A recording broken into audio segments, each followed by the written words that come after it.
Hey, what's up? It's cute what if? This side.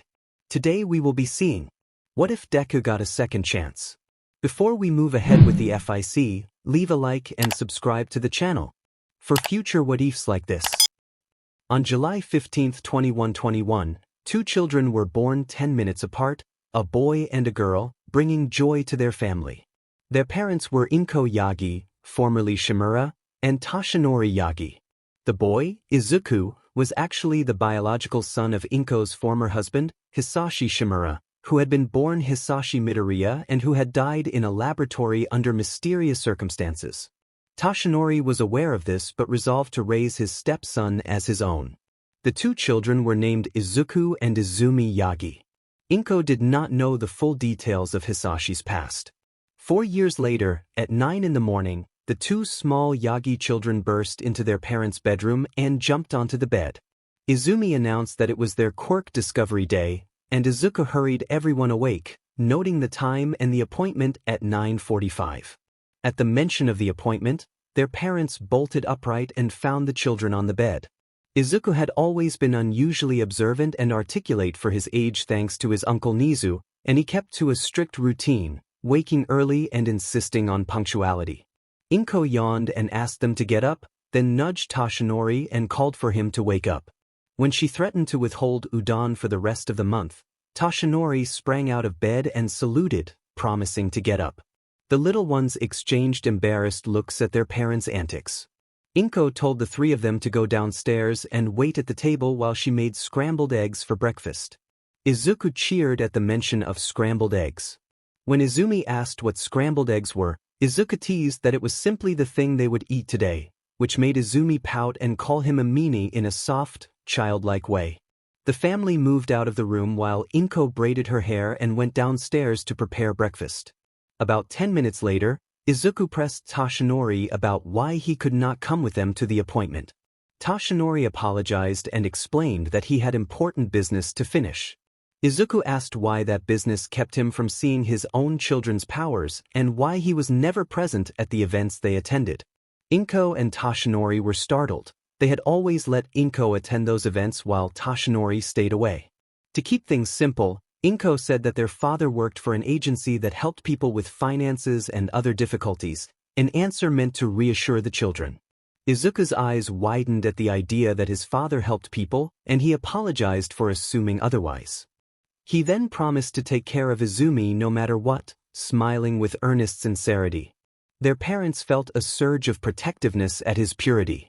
A short while later, Inko drove the children to the doctor's office. During the drive, Izumi wondered aloud what quirks they might receive and expressed a wish for a quirk like their mother's. Inko encouraged them, saying she was sure they would receive strong quirks. Izuku, thinking like a little analyst, suggested that quirks could mix and predicted that Izumi might inherit a combination of their father's simple strength booster and their mother's telekinesis, a sort of telekinetic enhanced strength that used telekinesis to augment physical power. Inko and Izumi were surprised by Izuku's reasoning. Izumi hugged him tightly and thanked him, even if she did not fully understand his explanation. When Inko asked what Izuku expected for himself, he said he thought he might inherit a mix of his former father's fiery breath and their mother's telekinesis. Inko was shocked and wondered how he could know that. Izuku explained that he had once found some papers on top of the wardrobe that revealed his former father's quirk. Inko realized that she had told Toshinori to hide those papers and face-bombed inwardly. Izumi did not understand what he meant by former father, so Izuku hugged her and quietly explained that his former father, Hisashi Shimura, had died in a laboratory under unknown circumstances, and that their current father had later married their mother. Izumi asked if Izuku was not related to them, and he clarified that he was related to their mother but not to Izumi or their current father. Inko, still thinking about Izuku's surprising insight, wondered if he might possess some kind of analytical quirk. They arrived at the doctor's office and waited in the reception area with several other families. Across from them sat the Vermilion family, recently arrived from America and known for their wealth. Their daughter Stella looked sad, and her parents worried for her. Many families had tried to arrange matches for Stella because of the Vermilion status, but her parents rejected those proposals, knowing other families were only interested in their money. Stella felt lonely. She missed playing freely with other children and wished someone, just one child, to ask her to play. She watched Izuku and Izumi playing on the seats and longed to join them but lacked the courage to approach, fearing they might be like the others. After a while, Izumi finished playing with her brother, went to her mother, and began playing on the phone. Izuku watched the room for a moment, wondering who he would play with next. He turned his eyes towards Stella, who sat on the chair staring at the ceiling. Her eyes were beautiful but dull, and he sensed that something was wrong, so he decided to try to cheer her up by inviting her to play. Stella watched the curly-haired boy approach and thought his name might be Izuku. She started to hyperventilate, worried that another proposer or whatever her parents called them had arrived and longing for a peaceful day. Her racing breath slowed the moment he stood before her. When she met his quiet, emerald-green eyes, she found him unexpectedly charming and reached out to take his hand in a simple handshake. Izuku felt a rush of excitement and nervousness at the contact. Internally, he scrambled to stay composed, heart pounding, surprised that a girl had held his hand for a handshake. He trembled a little but forced himself to speak. He introduced himself as Izuku Yagi and asked for her name. Stella gave her name as Stella Vermilion. Izuku said it was nice to meet her. A couple nearby, likely Stella's parents, watched them with surprised expressions. Izuku grew self-conscious and began to sweat, fearing he had done something wrong. He stammered, asking if something was wrong, his words coming out unevenly from his nervousness. The man waved his hands to reassure him that nothing was wrong, explaining that they were simply surprised that a 4-year-old could use the word acquaintance so fluently. Izuku explained that he had been told his speech and observation skills were at a 7 to 8-year-old level, so speaking longer words did not feel difficult for him. The man, amused, introduced himself as Sirius Vermilion and his wife as Astrea Vermilion. Astrea said it was nice to meet Izuku. Izuku returned the greeting with a bright, beaming smile. Both parents felt their hearts soften and resolved to look after the children. Astrea told Izuku there was no need to call them Mr. and Mrs. He could call them Uncle and Auntie. Izuku agreed, then asked Stella if she would like to play with him. Or so Stella thought. Izuku answered that he was alone because his sister was playing on the phone, he was bored, he had seen her staring at the ceiling with a bored expression, they were friends, and she looked sad. Stella was speechless, wondering how he could have noticed that she was bored and sad. She stammered that she was not sad. Izuku sighed and told her that she might fool others but not him. He could read her expression, and her stuttering had given her away. Astrea was surprised that this child had seen through Stella's mask and that he had called them friends. She asked Izuku how he had noticed. Izuku said that his observational skills were unusually keen for his age. Astrea simply acknowledged that. Stella remembered the part about being friends and asked if they were really friends. Izuku confirmed that they were, asking if that was a problem. Stella admitted that nobody had ever approached her to be friends before. Izuku said there was a first time for everything and offered his hand. He held out his hand, and Stella felt a sudden flutter. Her face warmed and she felt a strange new sensation. She decided she would ask her mother about it later. Sirius watched Izuku gently take Stella's hand and play with her. Seeing Stella blush so openly surprised him. Astrea nudged him and noted the change in Stella's expression. Sirius observed that this was the first time he had seen Stella like that. She was usually confident when meeting boys. Astrea suggested it might be something significant, and both of them whispered that it felt like love at first sight. A few people nearby had noticed, so they apologized and returned to their seats. Astrea asked Sirius what he thought of Izuku. Sirius said he seemed sweet, innocent, and cute, possibly a perfect match, though that depended on him.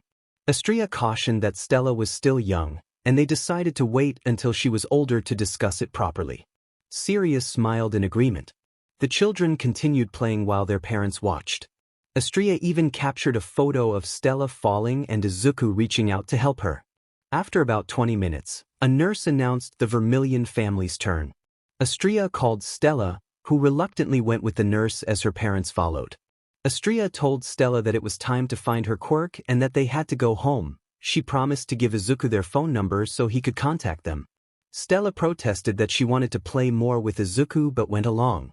Sirius remarked that it was the first time he had seen Stella so happy, and Astrea agreed, remembering how she had been sad for so long. A few minutes later, another nurse called the Yagi family. Inko woke Izumi and called Izuku. They entered the examination room with Izuku muttering aloud about what quirks he might have, while Inko watched him with a worried expression. Dr. Tsubasa thought about how difficult it always felt to deliver certain news. He took a seat, noted the excited faces of the children, and prepared himself. In the examination room, Inko asked the doctor about the children's quirks. The doctor asked whether she wanted the bad news first or the good. Inko chose the bad news. The doctor informed them that young Izuku would not be developing a quirk. The news hit Izuku hard, and he felt the loss of a dream. How could he become a hero without a quirk? For a moment he struggled with the thought, but then determination hardened his expression. He resolved that lacking a quirk would not stop him. He would work harder than anyone else to succeed. Dr. Tsubasa noticed this resolve and felt quietly pleased. The child had accepted the truth without despair and still wanted to help others. When Inko asked for the good news, the doctor said that Izumi had a powerful quirk. He explained that Izumi's ability combined elements of both parents' quirks, granting her telekinetic control that could amplify her strength. He also warned that overusing the power could strain her muscles and leave them numb for several hours, leaving her exhausted and unable to move for a time. Hearing that, Inko's expression changed instantly from pity to joy. She lifted Izumi playfully and started making airplane motions with her. Izumi excitedly declared that she would be the next #1 hero. Izuku felt happiness for his sister, relieved that she had a powerful quirk and would likely become a strong hero.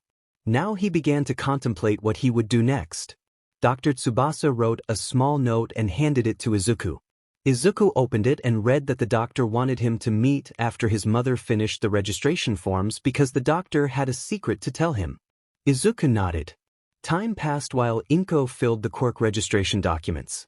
While his mother was busy with Izumi, Izuku quietly went to the room where Dr. Tsubasa was drinking tea. The doctor gestured for him to sit. Dr. Tsubasa then told Izuku that, contrary to what they believed, he actually had quirks. Izuku reacted with wide-eyed shock. Dr. Tsubasa explained that Izuku carried 3 quirks. The first was a copy quirk that could copy just one quirk.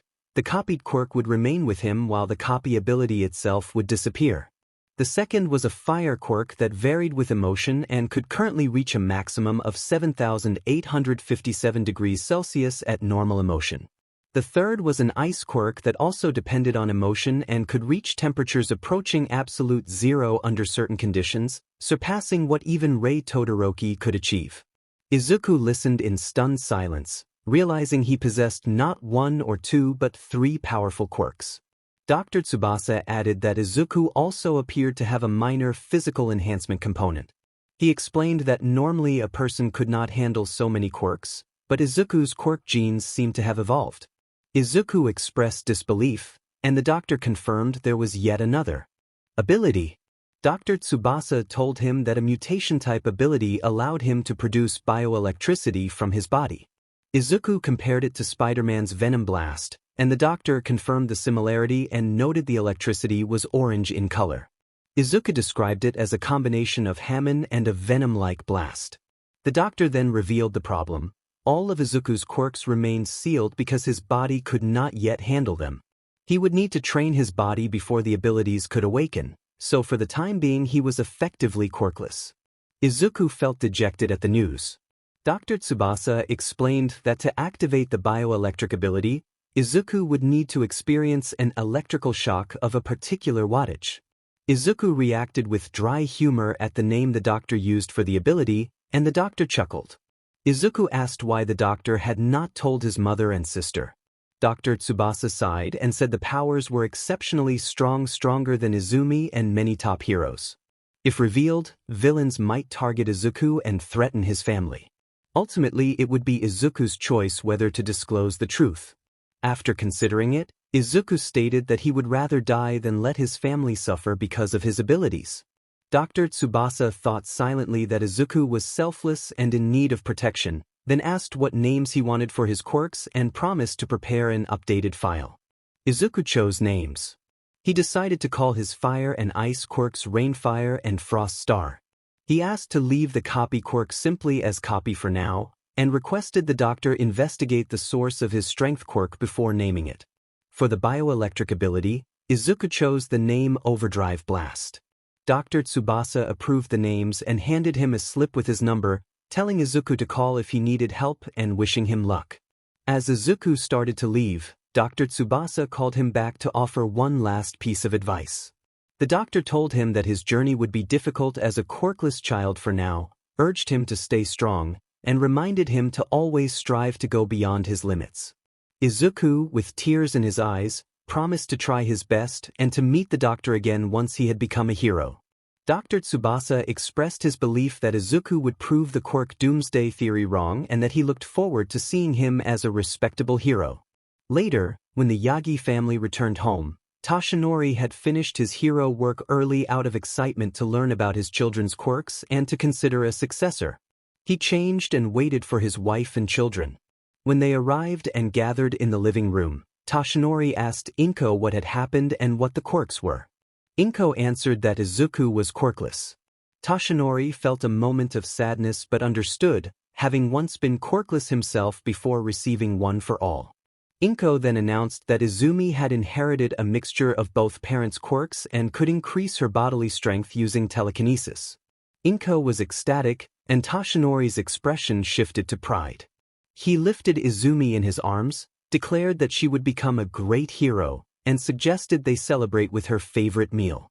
While the family celebrated, they overlooked Izuku, who stood quietly by the stairs before going upstairs, thinking that they were simply excited about Izumi's quirk. Izuku told them he would go to his room. At dinner time he came downstairs to find that they had already eaten and were asleep, so he grabbed a banana, a piece of bread, and a bottle of water and ate them for dinner. After that he returned to his room to sleep. Izuku told himself that tomorrow might not be so bad and that things would change by then. At midnight his body glowed faintly orange before returning to its normal state. The Vermilion family fell silent in surprise when a 4-year-old boy asked their daughter if she wanted to play. Outwardly they looked shocked, but inwardly they were delighted and eager to hear Stella's answer. Stella was taken aback. At first she thought the boy was playing a trick, but his eyes showed he was sincere. Stella asked if he really wanted to play. Izuku replied that he did and asked if something was wrong. Stella explained that she was simply wondering why he wanted to play with her. Izuku sighed, and Stella thought he might leave, assuming it had been a passing moment. The next day at kindergarten, Izuku heard children whispering as he entered the classroom. Some spoke that he was quirkless while Izumi had a powerful telekinesis quirk. Others questioned how they could be siblings, calling Izuku useless and saying his intelligence would never make him a hero. A few spread a rumor that being near a quirkless person could make someone lose their quirk. The whispers stung, but a handful of children who had weaker quirks offered quiet sympathy. Izuku wondered if quirklessness could really be contagious. He recalled that Uncle Nizu had not mentioned such a thing. He resolved to begin a training regimen the next month to build his body so he could handle quirks when he turned 12, provided he did not overwork himself. He also wondered if overtraining might accelerate that progress and worried about how specific abilities would interact with him. His thoughts drifted until a sudden collision with someone around a corner snapped him back to the present. They both fell in a messy tangle. The other child apologized. Izuku scrambled to apologize as well. When he looked up, he realized the child was Stella. Stella said she had been passing by with her parents, and Izuku explained that he attended the kindergarten and was heading to the parking lot to meet his mother. A voice called Stella's name, and both children looked up. Astria, Stella's mother, appeared surprised but quietly pleased. Behind her, Sirius was taking pictures, and the two children blushed at the attention. Astria approached with a stern expression, asking what had happened. Izuku insisted it had been an accident and that they had simply bumped into each other. Astria relaxed and accepted the explanation. Sirius cautioned that such jokes might frighten some children, and Stella raised her hand to signal she was all right. Izuku asked if someone could help them up, and the adults assisted them out of the awkward situation. They all spent time talking. When Stella's parents learned that Izuku was quirkless, they showed no concern and welcomed him into conversation. The group chatted for a couple of hours, and Izuku forgot about going home until he realized his mother had already left. Stella hugged him before they left and promised they would meet again. Sirius photographed the moment.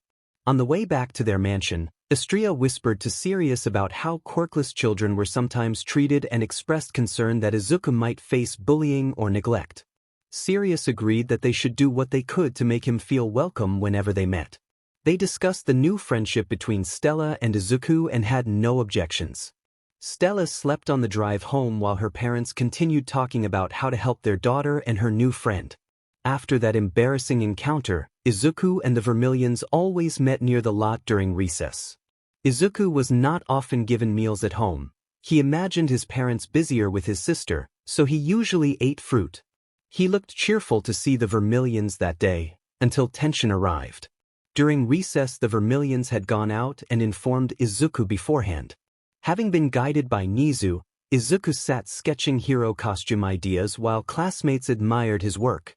He told his friends he would help them with their quirks. Those friends were Eijiro Kirishima, Denki Kaminari, Kyoka Jiro, Weiss Schnee, Rodi Sol, and a new little girl named Yui Saikawa. As Izuku considered a design, 5 students approached: Izumi, Katsuki, Katsumi, Shoto, and Cheyenne. Izumi asked if Izuku still wanted to be a hero. Izuku turned with a big smile and said that he did. He was interrupted by a sudden, flashy burst of energy that scattered his sketches and sent him stumbling back. Another burst, hotter this time, followed. Katsumi warned him against being an idiot and suggested he would die trying. Katsuki taunted that Izuku had no quirk and could not even be a sidekick. A trail of cold energy swept past him as Shoto told him to abandon his dream. Flames flared around him in an intense show of power as Cheyenne echoed the warning and mentioned what family elders had said. Katsuki continued to insult him, and Izumi demanded he stop dreaming and make costumes for them instead. The confrontation ended with a hard, blunt strike to Izuku's midsection that left him winded and doubled over. Izumi then left, saying he was ashamed to call Izuku his brother. The group walked away. Izuku lay on the ground, bruised and shaken, both physically and emotionally. Minutes later, some classmates with quieter quirks arrived to help.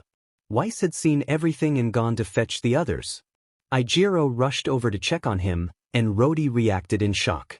They began applying the basic first aid Izuku had taught them when they were younger and gave him water. As he recounted what had happened, his friends grew angry. Kyoka asked what they had been thinking. Weiss demanded to know why anyone would try to ruin Izuku's dream and threatened to retaliate if it happened again. Izuku begged her not to escalate, worried she might get into trouble. Weiss, blushing and reluctantly calming down, agreed. Denki observed that Rodi had seemed uneasy before, and Rodi realized his quirk had been sensing that tension. His bird Pino would have reacted if his anger flared. Izuku asked his friends not to tell Yui, because she would be very sad, and they promised to keep it from her. They left after saying goodbye. A time passed. Izuku's difficult life continued. Each morning he woke hungry and searched for whatever food he could find because his mother no longer prepared meals for him. He kept his head down and did not press the matter. A memory surfaced. Once, returning from school hungry and tired, Izuku had refreshed himself and gone downstairs to take an apple. His mother, Inko, had snapped at him, claiming the apple belonged to Izumi. She slapped him and scolded him harshly. She grabbed his hair and struck his hand with a ruler while berating him, and he cried out and retreated to his room, shaken. The memory left him trembling. He taught himself to cook simple things, usually scrambled eggs, and remembered how sad he had been when the Vermilions left because of their family's business. Another memory followed.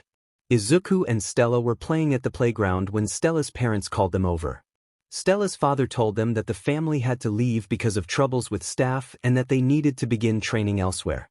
Stella cried, furious and heartbroken that every time she made a friend she had to go away. Izuku stepped forward and comforted Stella, telling her not to be so sad and reminding her gently that sometimes people must leave to follow their own futures. He said it was part of growing up and that they had to learn to let go. Stella's parents watched them with surprised, sad expressions. Izuku had never expected a 5-year-old to say what she did. Izuku told Stella that she needed to train her quirk and proposed that she keep training until she was 14, then come back for the UA entrance exams so they could participate together. Stella rubbed her eyes and asked for a promise. Izuku promised eagerly. Izuku thought that memory had been something as he dressed for another day of being bullied.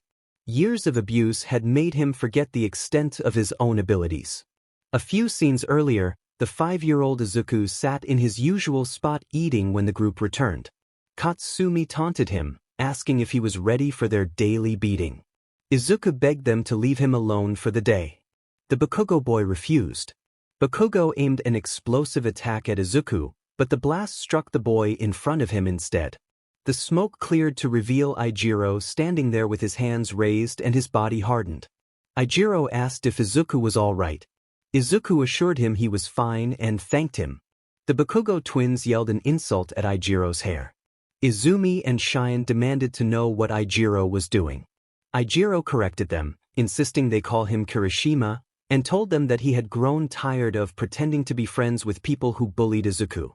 He ended any pretense of friendship. Ijiro deactivated his quirk and led Izuku to where his true friends were playing. On the way, Izuku asked if the move had been new.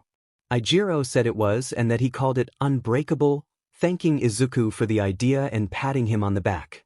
Izuku brushed it off and said he was happy to help. A month earlier, Izuku had used his analysis to observe Ijiro's hardening and had imagined what might happen if Ijiro hardened his whole body instead of just his hands. He called Ijiro and they went to a nearby stand of trees to test the idea, which worked. A year later, Izuku was 6 and had learned to cook and navigate Mizudafu. He spent time on an old laptop in the attic looking up fighting tips because he needed to protect himself and his true friends. Most techniques required a fit body, so he focused on basic stances, hand-to-hand combat, the Wing Chun chain fist practiced against a sack, parry stances, disarming, and dodging.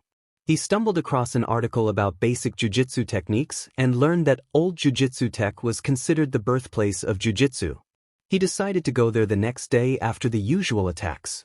For 3 years Izuku had been bullied, neglected, and abused. No one at home cared about him except his friends. Even his birthdays were ignored, and packages sent by relatives never reached him. Today was another difficult day, though Izuku had learned to hide his pain and had trained with his friends. When they learned of his neglect, his friends had begun sharing food with him and were determined to support him. Izuku had helped them improve their quirks and physical endurance. He trained Kyoka to increase the power of her earphone jacks by having her strike against a stone repeatedly. He taught Denki to handle higher wattage safely. He helped Rodi control his anger so Pino could be directed in fights. He trained Saikawa's visual quirk to identify reachable weak points across multiple opponents and taught her basic hand-to-hand techniques and staff use. And he increased Ijiro's hit endurance. All of them worked on running stamina and endurance, but Izuku could tolerate the most pain because of what he had endured. He had come to resent his family and the Bakugos, except for Masaru. A memory returned. The Bakugos had been in the living room talking with the Yagis when Izuku came downstairs hungry and tugged at Mitsuki's leg for attention. Mitsuki had been distracted and told him to wait, but when Izuku persisted she snapped and slapped him hard, shouting at him to stop disturbing the conversation. Izuku ran upstairs crying. Minutes later, Masaru came in to apologize for Mitsuki's behavior, consoling Izuku and offering food and a small sum of money as an apology. Determined to learn more, Izuku went to Jujutsu Tech the next day. He found a large, old, temple-like building that served as Tokyo Jujutsu Tech and approached the main building, which rose 8 floors. The principal's office was full of dust, webs, and old papers. He searched through them and read the records. Before quirks, creatures called curses had been thought to arise from negative emotions like hatred and anger. The strongest of these curses had been called Sukuna, the so-called king of curses. Only a minority of people could perceive them. Those people were jujitsu sorcerers who exorcised the curses. The strongest jujitsu sorcerer had been Satoru Gojo, who scarcely could be challenged. Records from the early 2000s explained that quirks began to appear, and Gojo had suggested it might be possible to combine quirks with cursed energy to increase power. Izuku wondered what cursed energy could be. He read on. The records said Yuji Itadori had become a vessel for Sukuna by consuming one of Sukuna's fingers in an emergency. Gojo had later been credited with a powerful ritual that neutralized Sukuna and the vessel in a large, destructive exorcism. Izuku closed the papers, his mind full of questions and possibilities about how quirks and cursed energy might interact. Because Sukuna had tried to restrain himself, some said he had killed everyone, even himself. Others claimed he chose to die alongside his students. When Izuku finished reading that paper, he searched through the remaining documents. Most held little importance.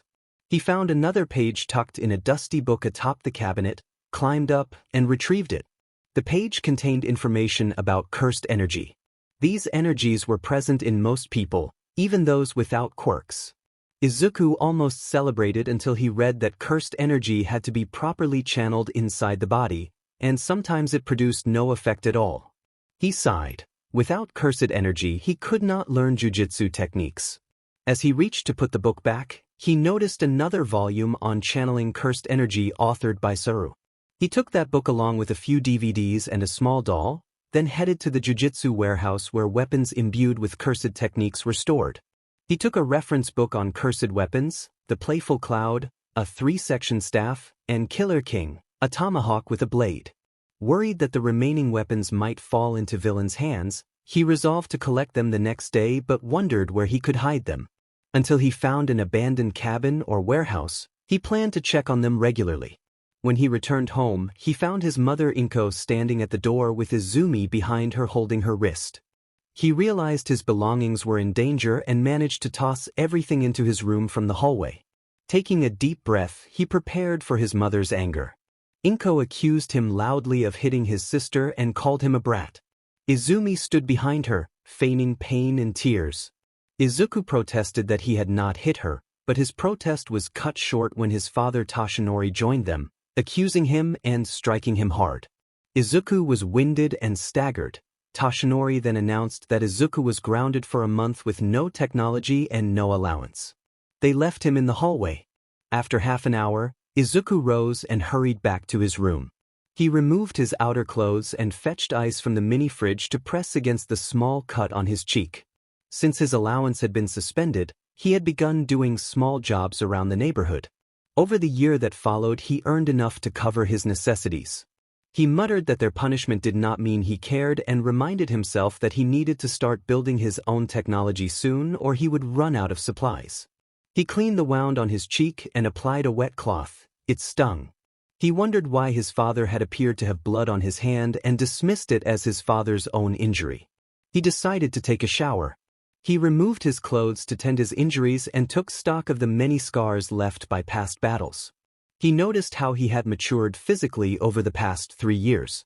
After a quick shower, he dressed in fresh clothes and climbed into a rough bed of patched cloth. He opened the book on cursed energy and began to read. The first line asked whether it was possible to channel cursed energy easily. The text explained that almost every person carried cursed energy as a result of daily life, but that those suffering from depression might possess a large amount of cursed energy that they could not channel. Izuku recognized himself in that description. The book described a basic channeling method. The practitioner needed to keep a cursed doll in contact while watching a variety of films or animations of different genres. The process required remaining calm through horror, comedy, or unpleasant scenes so the cursed energy inside the person would begin to distribute into the doll. The doll would react if not enough energy had been infused, serving as a gauge during the routine. The book noted that Itadori Yuji had taken about 2 months to complete the procedure. Izuku was skeptical that watching films could be the method, but he resolved to follow the instructions and try his best. After finishing the chapter on channeling, he opened the other book on cursed weapons. Cursed weapons were filled with cursed energy and sometimes imbued with cursed techniques. They could be wielded even by non-jujutsu sorcerers and were more powerful than ordinary weapons. The Playful Cloud, the 3-section staff, was not imbued with a cursed technique and relied instead on the user's cursed energy and strength. Known skilled users included Maki Zenin and Kento Hanami. The powerful weapons were Playful Cloud, Demon Slaughter, Maki's Spear, Nanami's Blunt Butcher Knife, and Killer King. Killer King was rarely used but remained very powerful. Izuku realized he had taken two of the most powerful weapons and needed to begin training immediately. He planned to start the next day with cursed energy channeling, then gradually add weapon training. He also knew he needed to find a secure warehouse soon or the weapons might be stolen. He decided to sleep and handle the rest in the morning. He told himself good night, put the books back into his bag, and went to bed. At midnight he woke in a panic from a bad nightmare and went to his drawer for some prazosin, only to find 4 tablets left. He cursed inwardly at being almost out of medication and resolved to buy more on his way home tomorrow. After taking the pills and returning them to their place, he went back to sleep. This time he was not entirely alone. A warmth at his back began to soothe him, growing until it touched his front as well.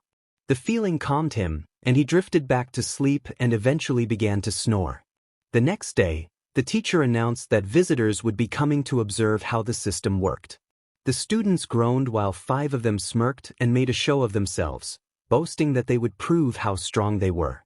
Izuku banged his head lightly on his desk and thought that if anyone ever needed a very loud siren, those 5 would be a perfect recommendation. They reached the other school to find older children playing on the field. The 2 groups began to mingle while Izuku stood apart. No one spoke to the quirkless boy until a white-haired, blue-eyed student approached and greeted him, asking why he was standing alone. Izuku admitted hesitantly that he had no quirk. The white-haired boy said that explained it and reassured him that he was there to be friendly, playfully punching Izuku's shoulder. Izuku asked if the boy would leave and speak ill of him. The boy replied that he was not like those who believed quirks were everything. Izuku introduced himself as Izuku Yagi. The white-haired boy introduced himself as Tuya Todoroki and asked to be called Dabi. Tuya had never visited the Yagi household before because he had been busy training with his father. He wanted to grow stronger so he could protect his loved ones. When Izuku asked whether Tuya was related to Shoto, Cheyenne, Enji, and Rei, Tuya confirmed he was and explained he had not known Izuku because he had not been to their house and did not realize Izuku was Uncle Toshinori's child.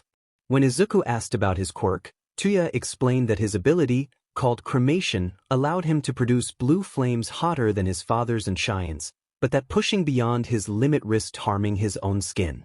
Izuku muttered that the quirk sounded powerful despite the drawback and wondered aloud what might happen if Tuya's skin were to sustain damage in a fight.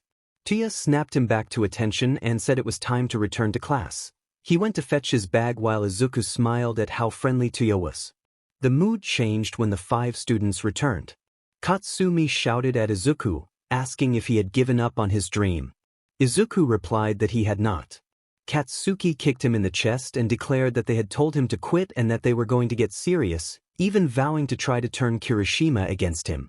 Izuku stood, dusted himself off, and teased that maybe Katsuki's anger had something to do with his feelings for Kirishima. Katsuki responded with an explosive attack that sent Izuku backward. Cheyenne suggested they teach him a lesson, and Izumi cracked her knuckles eagerly. Shoto warned the others to stay away from Tuya if they did not want trouble. Izuku laughed and called them nothing more than bullies. They attacked him in a sudden, violent scuffle, shoving and striking. Tuya had been delayed by an errand in the principal's office, so it would be a while before he returned. After several minutes of being assaulted, Izumi grabbed Izuku's collar, declared he was no longer her elder brother, and shoved him toward a nearby utility pole. Izuku did not show emotion. Years of hardship had dampened such reactions. As he tried to steady himself, he accidentally grabbed a frayed wire and received a severe electric shock, screaming as the current coursed through him. Tuya heard the scream and ran back toward the source of the sound. He smashed a nearby stick to free Izuku's hand from the live wire and used his quirk to burn the damaged section of cable. Izuku was unconscious. Tuya pleaded for Izuku to wake while friends gathered around, voices full of alarm. Denki volunteered that he could absorb the remaining electricity with his electrification quirk. He did so until he reached his limit, and together they carried Izuku to the infirmary. Unseen by the others, a small orange crackle sparked between Tuya's fingers. A few hours later, Izuku awoke groggy and disoriented. The nurse explained that he had been electrocuted by an old utility pole, that Tuya had freed him and burned down the damaged section, and that 5 classmates had assisted. One of them had absorbed some of the electricity. Izuku nodded, realizing that the student who absorbed the shock must have been Kaminari. He thanked the nurse and left. After school, Izuku climbed back into his room through the window, bathed, changed, grabbed his things, and set out for Jujutsu Tech. On the way, a villain confronted him, demanding his belongings and threatening to kill him. Izuku sighed, thinking he had dealt with enough trouble for one day, and refused to give in.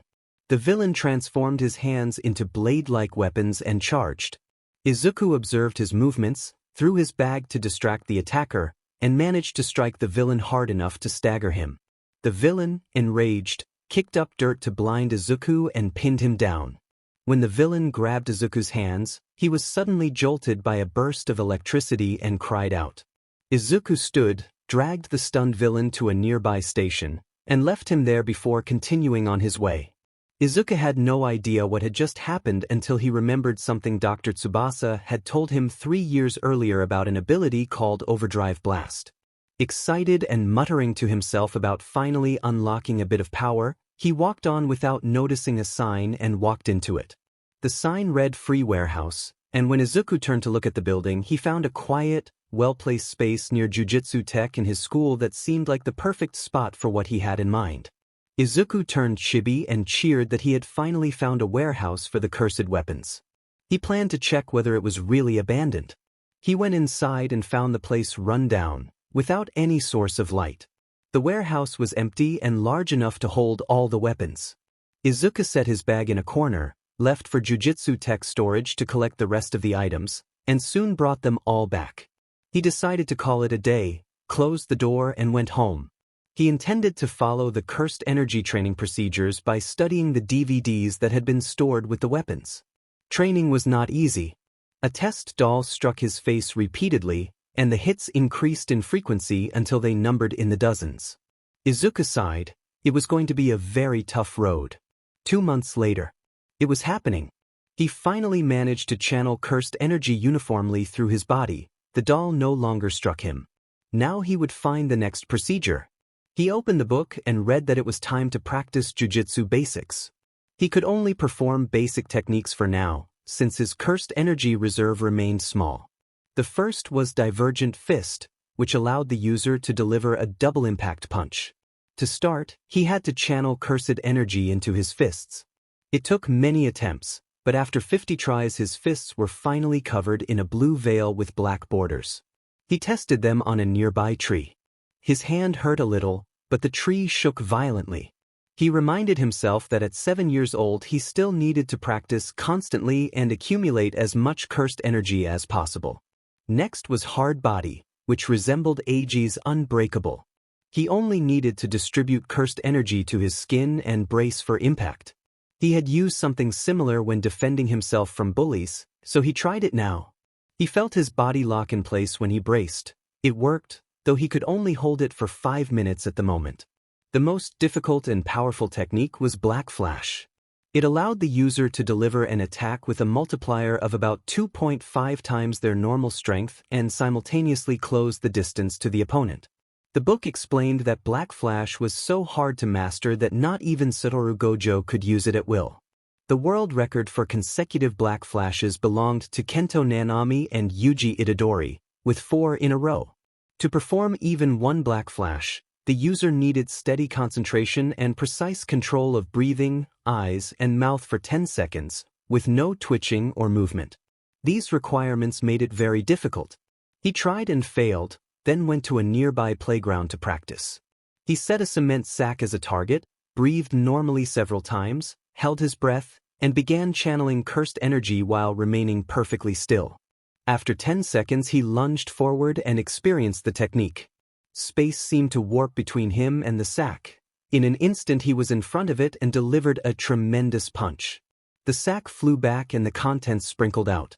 He let out a victorious sigh. He had finally completed all the basics that night.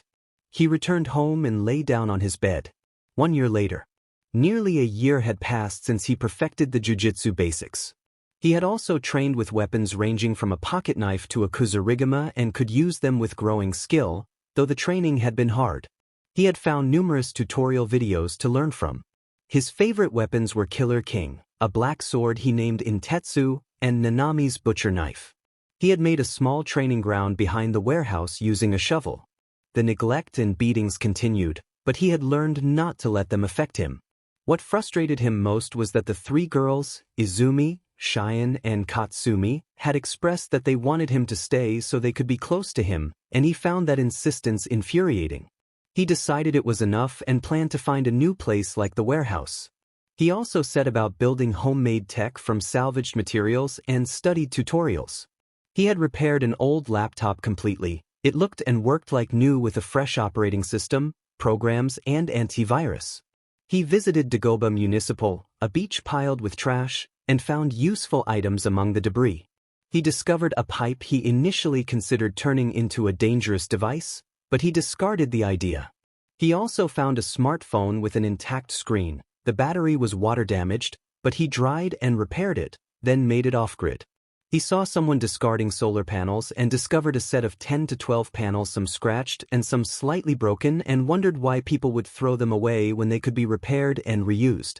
I took them with me to the warehouse. I had cleaned the warehouse a few weeks earlier. It was no longer dirty or messy.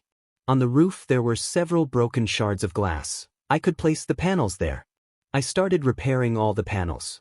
They needed a little tinkering. After repairing them, I slowly took them one by one to the top using the ladder from the outside. I broke and removed the remaining shards and secured the panels in place, with ropes and hooks so they would not be blown away by ordinary wind. I even built a simple cover to protect them when it rained. I climbed down and went inside. The solar charge controller was working fine, although it needed a little push to start up.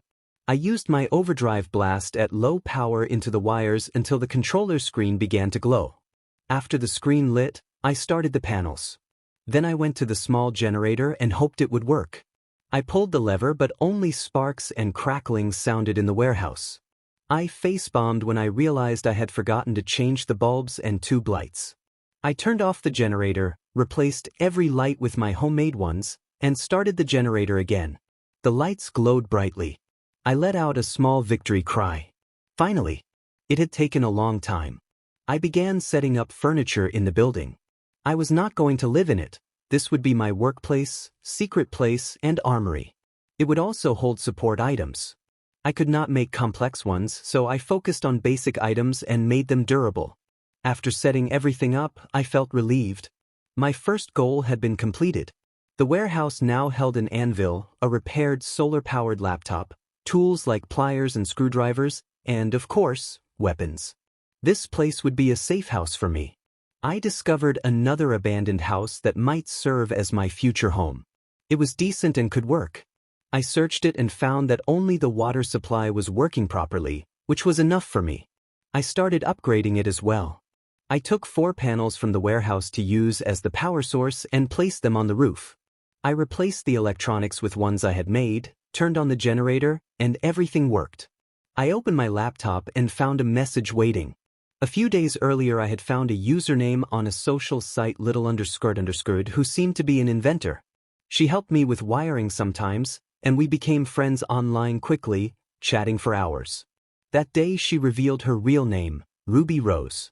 I realized the name sounded familiar. She confirmed she was the daughter of Summer Rose from the famous American hero team SRQ. When she asked for my name, I remembered my former father's real name, Hisashi Midoriya, and introduced myself as Izuku Midoriya. We talked about quirks and support items for an hour. She introduced me to her stepsister, Yang Xiaolong, and told me Yang would come to Japan in 2 or 3 years to live there until UA started. Since I had taught her Japanese online, she spoke it very well. I closed the app, took my notebook, and opened the page with a sketch of my hero costume. It was not flashy, but it would work. A green jumpsuit with black stripes, white broad stripes on the shoulders, 2 leg pads reaching up to the thighs, my signature red shoes, and 2 brownish-white gloves with blue borders on the wrists. I closed the notebook and began walking home. 2 years later, Izuku was 10 years old and could use hard body for 1 hour. It had been 6 long years of pain, failures, and small successes since that fateful day at the doctor.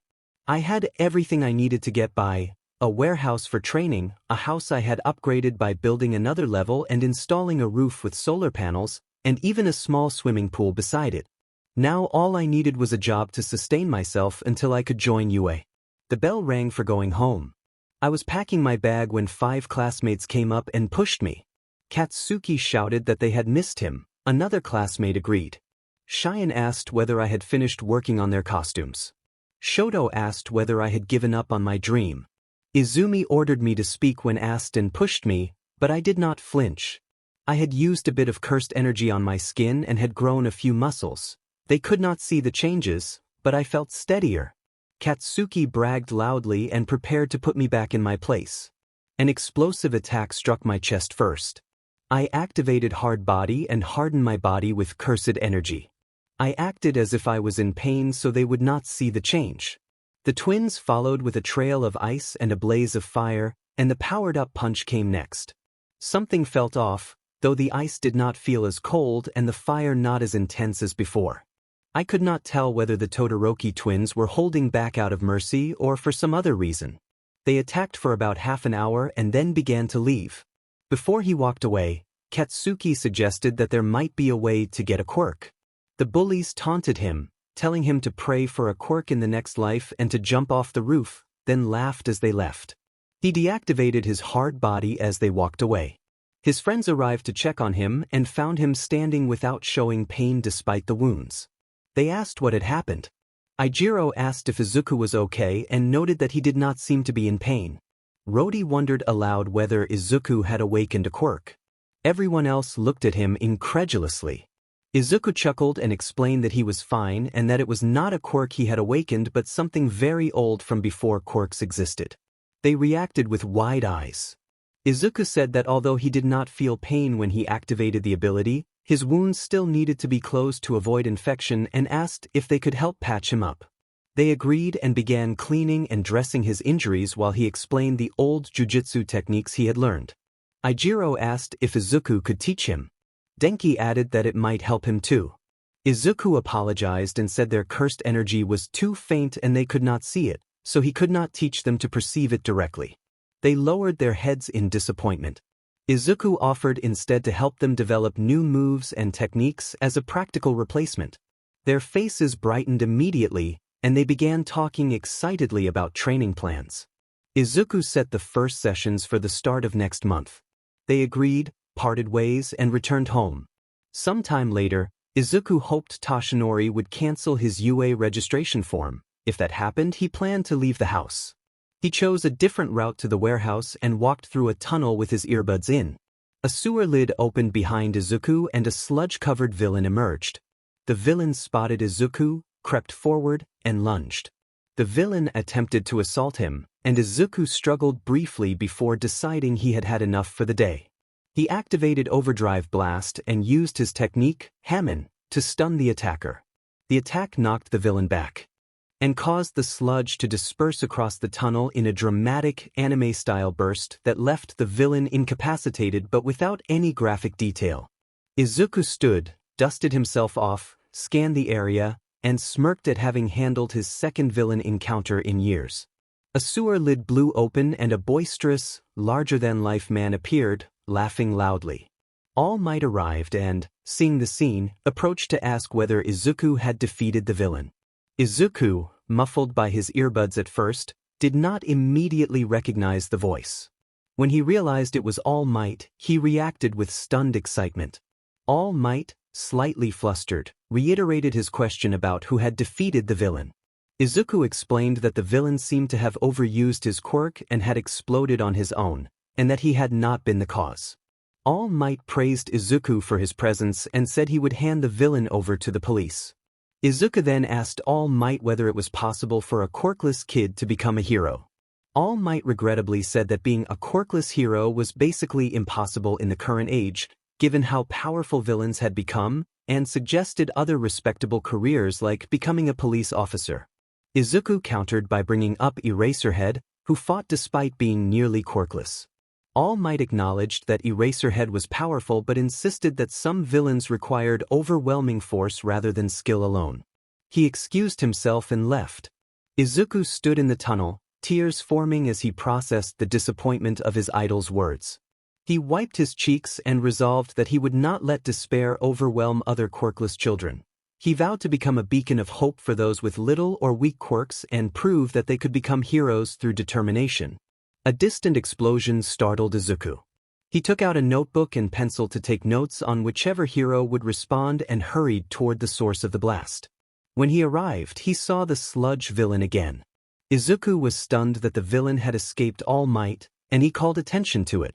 Bystanders asked him if he knew the villain. He said the villain had attacked him earlier and had apparently exploded once before escaping. Someone pointed out that the villain now had hostages, and Izuku put his notebook away and focused on the scene. Heroes were already at work, Backdraft was battling the fires and working to extinguish them, MT Lady was protecting civilians from falling debris because her size prevented her from entering a narrow lane, and Kamui Woods was using his abilities to help evacuate people and rescue those trapped in buildings. But what irritated Izuku the most was that the hero Death Arms simply stood and stared at the villain. Kamui shouted for someone to rescue the hostages. MT Lady explained that she could not help because she was protecting civilians from falling debris. Backdraft said he was doing all he could to extinguish fires. Death Arms stated that his quirk was not suited to this villain and that they needed someone with more power. He apologized and asked the hostages to hold on a little longer. Izuku looked more closely and found 3 hostages: a girl in a Spartan-like outfit, a girl with cat ears, and Katsumi. He realized why the explosions had happened. A dangling, sparking wire near a pole and the wet ground meant there was a real risk of electrocution. The Spartan girl and the Nico girl made eye contact with him, and without thinking his legs began to carry him forward. He put on a mask and ran toward the villain despite Death Arms shouting for him to stop. Izuku could not stand by while people pleaded for help. The sludge-covered villain recognized him and called him a brat, vowing revenge. Katsumi shouted at him in a high-pitched voice, but Izuku ignored it. The villain lashed out with tentacles. Izuku dodged each strike with focused, precise movements. When a massive tentacle drew back to strike, he closed the distance in a blink, freed the girl's hands, and confronted the villain. Izuku concentrated, steadying his breath and controlling his energy. He formed a fist of dark cursed energy edged in red and struck the villain with a decisive technique known as Black Flash. The blow sent the villain reeling and freed the hostages. He pulled the dangling wire free, drove it into the villain, and then channeled an overdrive blast through the water beneath the villain. The electrified water surged over the villain in a burst of energy that overwhelmed and incapacitated him, neutralizing the threat without graphic detail. Izuku secured the wire under a rock so no one else could be harmed. Katsumi was unconscious and the 2 girls were in shock. Izuku used his skills to keep them quiet and calm. The crowd was stunned.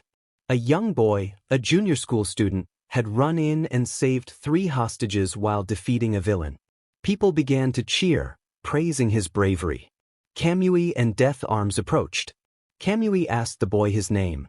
Izuku introduced himself as Izuku Midoriya. Kamui told him that he would be a great hero. Death Arms called the action reckless. Izuku explained that he had tried to minimize damage and that the villain had caused most of the property destruction. Death Arms insisted the boy should be fined for illegal quirk usage. Kamui defended Izuku and urged Death Arms to drop it.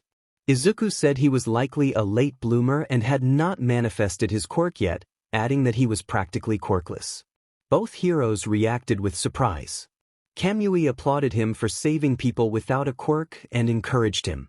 Death Arms escalated angrily, berating Izuku about the dangers and the consequences if he had died. That anger snapped something in Izuku. He turned toward Death Arms and released a tense, intense pressure that radiated as overwhelming intent. Death Arms staggered back and fell to his knees, shaken. Izuku accused Death Arms of pretending the situation was under control while innocent people had been left to die, arguing that heroism should not be for credits or fame. He demanded responsibility, saying that others had at least been trying to protect civilians while Death Arms had done nothing. He told Death Arms that people like him forced weaker people into despair. Kamui agreed not to reveal Izuku's name or details to the media and took responsibility, pulling Death Arms away toward reporters. Izuku went to check on the rescued girls, who were clearly traumatized. He asked if they were all right. They could not speak coherently at first. Then hugged them gently, offering warmth and reassurance without overwhelming them. The girls squirmed briefly. The Nico girl, panicked, brandished a small dagger and pressed it to his shoulder in a trembling, frightened motion, but Izuku did not flinch. Slowly, their breathing steadied and they returned the hug, cheeks flushed. The Spartan-looking girl felt that he was warm and kind and realized she had been resisting for no reason. The Nico-eared girl thought that he had reassured them and felt guilty for her panic. She resolved to find a way to make amends. Izuku was hugging two foreign visitors, and he felt flustered. He told himself to stop the embarrassing thoughts. The only other girl he had been close to had been Stella 6 years earlier. Stella sneezed and wondered if someone was talking about her. She felt a sudden pang of jealousy, as if something was being taken from her. When they separated from the hug, Izuku was trembling with embarrassment. He took a deep breath and asked if they were okay. Blake, using the Japanese she had learned from manga and anime, said she would do her best and thanked him for his help. Pira also expressed gratitude and said he had saved them. Realizing they were foreigners, Izuku explained in fluent English that they did not need to force themselves to speak Japanese and that he could speak English so they could communicate comfortably. The two were startled that a 10-year-old spoke English so well and relaxed in relief. Blake joked that it was a relief not to hear mangled English, and Izuku teased that she had mangled Japanese moments before. They both laughed.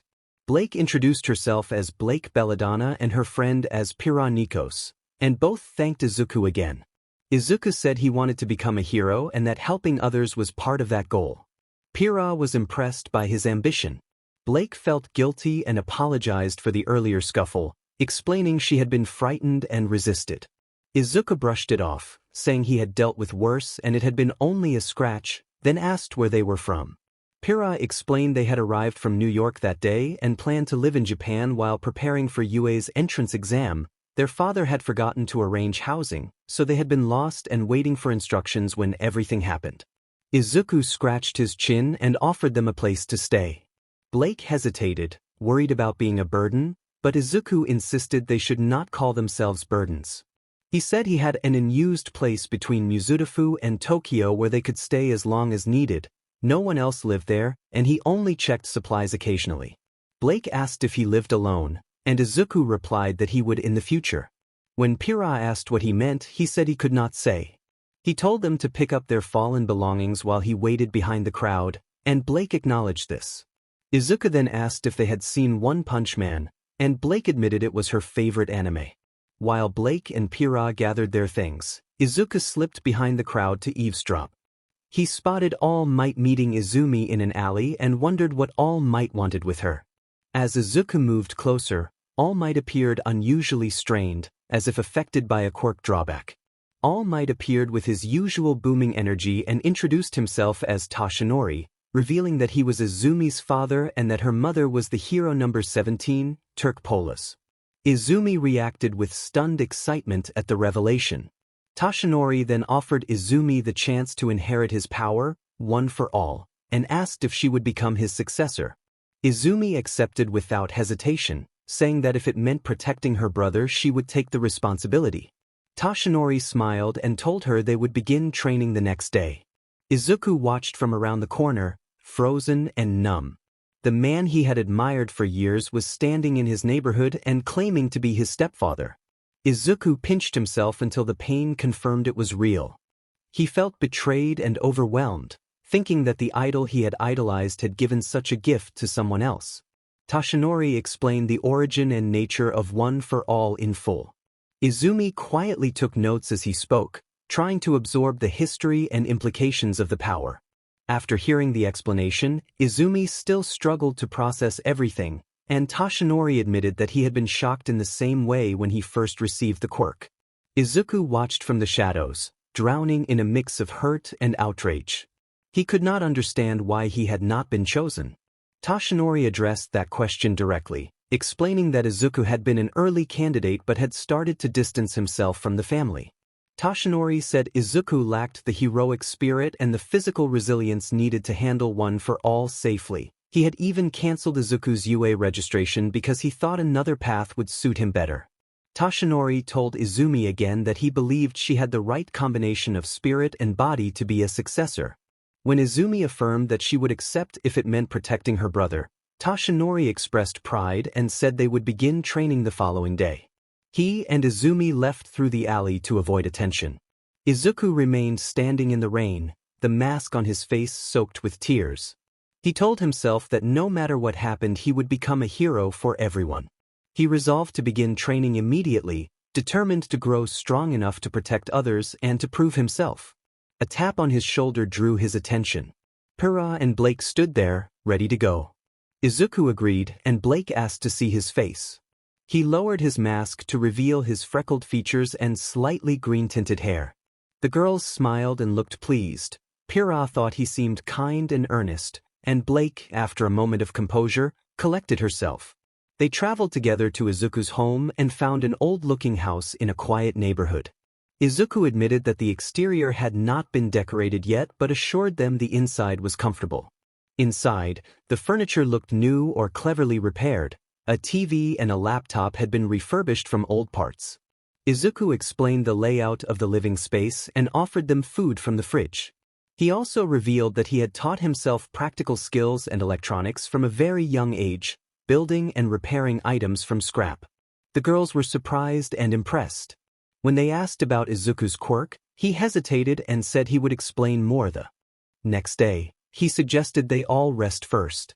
When they asked about his parents, Izuku said his father had died in a laboratory accident under unclear circumstances and that he would tell them about his mother tomorrow. Blake commented that living with a boy would be a new experience for them, since their previous living situation had been all girls. The girls reassured him that it would be fine, and Izuku, relieved, said he would leave them to settle in. As he turned to go, Pura hugged him and thanked him for his kindness and hospitality. The group expressed gratitude for everything Izuku had done. Izuku grew nervous and stammered that it was all right and they were friends. Blake smiled and affirmed that they were friends. After Izuku left, the others closed and locked the door from the inside. Blake asked Pura what she thought of him. Pura blushed and denied knowing what Blake meant. Blake teased her to stop hiding her feelings. Pura sighed and admitted uncertainty.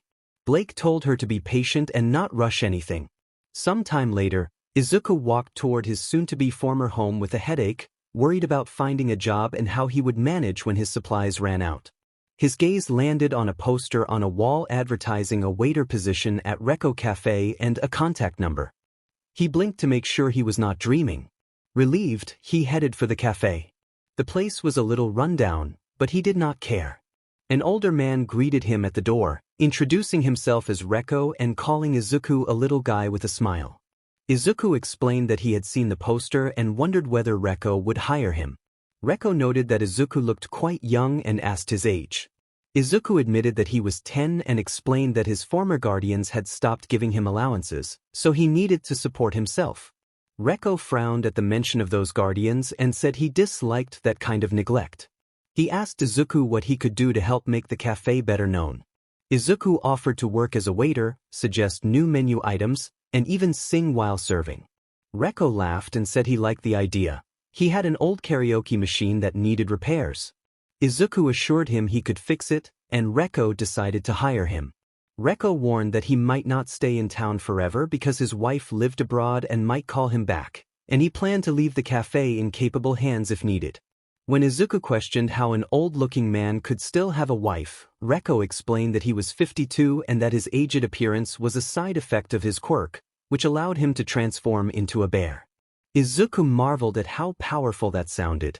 Recco described that he had another thriving business abroad but had opened this small cafe out of interest. They agreed Izuku would start the following week. Recco asked for his name, and Izuku introduced himself as Izuku Midoriya. Recco wished him good night, and Izuku left. Later, as Izuku approached his former home, he saw his former family sitting together watching a movie while caring for Izumi. The sight made him sad.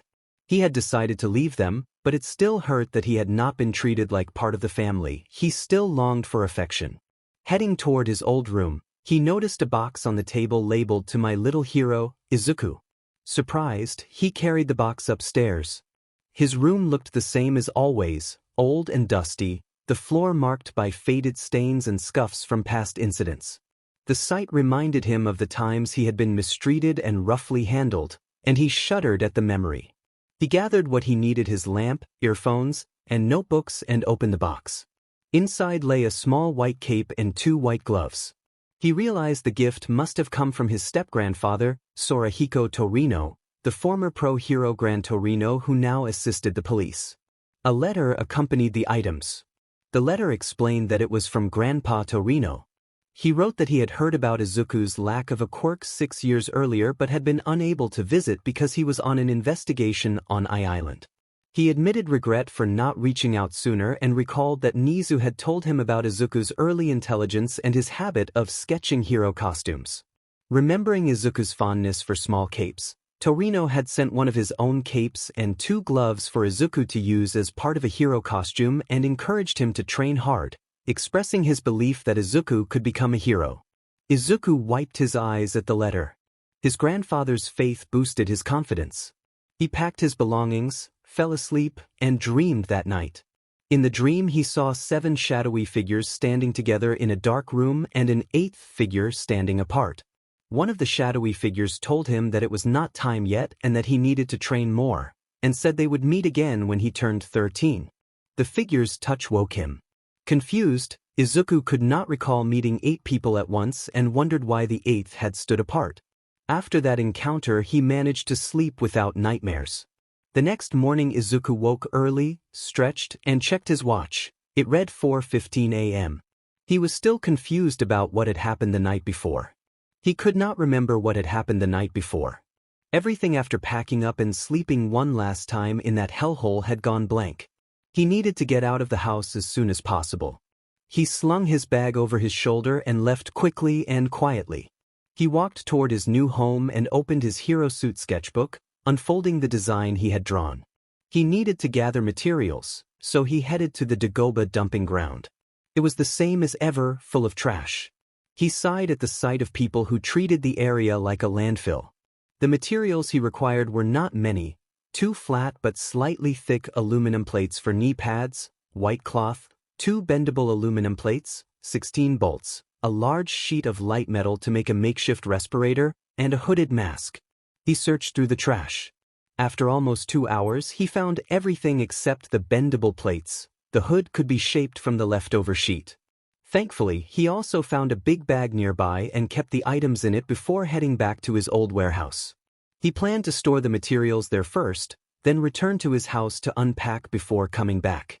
He was fairly sure the other girls in the house would still be asleep at 6 in the morning. He unlocked the warehouse, locked it from the inside, and turned on the generator. Because there was no fan, he assembled a makeshift one from various spare motors. He spread his materials on the floor, set his bag with books beside them, and took out his planning notebook. If he could not become a licensed hero because his application had been cancelled and he could not register under a different name without a guardian signature, then he would become an unlicensed hero, a vigilante. He had heard about vigilantes since he was 6. One news story about Knuckleduster fighting Stendhal and breaking his nose had stuck with him as an odd, memorable detail. Now he began writing all the plans he had in mind. He wrote his current goals in the notebook. Make sure no one finds out about his vigilante work to keep them safe. If anyone discovered his identity, he would keep them quiet and protect them as much as possible, because their risk would increase. Become skilled with weapons. Completed. Construct the vigilante suit. He considered adding bracers extending toward his armpits to mitigate recoil from his divergent fist, but that would wait until he had the right materials. He planned aerogel soles for his red high-top shoes so he could move silently and blend into the dark. Improve basic hand-to-hand combat skills. Completed. Learn parkour to move from roof to roof, run through alleys, and climb walls to reach rooftops. He flipped the page and wrote rules to follow every time he began a patrol. He wondered briefly if vigilanting was even a word, then continued. Use non-lethal weapons and keep only one lethal weapon reserved for extreme crises or hit-and-run situations. Aim for disabling strikes to the legs. Use his powers as little as possible to avoid breaking the law, rely on non-lethal tools instead, and only use powers when there are no nearby witnesses or when outnumbered. After subduing a villain, make sure they are securely restrained, which meant carrying ropes at all times. Carry a bag and keep ropes easily accessible while hiding the rest of the gear in a place that would be simple to retrieve during an escape. Reassure and calm victims until they can speak clearly. Offer small snacks like granola bars and water if they are tired. If necessary, offer a hug or a pat on the shoulder to calm someone down, since physical reassurance could sometimes be more effective. Learn all hero patrol routes to avoid interference with other patrols. Start with 3 hours of patrolling per night given his current condition, from 9 in the evening to midnight, and increase this later as his stamina improved. Use smoke to cover escapes in the future once he learned how to make smoke grenades or flashbangs. He closed the notebook, put it back into his bag, locked up, and walked toward his new home. Time passed. He arrived to find the room lights off, which was a relief. He could sneak into the main living room using the spare key he carried. The spare key could have been risky if the door creaked, but he managed to enter without waking anyone. He turned on his phone flashlight to avoid using the main living room lights and possibly alerting the cat-eared girl, who might have especially keen hearing. The sight before him made his stomach drop. Empty cans, juice spills, and crumbs were scattered across the floor. He had expected them to sleep when he left, but instead he found this mess. He felt angry and frustrated. He needed to ask them to stop leaving the place trashed, or he knew he would not be so patient next time. Cleaning up the chaos did not take long. He had done this often during his time at his former house, and he set about straightening things quietly. After cleaning, I put my bags on the sofa, wrote a note saying I would be back in a few hours because of errands, stuck it to the front of the fridge, and left for the warehouse. I first cut a makeshift respirator from a sheet, hardened it, and fitted the straps. Then I fashioned the hood into bunny ears because I knew my children would love them. I designed a red belt to hold my tools and my axe, and then began work on the costume. The cape was first. It had been white with 2 yellow buttons at the neck. I considered green and blue, but chose yellow for the cape and green for the buttons in honor of my grandfather. The buttons were a little large and the cape was short, reaching only to my waist, so the change was straightforward. The harder work came next, the rest of the costume. The gloves were quick to alter. I tinted them brown and added a blue border at the top of the wrist. Then I tackled the jumpsuit. It had been sap green, a souvenir from Turq Polaris, someone I thought of as family. I did not like its bland color, so I repainted it emerald green with black to white stripes. The glossy material made the paint reluctant to stick, but I managed it in the end. Knee pads were next. I bent 2 thick aluminum sheets to fit my knees and extended them partway up my thighs by layering thin aluminum with a sturdy cloth I had on hand. I covered the metal with the cloth on both sides, bent it to fit my leg, and used bolts to hold everything together. I drilled 4 holes in the pad at the sides, positioned it over the area that would protect my knees, made sure the open ends were closed beneath it, and fitted the bolts. I sewed the remaining open ends with a very sharp needle I had sharpened until it pierced easily. After sewing, I tried them on to ensure they fit and planned to remove some stitching later if I increased muscle size. I painted the pads black and the bolts a dull yellow to match the costume. That whole process took about 50 minutes. I repeated it for the second pad, which took another 50 minutes, and set both pieces aside to dry. I stood, stretched, drank some water, and ate pancakes I had made earlier before refocusing on the torso. I needed shoulder armor. Using leftover aluminum sheet, I bent one piece to my shoulder and measured how much it would cover. I cut it to fit and covered it with a piece of sturdy cloth to match the rest of my outfit, keeping it thin so it would not look bulky. I painted it white and let it dry. Fitting and trimming took the most time. I completed the other shoulder piece as well and used a dryer to speed the process. After about 40 minutes of running the dryers and listening to music, the paint had set. I had used non-washable paint so the colors would not rub off. Finally, I put on the jumpsuit and fixed the white plates over my shoulders. I pulled on the mask, gloves, cape, and aerogel shoes and stood before the mirror. Not going to lie. I looked the part. I decided to keep the cape for now. I would call myself Deku as a vigilante, planning to shorten it to Deku later to avoid suspicion. Since some people had been calling me useless, a Deku from Dekunabu, I would take the name and make it mine. I packed everything except my costume and gear and headed home. It had been a long day. The next day, Pyrrha woke to find it was nearly noon and panicked internally at how late it had become. She remembered the previous night, a movie, Blake opening the fridge and pulling out several cans of fish, a bottle of juice, cookies, and pancakes. Pyrrha had sat beside Blake and tasted a pancake that seemed heavenly. She and Blake had eaten and watched until they were exhausted. When the movie ended, they had left the living room in disarray and decided to clean it later, then drag themselves to bed in the spare room across from theirs, which Izuku would likely use. They had slept without moving. Pyrrha feared Izuku's reaction if he was home, so she shook Blake awake and told her they had overslept and left the living room messy.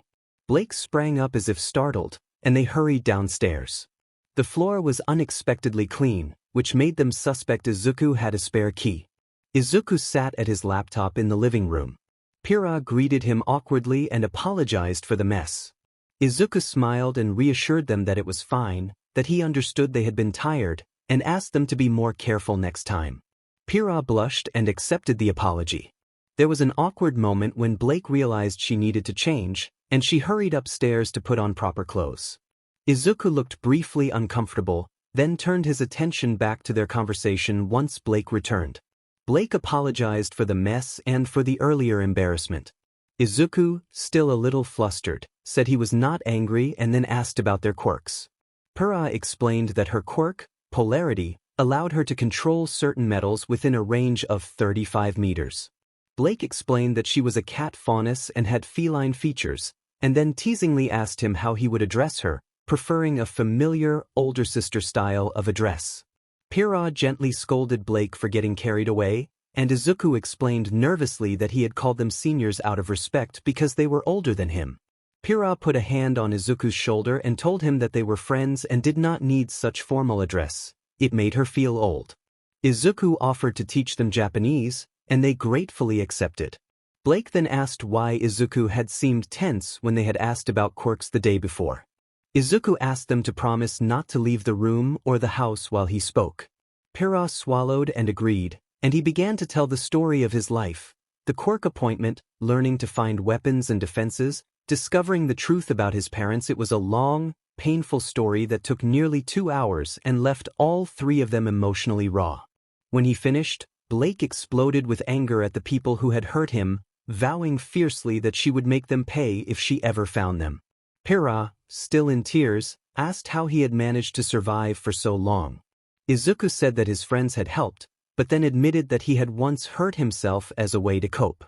Pyrrha reacted strongly, telling him that self-harm was not a solution and that she did not want to lose another friend. She hugged him tightly to calm him down. Izuku sighed and explained that he had been trying to stop and that he had eventually found a different outlet: music. He recalled how, at 6 years old, he had woken from a nightmare and, instead of harming himself, had turned to his computer and discovered music that helped him cope. Izuku remembered that he had intended to close it, but when he started hearing the music he could not stop listening and eventually fell asleep without a nightmare. From then on he always listened to music and sang to calm himself. Pyrrha said that was good and asked if he no longer harmed himself. Izuku said that he did not, and that the scars had healed. Blake asked if he could sing a song for them. Izuku, nervous, asked if they were hungry. Pyrrha said they were, but that they would eat after hearing him sing. Izuku agreed and said he would only sing the first few lines. Both girls consented. He cleared his throat, closed his eyes, and began to sing his song, which he called Odd Future. He sang the lines about dust and dark history, excuses he had to throw away, and finding a path to clarity that made him feel alive. When he opened his eyes, both girls stared at him wide-eyed. Blake said his voice was excellent and that she had not realized he could sing English songs so well. Izuku scratched his chin and thanked them. Pyrrha said she had not heard the song before and asked its name. Izuku explained that he had written it himself as an English version of an original Japanese piece and that he had named it Odd Future. Pyrrha reacted with surprise. Izuku told them to wait at the dining table while he prepared dinner. Blake asked about the meal. Izuku explained that they had slept most of the day and he was tired, so they would sleep early and begin language lessons the next day. Pyrrha agreed. Blake asked what he would make. Izuku said he would make his favorite, katsudon, pork cutlet bowls, and that he would prepare fish for Blake. Blake begged enthusiastically. Pyrrha said she had never tried a pork cutlet bowl before. Izuku smiled, put on an apron, and went to the kitchen. A few minutes later he served the meal. Pyrrha received the normal katsudon and Blake was served pork with hilsa fish. Both girls fell asleep afterward, smiling contentedly. Izuku carried them to their beds and went to his own room. Nearly a year passed since Izuku had met the two newcomers. Both had learned Japanese quickly under Izuku's efficient instruction, a method he had learned from his uncle Nizu. They were sharp and could handle middle school problems. Izuku still attended some in-person classes because his friends remained at school. Saikawa had been transferred to England for further study, and their farewell had been awkward and emotional. Saikawa had clung to Izuku and had not wanted to leave, but he had persuaded her to go. Reko Cafe had grown a little popular in Mizudafu because customers came to hear Izuku sing. The beatings he endured had not stopped, though they had grown more brutal, and Izuku had to rely on his hard body ability whenever he encountered them. Nightmares returned. It did not surprise him that his parents had not noticed he had left home, but he did not care. He completed his parkour training, nearly injuring himself in the process, and now wore baggy clothes to hide the muscles he had developed. He planned to debut as Dikairu that night. He checked his equipment: costume, weapons, snacks for victims, and a music pod, and confirmed each item. He intended to use music as a distraction and had chosen Joseph Joestar's theme, Overdrive, as his signature. He would go out when the girls were asleep at 8:55 p.m. After dinner the girls chatted about the new heroes in Japan and Izuku bid them good night as they closed their door. He retrieved the briefcase that held his suit from under the bed and dressed. He had installed a custom lock on his door that only he could open. It erased fingerprints and resisted extreme heat, cold, and small arms fire. After putting on his suit, he fitted the aerogel soles he had created beneath his red shoes, packed his bag, and slipped out the window toward the warehouse. At the warehouse he adjusted the reinforced door, which now required a pin and delivered an electric shock to anyone trying to force it. He took out his weapons, closed the door, and set off along his chosen patrol route. He had selected Route 7 because few heroes patrolled there, only small crimes tended to occur. He carried his playful cloud in his hands until he was alone because it was awkward to run with it on his back. He began patrolling at 9 p.m. It was raining. Minutes later he spotted a petty thief stealing 2 packets of bread. He threw a clacker boomerang, one he had replicated himself, at the thief's legs to stop him. The thief went sprawling in an exaggerated stumble like something from an action scene and turned to face Izuku with fear in his eyes. The thief pleaded that he had only taken food because his wife was sick and his child was hungry. Izuku found the thief's desperation familiar. He realized that without friends he might have ended up on a darker path. In that moment he understood something important. Most of the villains Dikairu encountered were ordinary people pushed by criticism, hunger, or discrimination. This man was one of them. Dikairu offered to help the man if he put the bread back where it had been. The man looked stunned that a stranger would intervene on behalf of a thief. Dan, the man who had taken the bread, asked if Dikairu would really help him. Dikairu nodded and told Dan to return the bread first. Dan complied and started to put the bread back in the confectionery, but the shopkeeper suddenly swung a rod at him. Dikairu caught the rod and told the shopkeeper that he was not a child, that the shopkeeper would have caused serious harm if Dikairu had not intervened, and that the man was returning the stolen items and should be left alone. The shopkeeper accused them of being accomplices and lunged again. Dikairu used his playful cloud to deflect and disarm the shopkeeper, then executed a quick, non-graphic takedown that left the shopkeeper unconscious. Dikairu explained that he would make sure the shopkeeper faced the authorities if he continued to cause trouble. He asked the man his name, and the man said it was Dan. Dikairu told Dan that he would leave the shopkeeper at the police station and return. He wrote a brief note explaining why the shopkeeper was unconscious, attached a small memory card that had recorded the incident, and dropped the shopkeeper from the rooftop down to the area in front of the station where the officers on duty found him and called for assistance. Deku watched the commotion for a few minutes to be sure the police were taking over, then left so his identity would remain hidden. He ran across the roofs to find Dan pacing the street. Dan startled when Deku approached and asked if they could go. Deku said he could not heal Dan's wife completely but could ease much of her pain and would cover the hospital bills, and he urged Dan to take her to the hospital. Dan asked why Deku was helping a stranger. Deku explained that he was a hero in his own way, essentially a vigilante, and that he had arranged some papers so the confectionery could become Dan's if he wanted it. They reached Dan's small hut. Deku found Dan's wife in visible pain on a futon, with a small child asleep nearby who looked malnourished. Deku searched his bag for medicines and gave Dan paracetamol to give to his wife. Dan reassured her while Deku prepared the dose. After a short while she grew calmer and fell asleep. Deku also fed the child some packed pancakes, which the child ate quickly and then retched slightly from unfamiliar food. After half an hour Deku hailed a taxi and helped Dan get his wife inside. From Dan's account, she had been suffering for nearly a month, so Deku suspected there might be an infection. He had only eased the fever and insisted they go to the hospital. He paid the taxi and handed Dan cash for the bills. Dan asked how he could ever thank Deku. Deku reminded him of the arranged papers that would allow Dan to take over the confectionery. When the taxi stopped at the hospital, Deku told Dan that this was his stop and urged them to take care. Dan asked Deku's name. Deku replied that his name was Deku, then left hastily when he noticed a pro-hero patrolling nearby. Later, on Route 7, Deku rested on a rooftop and ate a granola bar. After regaining some energy, he put his mask back on and ran along the roofs, checking alleys where crimes often occurred. Half an hour later he heard a woman scream from a distant alley. He rushed over to find a woman surrounded and being harassed by 3 thugs with quirks, one with fire, one with ice, and one with water. Deku noted that they were threatening the woman. He felt angry at their behavior and decided to intervene. He turned on the overdrive theme from a distance to draw their attention, then climbed to a higher vantage point with his playful cloud. The thugs reacted to the sudden music, and 2 of them moved toward the source while the waterquirk thug stayed behind.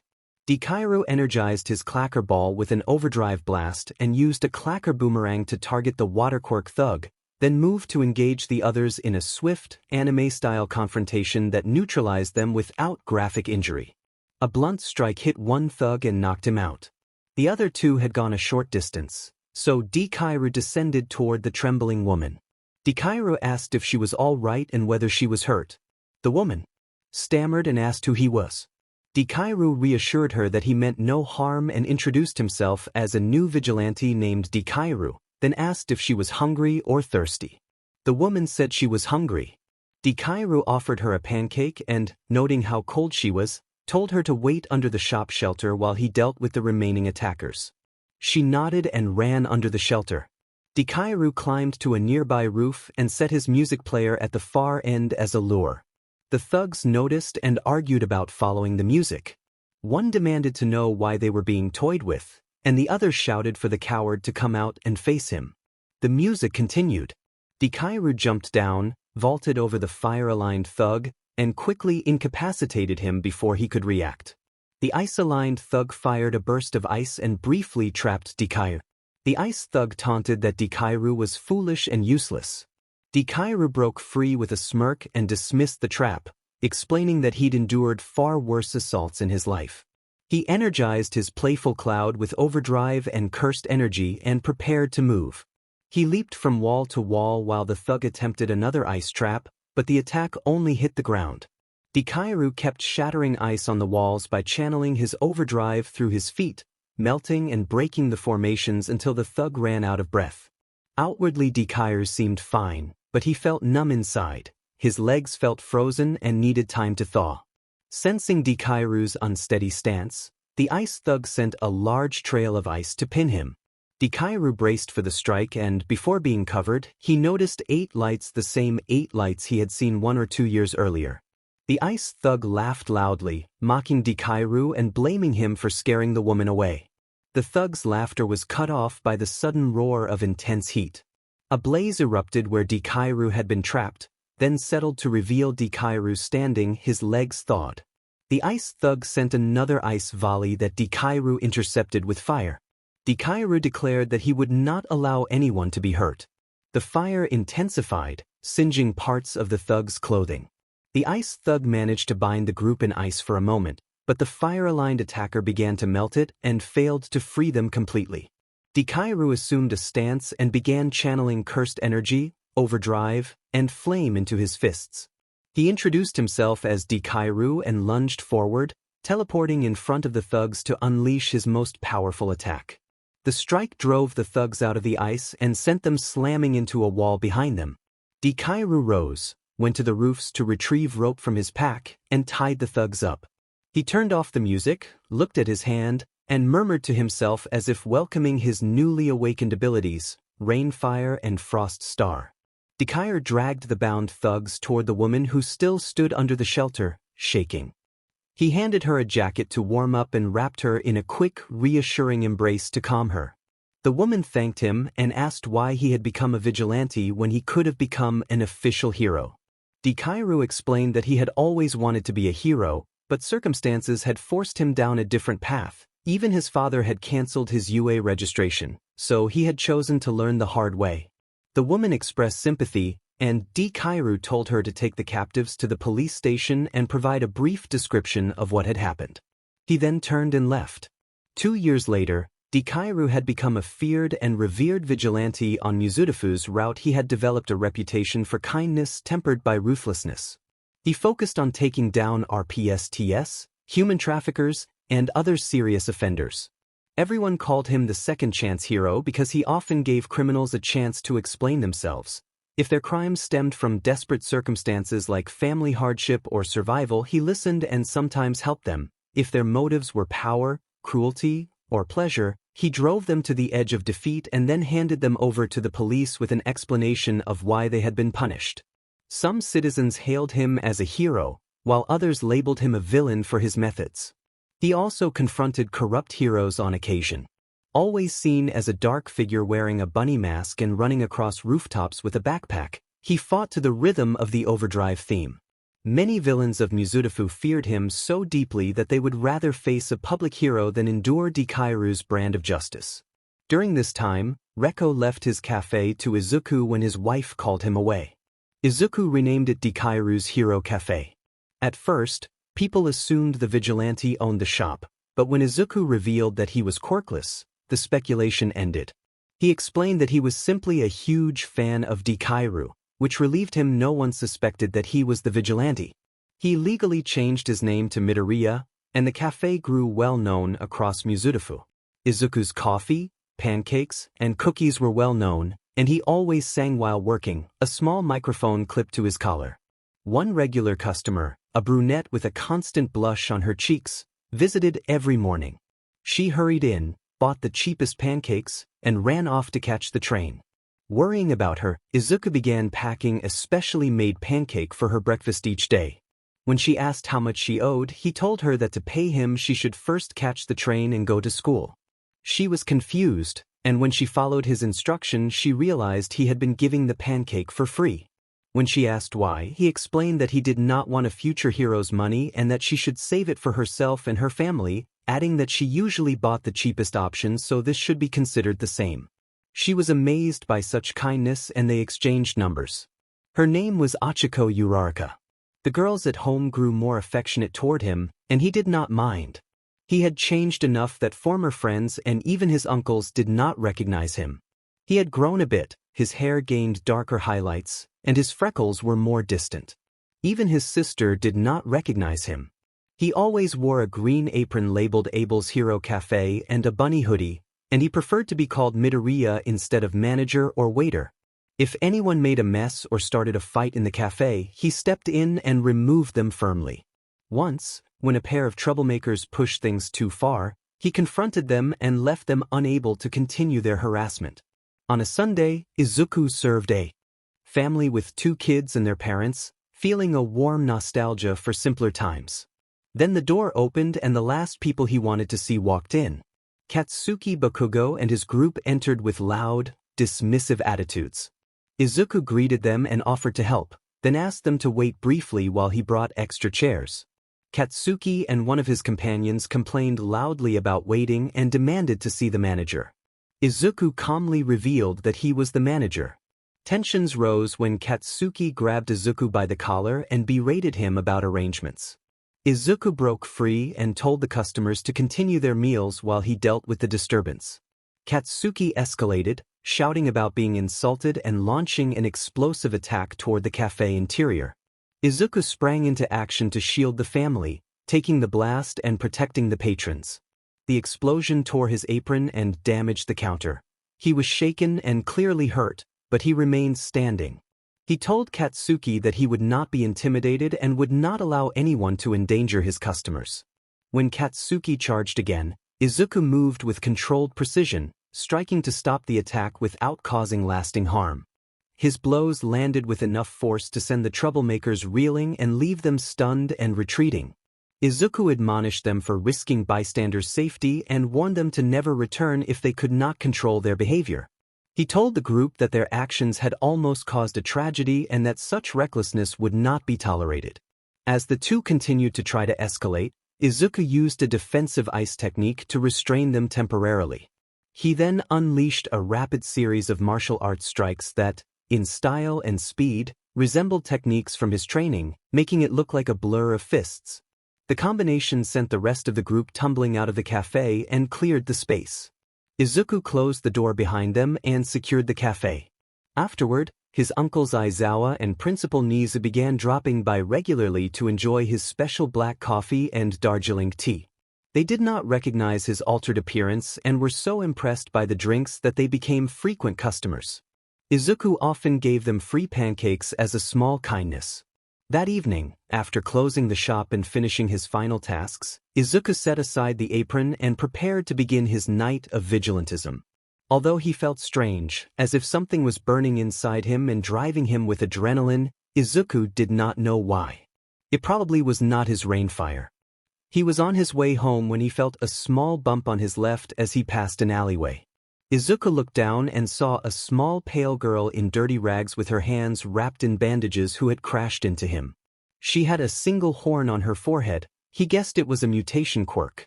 He reached out to help her. At first she flinched, then she allowed him to steady her. As soon as he touched her, he felt her trembling, and he wondered why she was so afraid. He was about to dismiss the thought when a voice spoke from the alley. The newcomer who stepped forward told Eri that she should not be running like that and that she would not want to disturb the others. A figure stepped out of the alley, someone he had been searching for a very long time.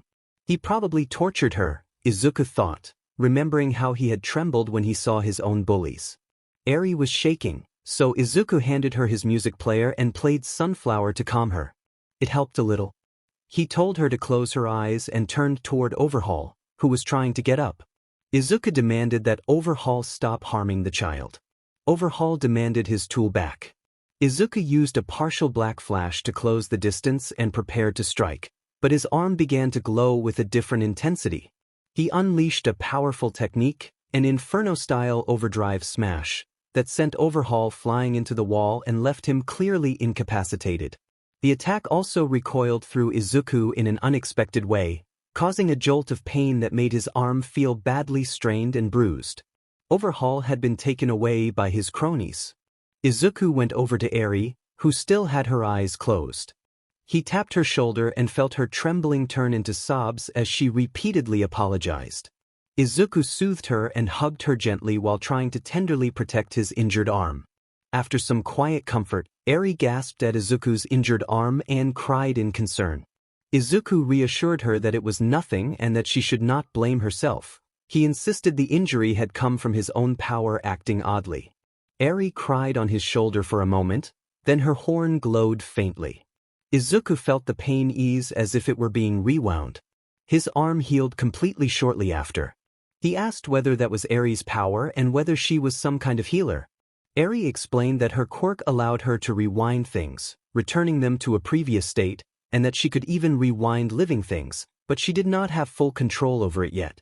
Izuku admired how useful such a quirk could be and called it a blessing rather than a curse, telling her she could give people a second chance. Eri, relieved and grateful, thanked him before the effort exhausted her. She grew sleepy and soon fell into a peaceful sleep. Realizing Eri was tired, Izuku decided to carry her home and find new clothes for her. While walking, two girls approached when they saw Eri. One had black hair with red tips and wore a dark red cloak. The other wore gloves and had a prosthetic right arm. They spoke fluent English and asked what had happened to Eri. Izuku explained that Eri was simply tired after he had rescued her from a villain. The girls reacted with surprise at how well Izuku spoke English and introduced themselves. The girl with the red cloak said her name was Ruby Rose and asked about Izuku's green hair. The other introduced herself as Yang Xiaolong and mentioned they had come from New York. Izuku stammered through his own introduction and then recognized them from an old username he had used online. Ruby realized who he was and the three exchanged a quick, excited recognition. Yang nearly blurted out more before Izuku gently covered her mouth and revealed his real name, Izuku Midoriya. The two girls, relieved to have found someone they knew, explained they had been looking for a hotel but most were full. Izuku offered them a place to stay at his home, explaining he lived with two other foreign residents and did not have parents or guardians. The girls accepted gratefully and the group headed to Izuku's home. They arrived to find Blake reading and Pyrrha checking her weapon.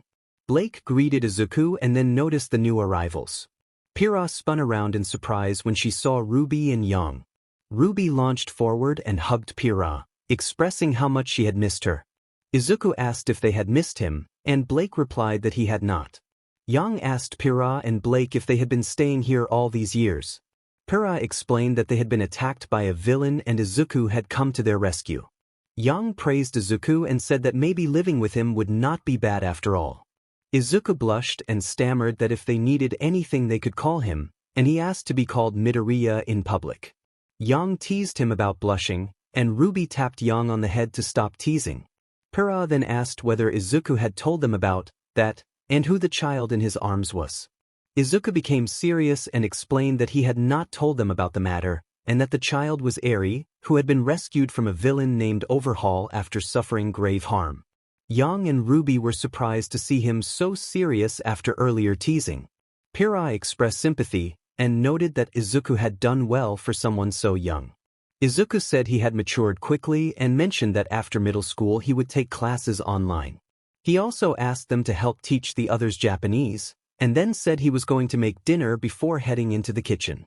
Yang thought that Izuku was very strong-willed and said she would not have lasted in his situation. Blake said their reaction had been the same, and then told Ruby and Yang to change and come down in 10 minutes if they wanted dinner. She warned them that Izuku's food was so good she might eat theirs too. Later, Ruby and Yang were delighted by the meal. Izuku told them about the cafe he had not mentioned earlier, and they were excited to visit it. Eri was sleeping, so Izuku left her resting on his bed and slept beside her. He postponed his patrol for the day and planned to do more the next day. In the middle of the night, Izuku felt the urge to open his eyes and found himself in a familiar place from 2 years before. He noticed only the upper part of his mouth and his hands were visible, while the rest of his form was dark and indistinct. 8 figures stood before him, clearer than before, though the 8th remained partially obscured. The first figure was a very frail-looking man with white hair, who introduced himself as Yoichi Shigaraki. The second figure, blonde and spiky with a scar on his face, turned away and refused to give a name, saying that Izuku would need to earn his recognition. Yoichi apologized for his sternness and suggested calling him second. A third man with a beanie and ponytail also declined to share his name, asking to be called third.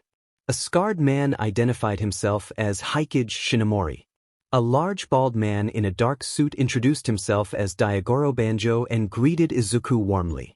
A shorter man whose shirt reached up to his mouth gave his name as An. The 7th figure was a muscular woman in a jumpsuit and cape who said her name was Nana Shimura. Izuku realized with surprise that Nana Shimura was his grandmother. He tried to speak, and his words came out in a broken voice. He asked where he was and what was happening. Banjo praised him for being able to speak without fully controlling One for All. The group explained that Izuku was actually the 9th user of One for All. Nana explained that while he had been in his mother's womb, a small portion of One for All had become part of him because his copy quirk had interacted with his genes and caused an early evolution. This interaction had enhanced his copy ability and altered his quirk genes so that he could handle many quirks. Nana added that, aside from the other great villain with a similar ability, Izuku would be one of the few who could manage multiple quirks and potentially live longer because of it. 2 or 3 are very rare. Because quirk genes are connected to the brain, extra quirks corrupt the genes. They send too much information at once, and the brain cannot process so many inputs. That is why a user's lifespan decreases if they already have a quirk. The narrator was the only one aside from Yagi who had wielded One for All for a long time, for 18 years. Technically then he had saved his own ex-sister. He nodded, thinking that the quirk was far too dangerous. One question still bothered him. He thought that to transfer One for All he needed to be in contact with the source. How had he come into contact with Yagi? He had believed the transfer required ingesting the user's blood. Nana explained that she had told Toshinori the same thing, but there had been another way of transferring it through physical contact with the user's blood. Her expression darkened and a tense air surrounded her as she reminded him of the past. She recalled that Yagi had slapped him with blood on his palm. He remembered that Inko had slapped him earlier, which had made his cheek bleed a little. As soon as the blood on Yagi's palm contacted the cut on his cheek, the transfer had occurred. Normally One for All could not be stolen or taken by force. It could only be given by the user's will. This situation had been an exception because he had already carried a small part of One for All inside him. He wondered what Izumi had, since he had seen her use what looked like One for All. Nana noted that Izumi's smile had been unsettling. She had received a small unstable fragment of One for All that they had arranged for her. En pointed out that it had been more specifically Nana's doing. Nana admitted it and explained that the piece Izumi had was unstable by design. Every time Izumi used it, it would injure her hand. She would not be able to control it, and it would not be removed unless he came into contact with her blood. In that case it would transfer to him. He thought it was a cruel solution but acknowledged that Nana was his grandmother. They both shared a grim laugh while the others watched, uneasy. Nana instructed him that he needed to start training with One for All. Since he had been using quirk training since around 7 years old, she believed he should be able to handle at least 5% of One for All now. He felt himself fading away from the conversation. Yoichi reassured him not to worry, he was just waking up. Yoichi said that they could still talk to him normally because the barrier between them had been broken by his copy. Quirk. He waved them goodbye, closed his eyes, and opened them again. He was back in the human world. Eri was sleeping peacefully beside him. He tried to reach Yoichi again. After a moment of silence, Yoichi's voice came through, confirming that he could hear them.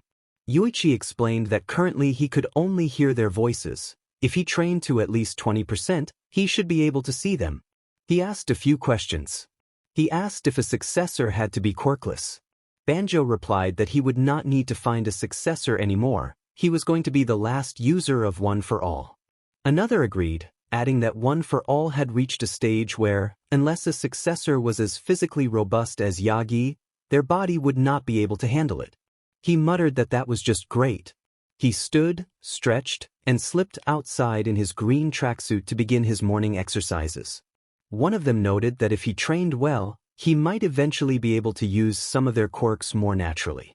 They warned him that some quirks were difficult to master, like Haikage's Danger Sense and Daigoro's Black Whip. They also urged him to tell his housemates that another of his quirks was awakening, that would put them at ease. He started jogging, knowing the road ahead would be very tough. One for All increases physical prowess tremendously, granting superhuman strength and speed. The strength is enormous, and high% attacks can cause massive destruction. The speed can be increased so much that at high output the user moves at extraordinary velocities. One for All also provides extra stamina and energy. Drawbacks: if the user exceeds his current limits, he risks severe injury to his limbs and body. Repeated overuse causes worsening damage and impaired function. Using multiple quirks simultaneously with One for All overwhelms the provided stamina and energy and will eventually exhaust the user. Black Whip grants the ability to generate black tendrils with blue borders from parts of the body. The user can produce them from hands, arms, and back, and can cover limbs with them to reduce recoil from one for all. Black Whip is useful for capture and mobility. With Black Whip, breaking the sound barrier becomes significantly easier, and at full output the user can move so fast they appear to teleport, leaving a visible afterimage. Drawbacks. Black Whip responds to the user's emotions. If the user is angry, it may erupt uncontrollably. If he can control his anger, he can use that burst to his advantage. Otherwise, outside intervention may be needed to stop it. Range is currently unknown. Float grants the ability to suspend in the air and gain altitude within limits. High-altitude use is constrained by thinner air, which requires specialized oxygen gear for extreme heights. Range is currently unknown. Deku used the ability in combination with Black Whip to rescue people. Quirks and drawbacks. Black Whip combination, unstable for the first few uses. Deku could not fully control his balance at first, and climbing higher consumed more of his energy. Danger sense. This granted Deku the ability to sense and become alerted to dangers around him. It produced a sharp sensation in the part of his head corresponding to where the danger was located. For example, an attack from behind produced an alerting sensation at the back of his head. The closer and stronger the threat, the sharper the sensation. The range remained unknown. Drawbacks included the need for a high pain tolerance and the requirement to be fast enough to react to the sensation. Smokescreen. This allowed Deku to create smoke around himself from his body. It enhanced his vision within any kind of smoke and allowed him to breathe normally in smoke, thick or thin.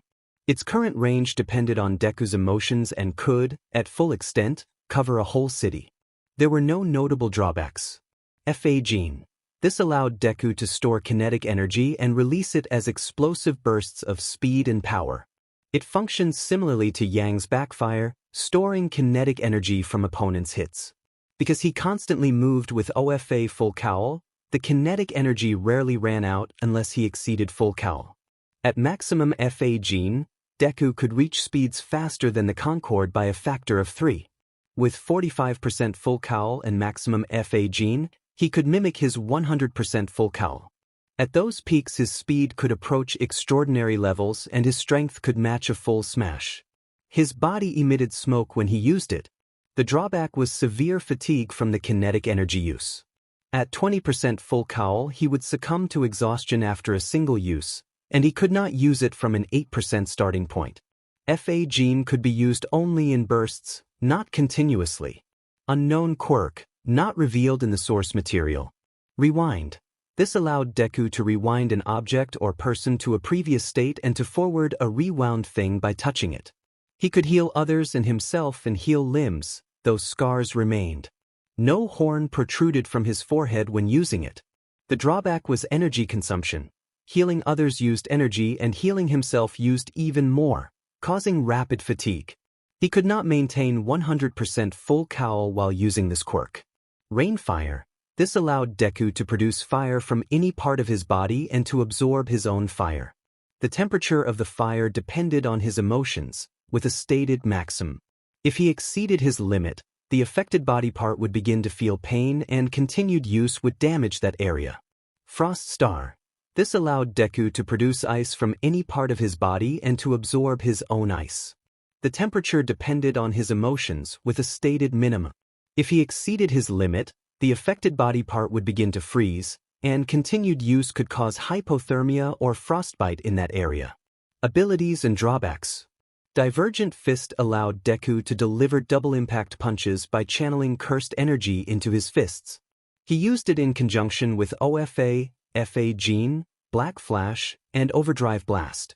The drawback was the consumption of cursed energy, which he did not always have available, and the tendency for his hand to bounce back slightly, requiring precise timing.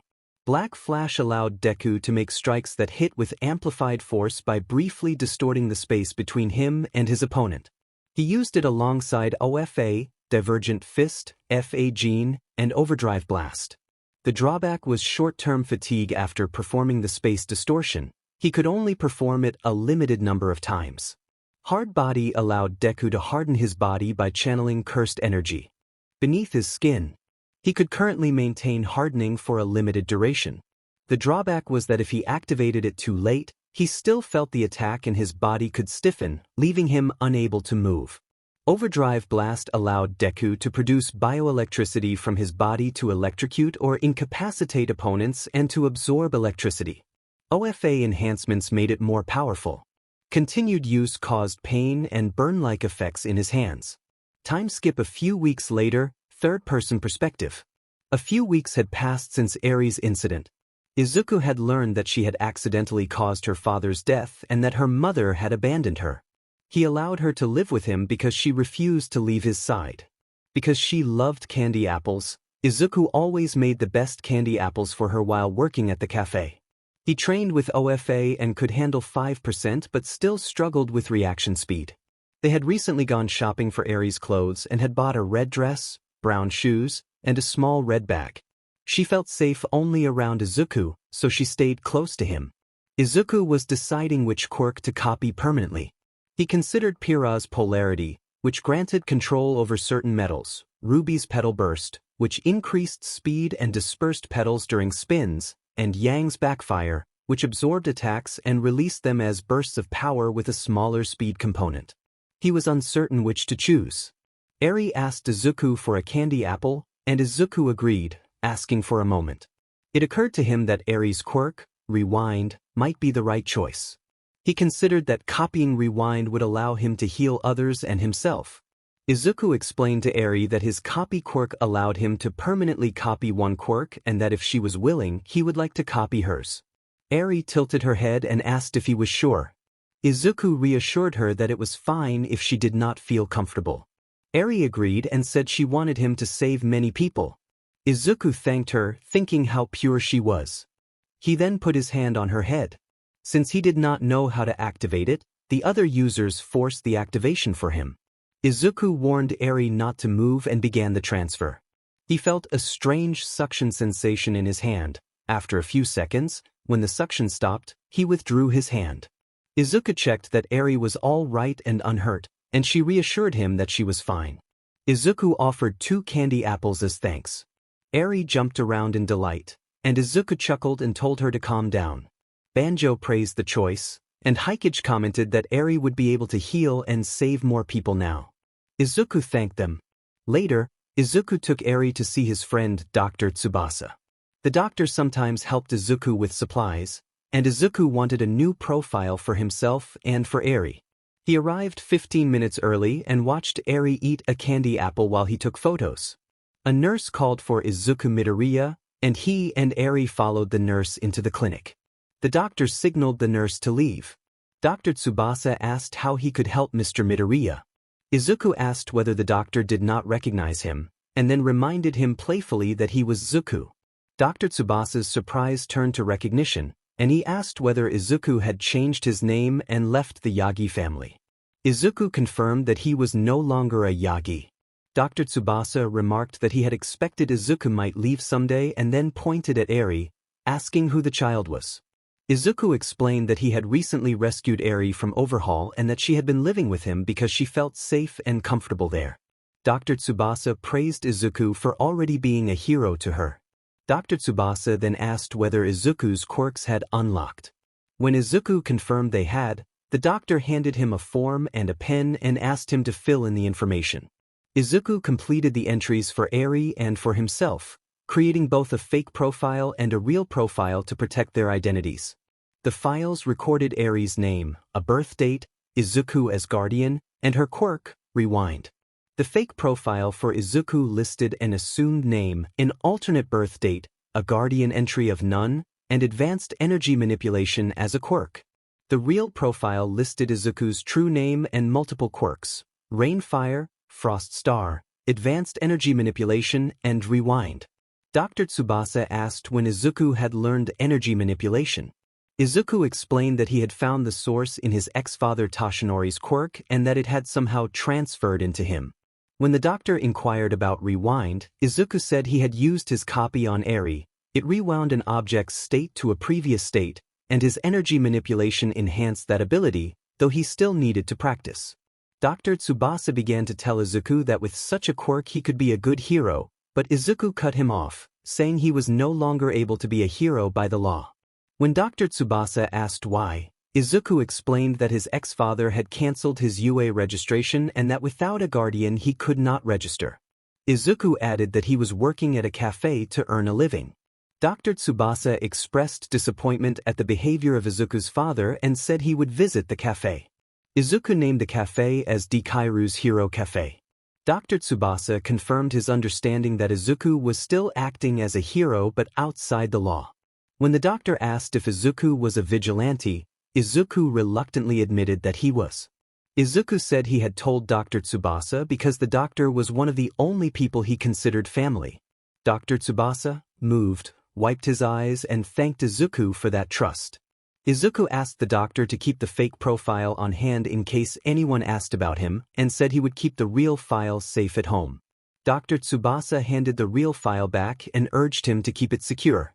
Izuku thanked the doctor, said goodnight, and left with Eri. Some time later, Izuku sat in the backyard of his warehouse writing ideas about one for all in a coded system that looked like random numbers to anyone else. He feared that if the information fell into the wrong hands it could be dangerous, so he recorded weaknesses and technical notes in code. He was trying to find a way to control one for all without injuring himself. Every time he used it he limited himself to 5% so his hands would not break, but it still caused pain. He wrote idea number 27. If one for all is an accumulation quirk and his current level was 5%, could he concentrate the power into the equivalent of a cup's worth? He set the notebook aside and tested the idea. His hands glowed and when he punched the air a strong gust formed, but the effort hurt his hands. He healed them quickly with rewind. He had discovered that rewind could be used in sequence. After rewinding an item to a prior state, touching it again could return it to the later, broken state if he willed it. He needed only to imagine the power beginning in his body. Exhausted, he sat on the ground and wondered how he could save people if he could not safely use one for all at higher levels. He had other powers, but to him more power meant more people could be saved. Idea number 27 was marked as failed. Later conversation with the others clarified some points about one for all. Izuku asked how they used the quirk without breaking bones. Nana explained that because they had more muscle mass, one for all fit into their bodies more naturally, and they had not experienced the same injuries. Yuichi had not been able to use it at all for that reason.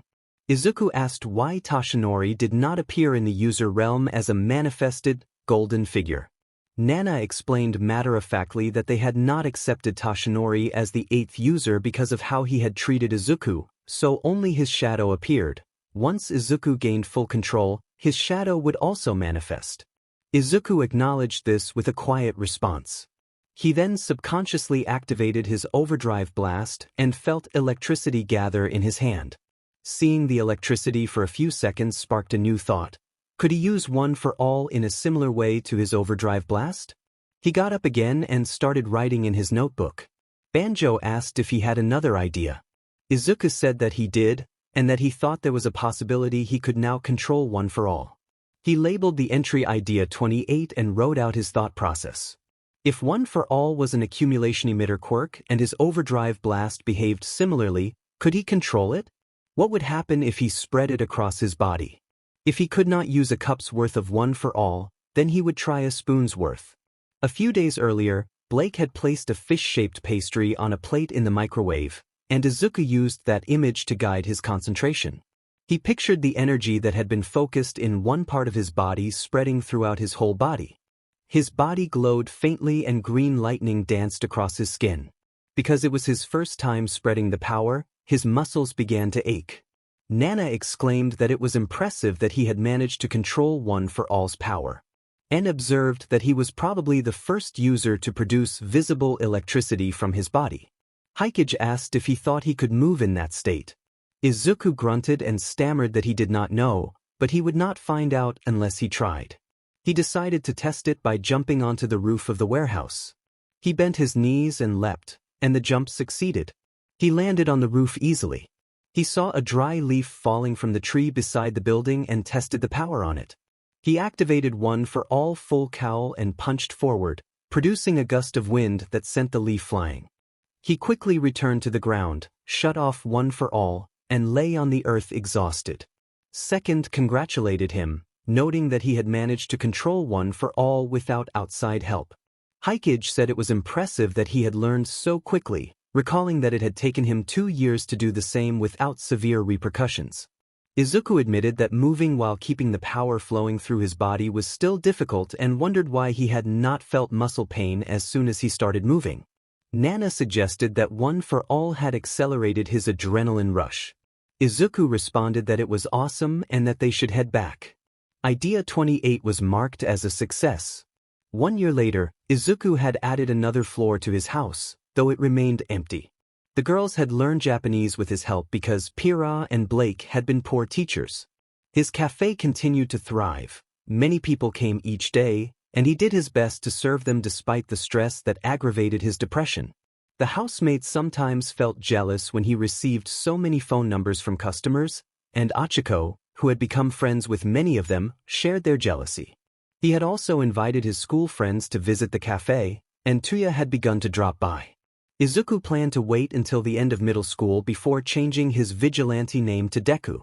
He had become talk throughout Japan and was currently the country's top vigilante.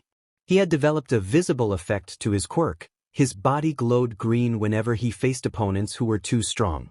Many people speculated that he possessed multiple quirks. No one could seem to touch him. Even Edge Shot and Best Jeanist had been unable to hold him, and he had broken Best Jeanist strings with ease and outrun Edge Shot. His costume had evolved to include white bracers with blue seams and iron soles on his shoes to enhance his kicks. Some claimed he might one day rival All Might, while others dismissed the notion. Endeavor did not pursue him because the vigilante had helped him on several occasions, and Endeavor let him be. Izuku continued to use makeup to conceal his freckles and washed out black hair and often braided his hair so he would not be recognized at school. Today was the last day of middle school, the day he had been waiting for. He sat quietly writing in his notebook, which he had titled My Book. The 5 troublemakers were conversing among themselves when the teacher entered carrying papers and placed them on the desk. The teacher announced that, as third-year students, they needed to start thinking seriously about their futures. The students groaned. The teacher then flung the papers into the air and commented that many of them wanted to go to the hero track. Izuku muttered that the teacher was irresponsible and irrational, noting that none of the other students had combat-effective quirks and that he could probably beat them with raw strength alone. Nana agreed that he could. Katsuki Bakugo climbed onto his desk and demanded that no one lump him and his group with the others. He insisted they would be lucky to become sidekicks to mediocre heroes. The classroom erupted in jeers and heated back and forth. Izuku found their boasting unbearably loud and thought to himself that it was overwhelming. The teacher remarked that the group of 5 had excellent test results and might get into UA high school.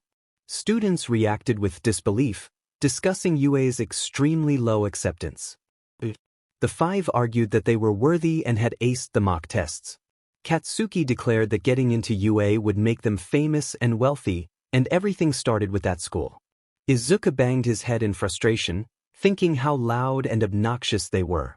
Then the teacher turned to him and, with a mocking expression, asked whether Izuku Yagi was also applying to UA. As the class laughed, a pen suddenly struck the board and lodged there with a crack in the wall. The students and teacher turned to see the source. Izuku had thrown the pen in anger. He glared and told the teacher that the teacher should get his eyes checked, because Izuku had not written UA on his application form. He had written singing, a dream he had abandoned 3 years ago. From where he sat, he could see that the teacher was holding Izumi's paper. Izuku confronted the teacher about the altered attendance forms, telling him to get his eyes checked or change his glasses, and adding, in a cold tone, that he could remove the teacher's options if needed. The teacher stammered in fear, unable to form a coherent defense. Izuku accused him of tampering with the forms, warned that he was lucky Izuku was in a good mood, and insisted those forms mattered to him. He declared he was leaving and that the class was not worth his time. When the teacher tried to protest, Izuku announced that he would attend classes online from now on because the teachers did not teach anything, and that he considered himself smarter than them. The teacher challenged that claim, and Izuku tested him with a trigonometry question. The teacher faltered, unable to answer, and Izuku responded with contempt before heading for the door. As soon as Izuku stepped outside, a sudden stabbing sensation hit his head. Hikage called out that danger was coming from the right, and Izuku dodged just in time. He turned to find Katsuki standing there, eyes wide. Izuku signaled his friends to stay back and snapped at Katsuki to stop shouting. The sudden, firm voice from the usually stuttering Izuku shocked everyone, and his friends looked on with a mixture of pride and awe. Izuku berated Katsuki and his sister with harsh words, and his friends chuckled nervously. Katsuki, furious, charged and shouted that Izuku thought himself superior. Izuku calmly asserted that he knew he was better than not only Katsuki but the whole school. Katsuki attacked, pushing his palm forward, but Izuku anticipated it, parried, and redirected the force into a nearby wall. In the resulting scuffle, Katsuki was sent stumbling back into his gang after Izuku struck at one of his fingers, leaving him incapacitated. Izuku told the group that this would teach them not to mess with him. He asked for a lighter and after receiving one, pulled out his old notebooks and burned them in front of them as a symbolic gesture. The act shocked the five and also relieved them. They assumed he had given up on being a hero because he had destroyed the notebooks in which he had once written about heroes. Some of the girls blushed at the thought they might now be able to date him, while Shoto smiled at the chance to befriend him. Katsuki remained unconscious on the ground. As Izuku started to leave the building, Katsumi apologized for his brother, but Izuku snapped that he should not pretend to be friendly. When Izumi called for him, Izuku curtly told her he was going home and then ran outside. The others wondered if they had gone too far. Shoto suggested giving Izuku space, noting that he might pursue singing instead of hero work and that they could visit Izumi for his birthday the following week. Katsumi and Izumi expressed anticipation about being with him. The next day, Izuku's friends planned to ask him about the incident at a cafe. Izuku complained to his friends that someone had changed drastically and warned that if that person tried to confess to him, there would be consequences. Banjo predicted that something might happen soon. Izuku asked Hikage about the stabbing sensation, and Hikage explained that his quirk, Danger Sense, detected nearby threats and had been forcibly activated to prevent a cowardly attack. Izuku responded approvingly. 10 months later, with the UA entrance exams approaching, Izuku was training the girls. They were experts with their own weapons but struggled when faced with others' tools. He taught Eri basic control of rewind and gave her a junior-level education. She could use rewind to a small degree, maybe about 2%. Izuku planned to clean Dagobah Beach as part of his training and intended to teach them hand-to-hand skills so they would not rely entirely on their weapons or quirks. That day he had them sprint the backyard of the warehouse to build stamina and leg endurance while Eri watched from the side. Izuku reminded them that the weapons he was about to bring were stronger than normal because they were infused with cursed energies and warned them to use them carefully to avoid injuring themselves. Ruby protested more training, but Izuku asked if they wanted to pass the UA entrance exams. When they said yes, he explained that while quirks and weapons could get them through the exam, they would not be able to compete with a strict homeroom teacher like Shota Aizawa unless they received quirkless training. He added that Aizawa was his uncle.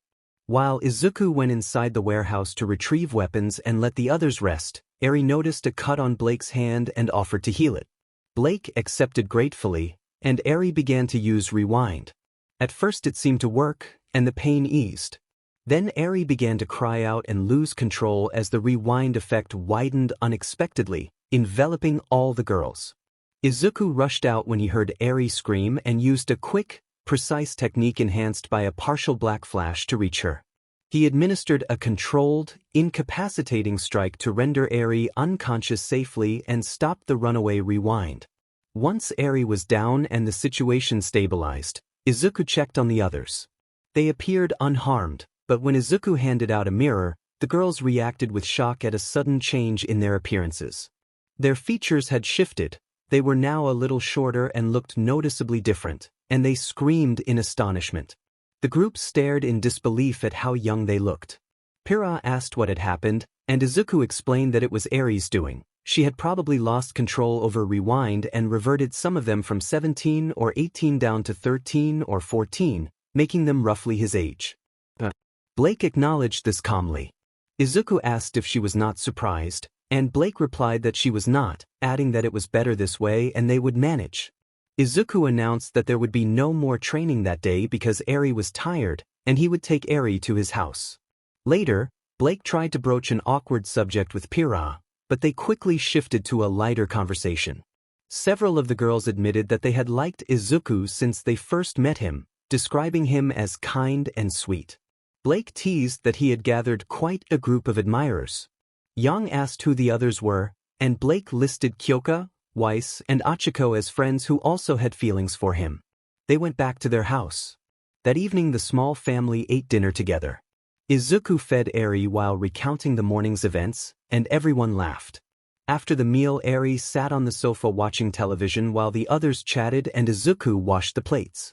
When Izuku told Eri it was time for bed, she called him daddy, which surprised everyone. Izuku asked why she had used that word. Eri explained that to her, daddy meant someone who loves and takes care of children with all their heart, and he was a hero who cared for her.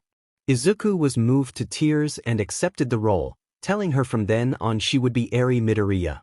Eri smiled, hugged him, and soon fell asleep on his chest. They turned off the television, and Izuku slept beside Eri in his room. He resolved to adopt Eri and to make up for missed patrols the next day. The night passed without nightmares. 3.5 years later, the vigilante once called Dekairu had become widely known as Deku after a victim had asked his name and recorded his reply. The clip had gone online. Public opinion about Deku was divided. Some held him up as a hero endeavor, edge shot, best genist, Hawks, Kamui among them, while others accused him of being a dangerous vigilante, including All Might, Turq Polaris, and Death Arms. Hawks had shared on television that he had given up trying to capture Deku after the vigilante had saved him and advised him not to see himself as a weapon. Hawks also remarked that Deku appeared to move faster than him when he had been flying at Mach 1 and was outrun, and he warned that if Deku ever turned to villainy, they would face serious consequences people would struggle to recover from. Despite the controversy, many residents of Mizudafu considered Deku their hero because of the help he had given them. Rumors circulated that he had a small stature, resembling a 16-year-old, and some outsiders accused him of breaking laws or assisting villains, while his supporters argued that he only used his quirk against overwhelmingly strong opponents. Deku favored a 3-section staff, a sword, an axe, and 2 pairs of clackers. Izuku had made steady progress controlling one for all. He reached 8% full cowl, a difficult and exhausting level that took him an entire week to adapt to. He avoided lethal force, using bursts of power at 8% for strikes and immediately scaling back to reduce harm. He observed his sister and her friends training in short, intermittent sessions and compared it to the longer, disciplined routines of his own circle. He also sketched costume designs for his friends, who approved and made copies. The Hero Cafe had been expanded with an additional floor and a balcony where customers could enjoy the view. Izuku's friends volunteered to help run the place after he reluctantly agreed, so he, Ruby, Pyrrha, Achiko, and Rodi worked the ground floor while Ijiro, Blake, Denki, Yang, Weiss, and Kyoka served upstairs. The place began to feel like a lively apartment cafe hybrid. Mornings were quieter, but nights drew many customers, including heroes dropping by for a meal. The cafe earned a perfect 5-star rating online, and people were impressed that someone so young could be so skilled in so many things. Izuku completed his beach cleaning training plan, a strict routine he presented as preparation for attending UA. He followed a disciplined schedule of cleaning, workouts, diet, and rest to keep himself fit and ready. Izuku began by clearing out small items from the beach, removing tires and broken appliances and placing them in the trash collection for proper disposal. He cleared a small patch of land and then moved on to larger discarded furniture like broken cupboards and chairs. He needed to get stronger, so he extended his work hours and cut down on sleep. 3.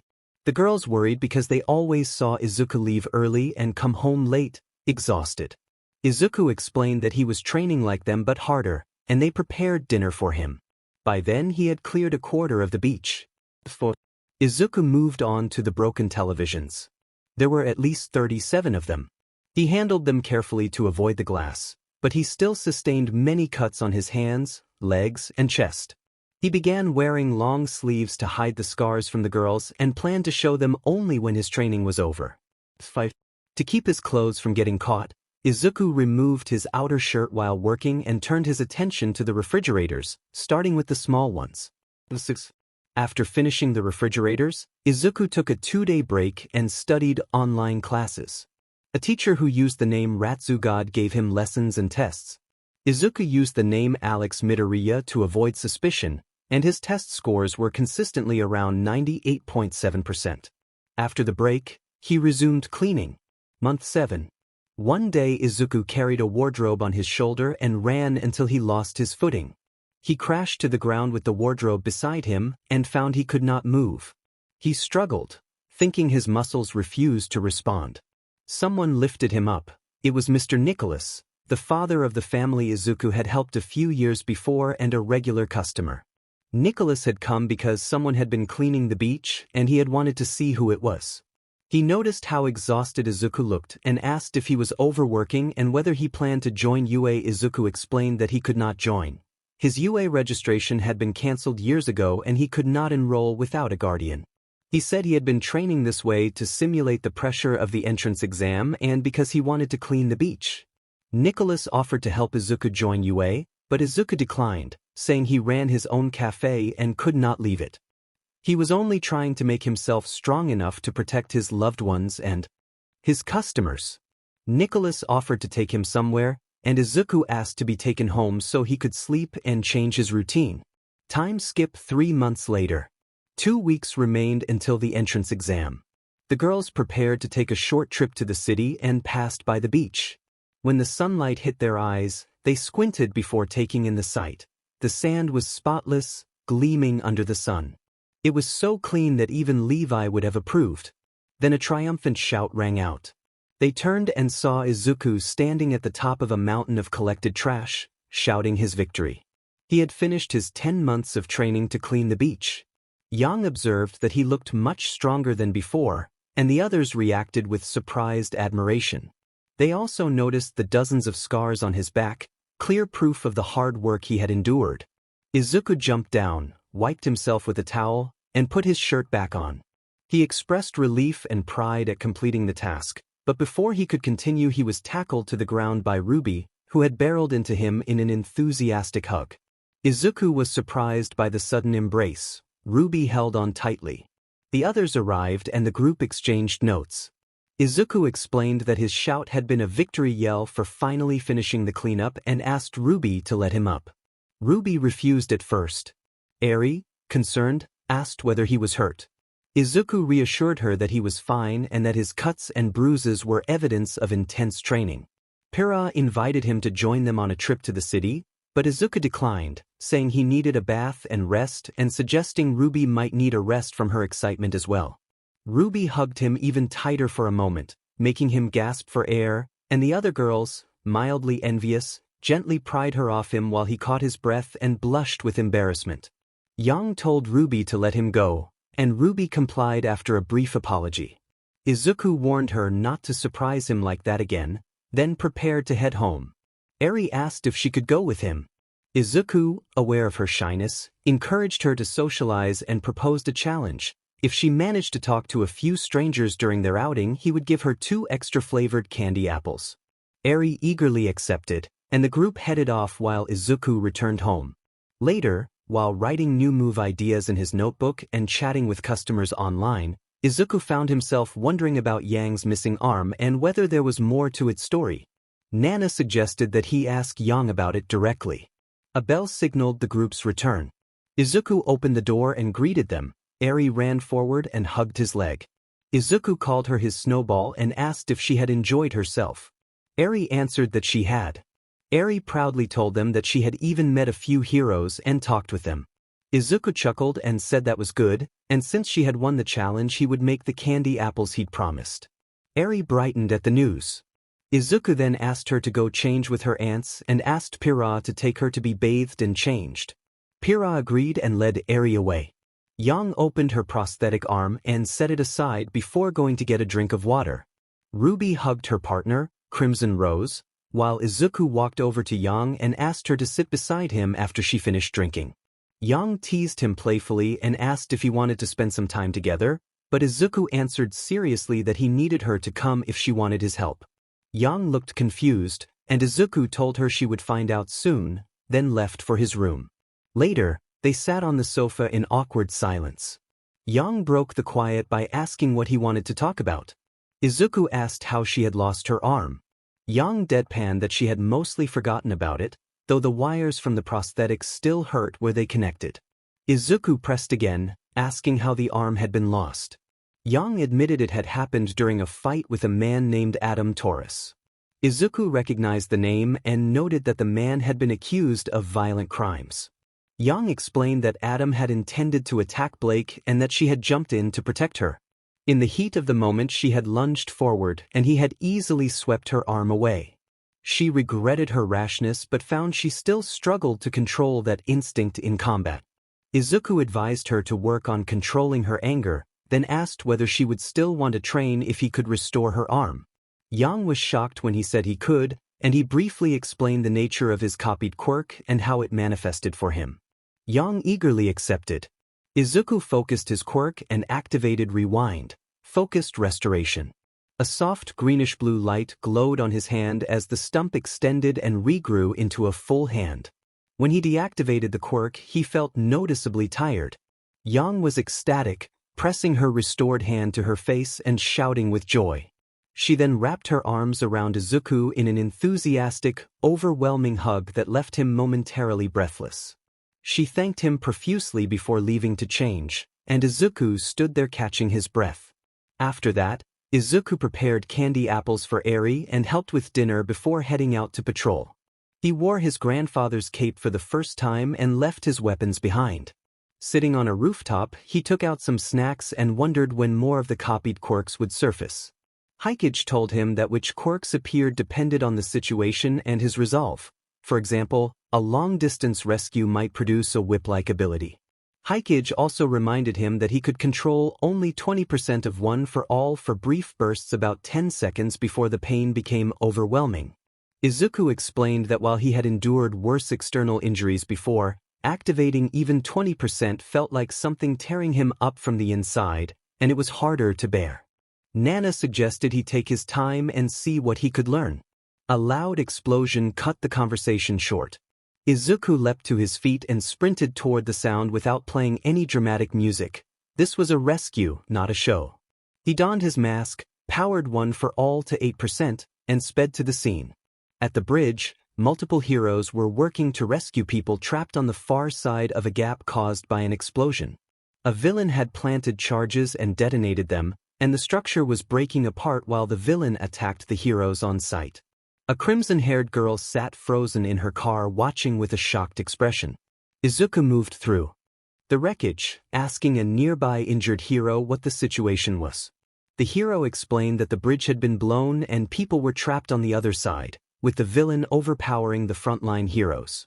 Izuku leapt across overturned cars to get closer and reached the front just as the villain raised a fist to strike a white-haired girl. Izuku intercepted, catching the villain's punch with a hand surrounded by green lightning and his cape fluttering. The villain scowled and dismissed him as another inexperienced hero. Izuku identified himself as a vigilante and reared back, driving a heavy punch into the villain's midsection with a move he called an 8% divergent smash. The villain flew back and struck the railing, collapsing unconscious. With the immediate threat neutralized, Izuku checked on the white-haired girl and confirmed she was all right. He instructed her to join the other evacuees while he and the rescue teams worked to prevent the bridge from collapsing completely. She tried to thank him as he was already moving away, but another woman called to her and urged her to return to the group, and the white-haired girl ran back to safety. Izuku continued across the broken span, keeping his focus on saving everyone as the damaged structure hung perilously over the water and vehicles dangled on the edges. The people on the other side were completely terrified. He told himself that he needed to close the gap as quickly as possible. He activated Frost Star and tried to spread ice outward, but it could not reach the far side. He realized he would need to be in the center, and it would have been easier if he still had Nana's float. He cursed under his breath, withdrew the ice, and decided he would have to stand on top of the hanging cars to perform the restoration. A sudden cry for help drew his attention. Looking down, he saw a car containing 3 people, a man, a woman, and their son who must have been unconscious earlier, which explained the delay in calling for help. He resolved to save them no matter the cost and shouted that they should hold on because he was coming. The man begged for help. He assured them he was coming. He scanned for something he could use to launch himself, leaped onto the top of a van, and aimed himself toward the stranded car. Someone nearby asked what he planned to do. He explained that he would launch himself at 8% power to extract the family through the opposite window and place them on the boat below, but he could only carry 2 people at a time and the boat was almost within reach. He instructed the family to open the front windows. The man nodded and opened them quickly. He charged to 8% power and lunged. He could not perform a precise maneuver because his breathing and concentration were unsettled. As he approached, he moved both hands forward, grabbed the man and woman, and dove through the broken side of the car onto the boat. His landing made the boat shake, and everyone on board turned to look at him. He brushed it off and asked them to continue with their conversations. When the man demanded what would happen to his son, he said he would go save the child and asked the boat's driver for a lift to the shore, offering to pay. The driver refused payment and insisted he should accept the ride freely, thanking him and calling him a hero for protecting the city. He corrected the driver, saying he considered himself a vigilante, but the driver insisted he was a hero and urged him to hurry to the child. He smiled and looked up. The boy clung to his seat, so he still had time. He crouched, jumped to the adjacent car, and powered down to 5% so his shockwaves would be minimal. He moved slowly toward the child through the broken window and extended his hand, telling the child to grab on. The child was terrified.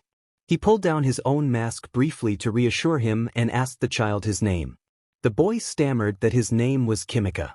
He handed his mask to Kimika and told him to put it on, close his eyes, and reach for his hand. Kimika accepted the mask and obeyed, closing his eyes and inching forward until his fingers touched the man's. Just as he was about to pull the child to safety, Sheepmite intervened, declaring that he was there to save people. Sheepmite leapt up and delivered a powerful punch to a villain who was getting back to his feet. The strike launched the villain away with an enormous shockwave that reached their position and caused them all to lose balance. The shockwave knocked them off the car. Kimika slipped from his fingers and began to fall. A surge of emotion snapped something inside him. Years of pain and abuse came to the surface, and his anger erased whatever respect he still had for Sheepmite. He gathered himself, clenching his hands until tendrils began to form along his knuckles. He activated full cowling at 20% and moved his hands downward toward the falling car with lightning speed. The tendrils multiplied and extended to catch the car and the child. He felt a sudden strain along his back but ignored it. The tendrils fanned out further to intercept other falling debris that threatened the boat. He called to Kimika, and the child gave a shaky thumbs up. Kimika pulled down the borrowed mask and tossed it, and one of the tendrils deftly caught it. He gradually extended the tendril holding Kimika and set him gently on the boat while the occupants cheered. Proud of saving the child, he slipped the mask back on and noticed 4 large tendrils anchoring him to either side of the bridge, keeping him suspended in midair. The new ability allowed him to hold himself in the middle of the collapse, and he realized he could now restore the bridge. Bouncing lightly, he gathered fallen debris and positioned it along either side of the break. He engaged Frost Star again. Wherever the cars and fragments contacted him and the damaged edges, the ice spread and began to fuse the pieces. He raised his internal temperature and covered the remaining gaps with controlled ice. The repair held. He had managed to save many lives. His brief relief evaporated when Sheepmite laughed and announced that he had to capture him. He turned to face Sheepmite. His glowing eyes made Sheepmite flinch. Anger boiled up as he remembered that Sheepmite had struck the villain with maximum force instead of moderating the blow to avoid collateral harm. He reared his right leg back and declared that this was for harming Izuku Yagi and the people that day. He delivered a focused kick to Sheepmite's weak spot with a move he called St. Louis Smash, sending Sheepmite skidding back into a nearby railing. After that, he leapt away to check on the survivors, ready to examine anyone who might need help or healing. I found no one was harmed, so I decided to go back. Before I could move, a voice called out and I saw a man holding a crimson-haired girl at knife point. The girl had a few injuries and I was exhausted, but I could not give in. The villain ordered the girl to be controlled and threatened to kill her if his demands were not met. The narrator demanded that the villain release her. The villain smugly challenged the narrator to do anything about it. The narrator adopted a fierce tone and warned the villain that he would not hesitate to stop him, offering one last chance to leave her alone. The villain identified the narrator as the vigilante Deku and demanded surrender, then began to make a crude implication, but the narrator intervened before it could be finished. The narrator's tendril shot out and caught the villain. Angered, the narrator pulled him in and struck him, ending the threat in a single, decisive blow. The villain folded and became unconscious, cleared from the immediate danger in an anime-style display of power. An explosion erupted and a ring of fire spread around the area. I was too tired to move toward the crowd without being seen by heroes and authorities, and the girl looked hurt. Choosing the most desperate option, I carried her over my shoulder and leapt away, using the last of my full cowl to clear the flames and land in a nearby alley. I hid in a rooftop alcove and began to calm my breathing, aware they might think I had kidnapped her. I laid her gently on the rooftop, pulled my mask down, and took out snacks and water from my bag. I ate and drank slowly to recover. I wondered aloud what the tendrils had been. Banjo explained that it had been his black whip. Banjo noted that the use made sense. I had been operating at 20%, and the sudden surge in speed while I was focused on saving the girl had caused the tendrils on my back to extend and latch onto the broken surfaces with lightning speed. Nana added that the shockwave from Sheetmite had blown me away and enraged me, and that rage had awakened Daigoro's black whip. Hikage and the others reacted with quiet approval. The users around me giggled at the exchange. The girl began to stir, and I stopped murmuring.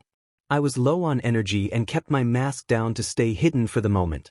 She groaned and looked around in confusion, frightened by the shadowed face she could not see clearly.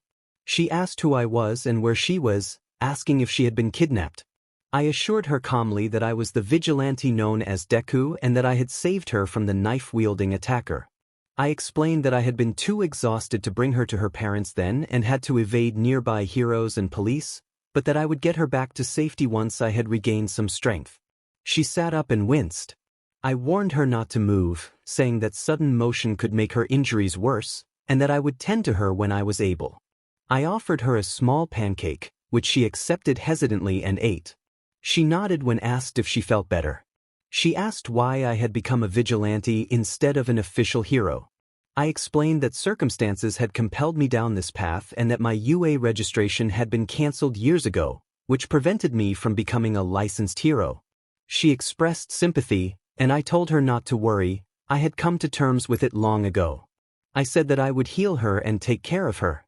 As I switched my full cowl on to check her face, her features became clear, crimson hair and striking crimson eyes.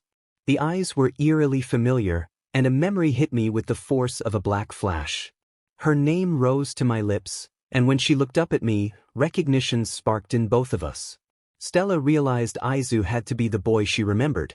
We both stared at one another, the shock of seeing a face from childhood after almost 10 years washing over us. For a few moments we simply held each other's gaze. I turned my head and found myself blushing. Stella looked older and more mature than in my memories, softer and somehow more striking. She asked if I was really the Izuku Yagi she had met years ago. I hesitated and corrected her quietly that my name was Izuku Midoriya, not Yagi. Stella insisted that names and appearances did not matter to her. She had never met anyone else with the same emerald green eyes. I finally gave in and placed my hands gently over her head in a tentative, comforting gesture. Stella felt the same familiar warmth she associated with the boy she had known, and the realization settled between us like a long-missed chord resolving. We both paused as the rooftop held us in that fragile, unexpected reunion. Stella confirmed that he was the boy she had been looking for. Izuku activated Rewind, focused restoration, and began to heal Stella. She blushed and stayed close as he worked, but the quirk drained his energy and he soon began panting heavily. He explained that Rewind used his own energy to heal others and himself, and that he was simply out of breath. After recovering, he identified himself as Izuku Midoriya, the same boy she had used to play with. Stella noted that he had already confirmed it moments earlier. When Stella started to speak about the past, she hugged him tightly. Izuku froze, embarrassed, and stumbled over his words. She told him not to move, saying it had been so long since they had last met and that this was a playful punishment for lying. He found himself thinking that she had matured and become very beautiful, then hurriedly scolded himself inwardly, not wanting to let those thoughts ruin their friendship. They remained in that awkward, quiet moment for a while until Izuku's phone rang. Pira called and asked where he was, reminding him that it was almost night and he still had not returned home. He realized with a jolt that time had slipped away and told Pira he was at the warehouse working on a new idea and would be on his way. Pira urged him to come soon and mentioned that Ruby had been pestering them about him. He assured her he would be there, ended the call, and sighed. Izuku told Stella that it was going to take him a while to get home. Stella asked who had called, and he answered that it had been one of his housemates. She asked about his living situation, and he explained that he lived with 4 girls, all foreigners. When he asked about his parents, he said he would tell her the story the next day at Dekairu's Hero Cafe. Then Stella fidgeted and asked if she could stay with him for the night. Izuku hesitated, reminding himself that she was asking the number 1 wanted vigilante to shelter her, but she replied that she did not care about his status. To her, he was still the Izuku she had known. He told her to call her parents and let them know that a vigilante had left her near a friend's house and that she would be staying the night. Stella agreed and made the call. While Stella was on the phone, Izuku spoke quietly with his housemates online. Nana recognized Stella as the girl he had mentioned before, the one whose family had not cared about his lack of a quirk when they were younger. Izuku admitted that explaining the situation to her family could be difficult. Banjo warned that Stella was now at some risk and that Izuku needed to be extra careful. Izuku replied that if her parents ever met him he would say he had simply been a late bloomer, and that he intended to be strict with Stella about safety. When Stella finished her call, she said they needed to leave and that they also had to talk about his powers. Izuku put on his mask and lowered himself so she could get on his back. He told her to climb on because he could not use the roads without risking encounter with heroes. He would travel across the rooftops. Stella hesitated nervously, but he was serious and insisted. He warned her to keep her eyes closed and hold on tightly. She protested that she did not shout that loudly, and he reminded her of the time she had screamed at a spider, which made them both laugh. Once she had climbed on his back, Izuku felt the closeness and blushed, telling himself to stay composed. He engaged full cowl at 5% and began leaping across the rooftops, and on the way he recounted his life story to her. At one point Stella became upset and her quirk flared unintentionally, emitting heat that singed the air around them. Izuku managed to keep his costume intact. Stella's quirk, Phoenix Flame, allowed her to summon a sword called Levitian Blade and to use controlled fire attacks. Izuku asked her not to reveal his true powers or vigilante activities to his housemates, and she agreed. When they arrived at his home, Izuku signaled for Stella to wait while he changed. She turned away and gave him privacy while he changed into different clothes. Back inside, the other girls reacted with jealousy at Izuku bringing another person into the house. He introduced Stella as a childhood friend visiting him. After the brief introductions, Izuku went to bed without dinner while the girls talked with the new visitor. Now they looked at what the Yagis were doing after his disappearance, beginning on the last day of middle school. Izumi's point of view. Izumi reminded herself that today was their last day of middle school before they began rigorous training with their father.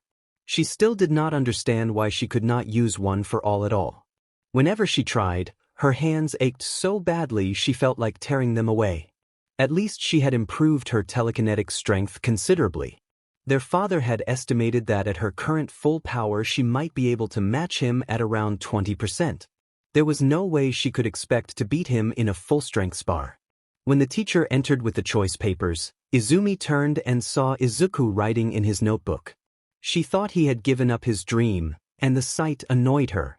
The teacher spoke about the students' futures in a way that sounded like nonsense to Izumi, then announced the school choices. The teacher declared that Izuku had chosen UA, and Izumi reacted with disbelief that someone so weak would sign up for the entrance exam. Katsuki stood up and launched into one of his usual rants about success and being the only ones going to UA. Izumi and her friends added a few taunts. Suddenly there was a crack from the wall. A pen was lodged there and the teacher was gasping. Everyone turned and realized the thrower had been Izuku. Izumi noticed a faint, strange green tinge to his eyes that made her uneasy. Izuku told the teacher that it had been meant as a prank and, to everyone's surprise, swore. He then challenged the teacher with a difficult question that none of the class could answer. When Katsuki tried to attack from behind, Izuku dodged without looking, something none of them had seen before. He parried Katsuki's right hook, sending him into a wall and causing him to recoil from a painful blow to his hand. Izuku then pushed Katsuki back toward the group with a swift maneuver, showing a new confidence. It was remarkable to see him finally stand up to bullies, though Izumi knew that without proper power, ordinary dodges and strikes would not be enough in a real fight. Izuku asked if anyone had a lighter. A classmate handed one to him, and Izuku burned all of his hero notebooks in front of them.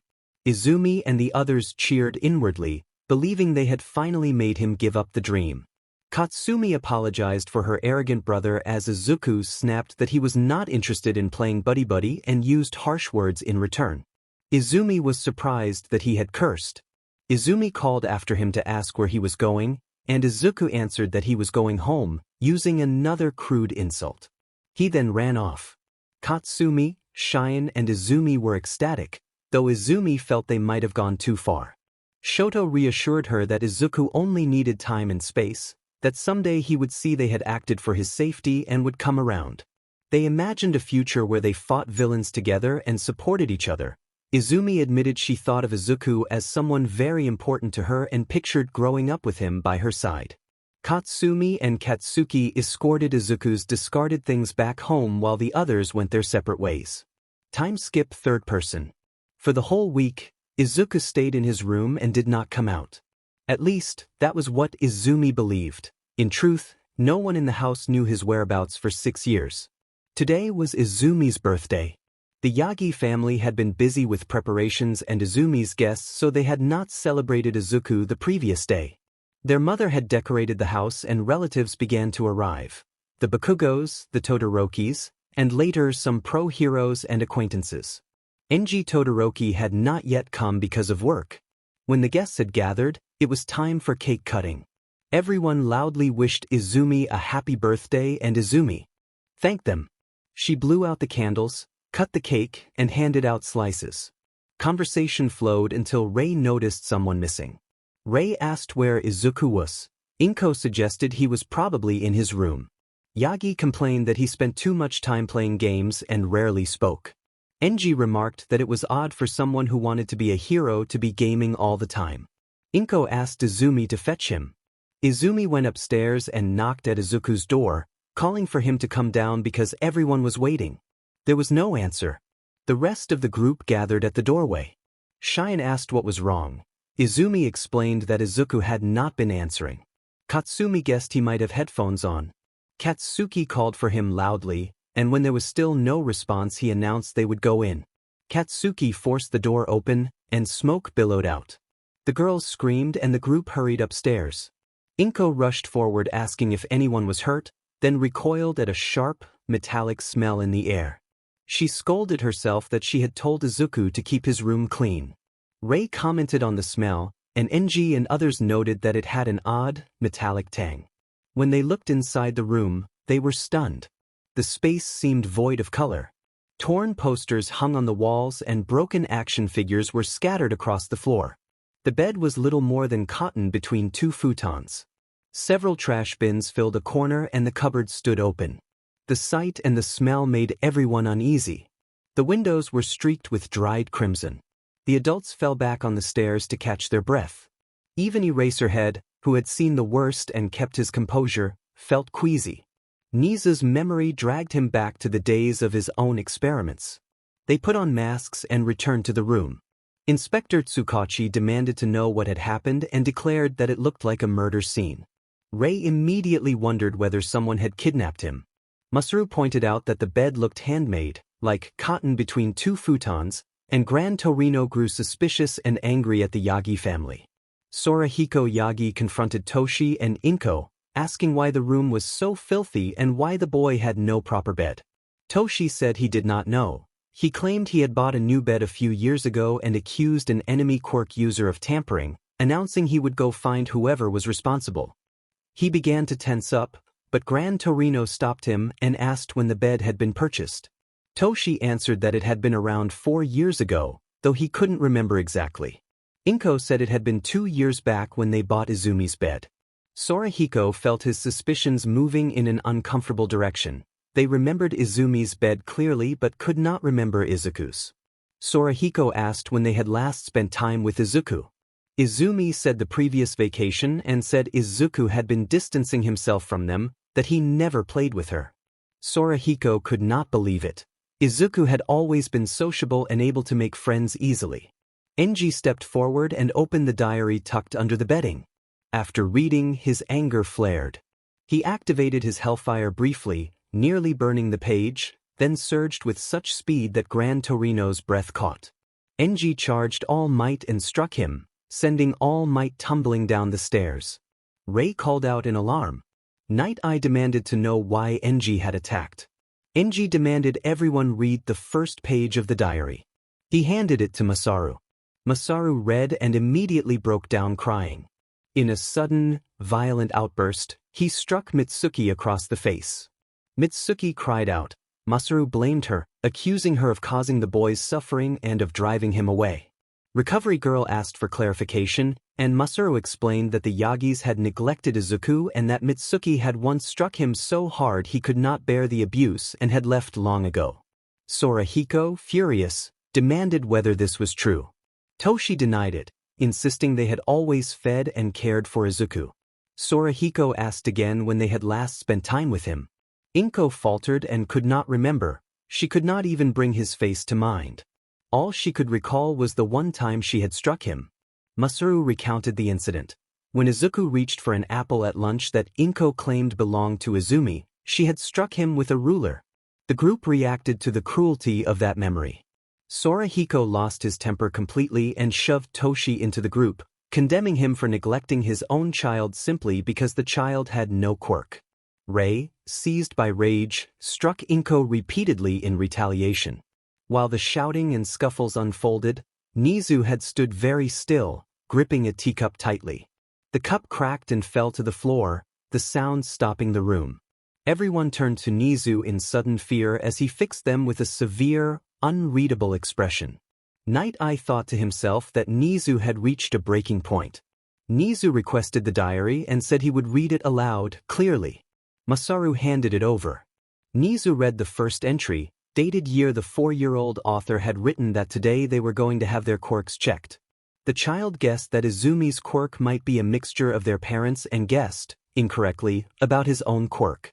He planned to write another log later. Nizu read the second entry. The child had been right about Izumi's quirk Telekinetic Strength but had discovered he himself was quirkless. He resolved that being quirkless would not stop him from becoming a hero. The doctor had encouraged him, and his parents were celebrating Izumi's quirk. The room's eyes turned to the Yagis. Nizu read the third entry. The child had written about making a new friend named Stella Vermilion, who had seemed sad and had flinched when they met. The child had invited Stella to play whenever they met and remembered meeting Stella's parents, Ms. Astria and Mr. Sirius Vermilion. Night Eye and Rei exchanged surprised looks. Night Eye wondered aloud who the Vermilions were. Nizu explained that the Vermilions were an extraordinarily powerful and wealthy family with few outside contacts, making the claim remarkable. Inko dismissed the memory as a child's fantasy, but Masaru scoffed at that, and Enji growled that they should not belittle the diary given how they had treated Izuku. Nizu read the fourth entry. The child had written that after announcing his quirklessness, his former friends had avoided him and whispered behind his back. He had decided to start a training routine despite being only 4 years old, because he believed DSPLN would help him. He had asked a mentor how to begin, been told to view himself as a failure as motivation, and started a modest regimen of laps, pull-ups, push-ups, and stretches. The room was quiet as Nizu finished reading, everyone absorbing the small, determined voice on the pages and the painful contrasts between the diary's hopeful innocence and the adult failures around it. I will thank Uncle Aizawa the next time they met, which might be when the narrator was at UA, since Uncle Nizu, Uncle Aizawa, Uncle Mike, Aunt Namuri, and Aunt Emmy all taught at schools, though Aunt Emmy taught at a different one. Nizu praised Aizawa for at least having threatened the boy enough that he had begun training early. Aizawa protested that starting at 4 was far too early. Nizu reminded them that learning about harsh realities early meant preparation had to start early, and he promised to increase Aizawa's pay a bit. Aizawa managed a small grin. Namuri demanded who had told the boy that they were teachers. Nizu answered that it had been him. Masaru muttered that he had a feeling those brats might also be responsible. The children flinched at the remark, and Torino noticed. Torino warned Detective Tsukachi that their flinch suggested truth to the accusation, and then he turned to the children to warn them that if he learned they had harmed the boy, he would punish them severely. Log 5, Year 2125. The narrator did not know how it had happened. He had been sketching ideas for a costume of his own. Most people avoided him because they assumed his lack of a quirk was contagious, but a few friends had stayed by his side because their quirks were weak and they were in similar positions. Those friends were Weiss Schnee, Kyoka Jiro, Ijiro Kirishima, Rodi Sol, and Denki Kaminari. After designing costume sketches for them, he continued working on his own when Izumi and her group approached from behind. Izumi asked whether he wanted to become a hero. When he said yes, Katsumi responded with his explosion quirk to say that he could not become a hero without a quirk. The narrator wondered how that could be. He thought of underground heroes like Aizawa, who fought effectively despite limited quirks. The 5 pressed their attack and beat him severely in a sudden, violent scuffle. The narrator assumed they might have been angry or panicked. His other friends rushed to his aid and were about to retaliate when he stopped them. Everyone present reacted in shock. The group of children had attacked him when they were 4 years old. Aizawa, furious, activated his capture gear and restrained all 5 of the attackers at once. Shota demanded, in a raw voice, that they give him one good reason he should not punish them on the spot. Namuri slapped the 5 across their faces, furious, and demanded why they had hit the boy when they were supposed to be his friends. Izumi explained haltingly that they had thought a hero's life was dangerous even with a quirk, and they had feared for the boy's safety. They had not wanted to lose him. Mike, sarcastic, pointed out that Aizawa did not rely on a destructive quirk to win fights, and if he could fight that way, then perhaps the boy could as well. Cheyenne asked if that was true, and Mike snapped that Aizawa fought with a simple knife and rope, so the boy should not be ruled out. Katsumi then confessed, awkwardly, that 3 of them cared for the boy. Enji reacted with confusion. Izumi admitted that she had never seen him as a younger brother but had always seen him as an important person in her life. Tsukachi expressed surprise. Cheyenne said the boy had helped her when she had needed it, and that was how her feelings had grown. Aizawa called the explanation the worst nonsense he had ever heard, reminding them that heroes willingly risk and sometimes give their lives to save others.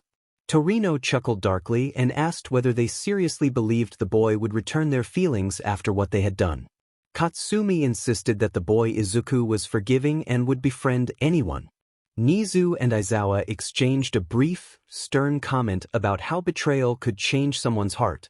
Nizu noted that the 5 had hurt the boy badly and questioned whether he would simply ignore that now. Aizawa asked Nizu to continue with the log.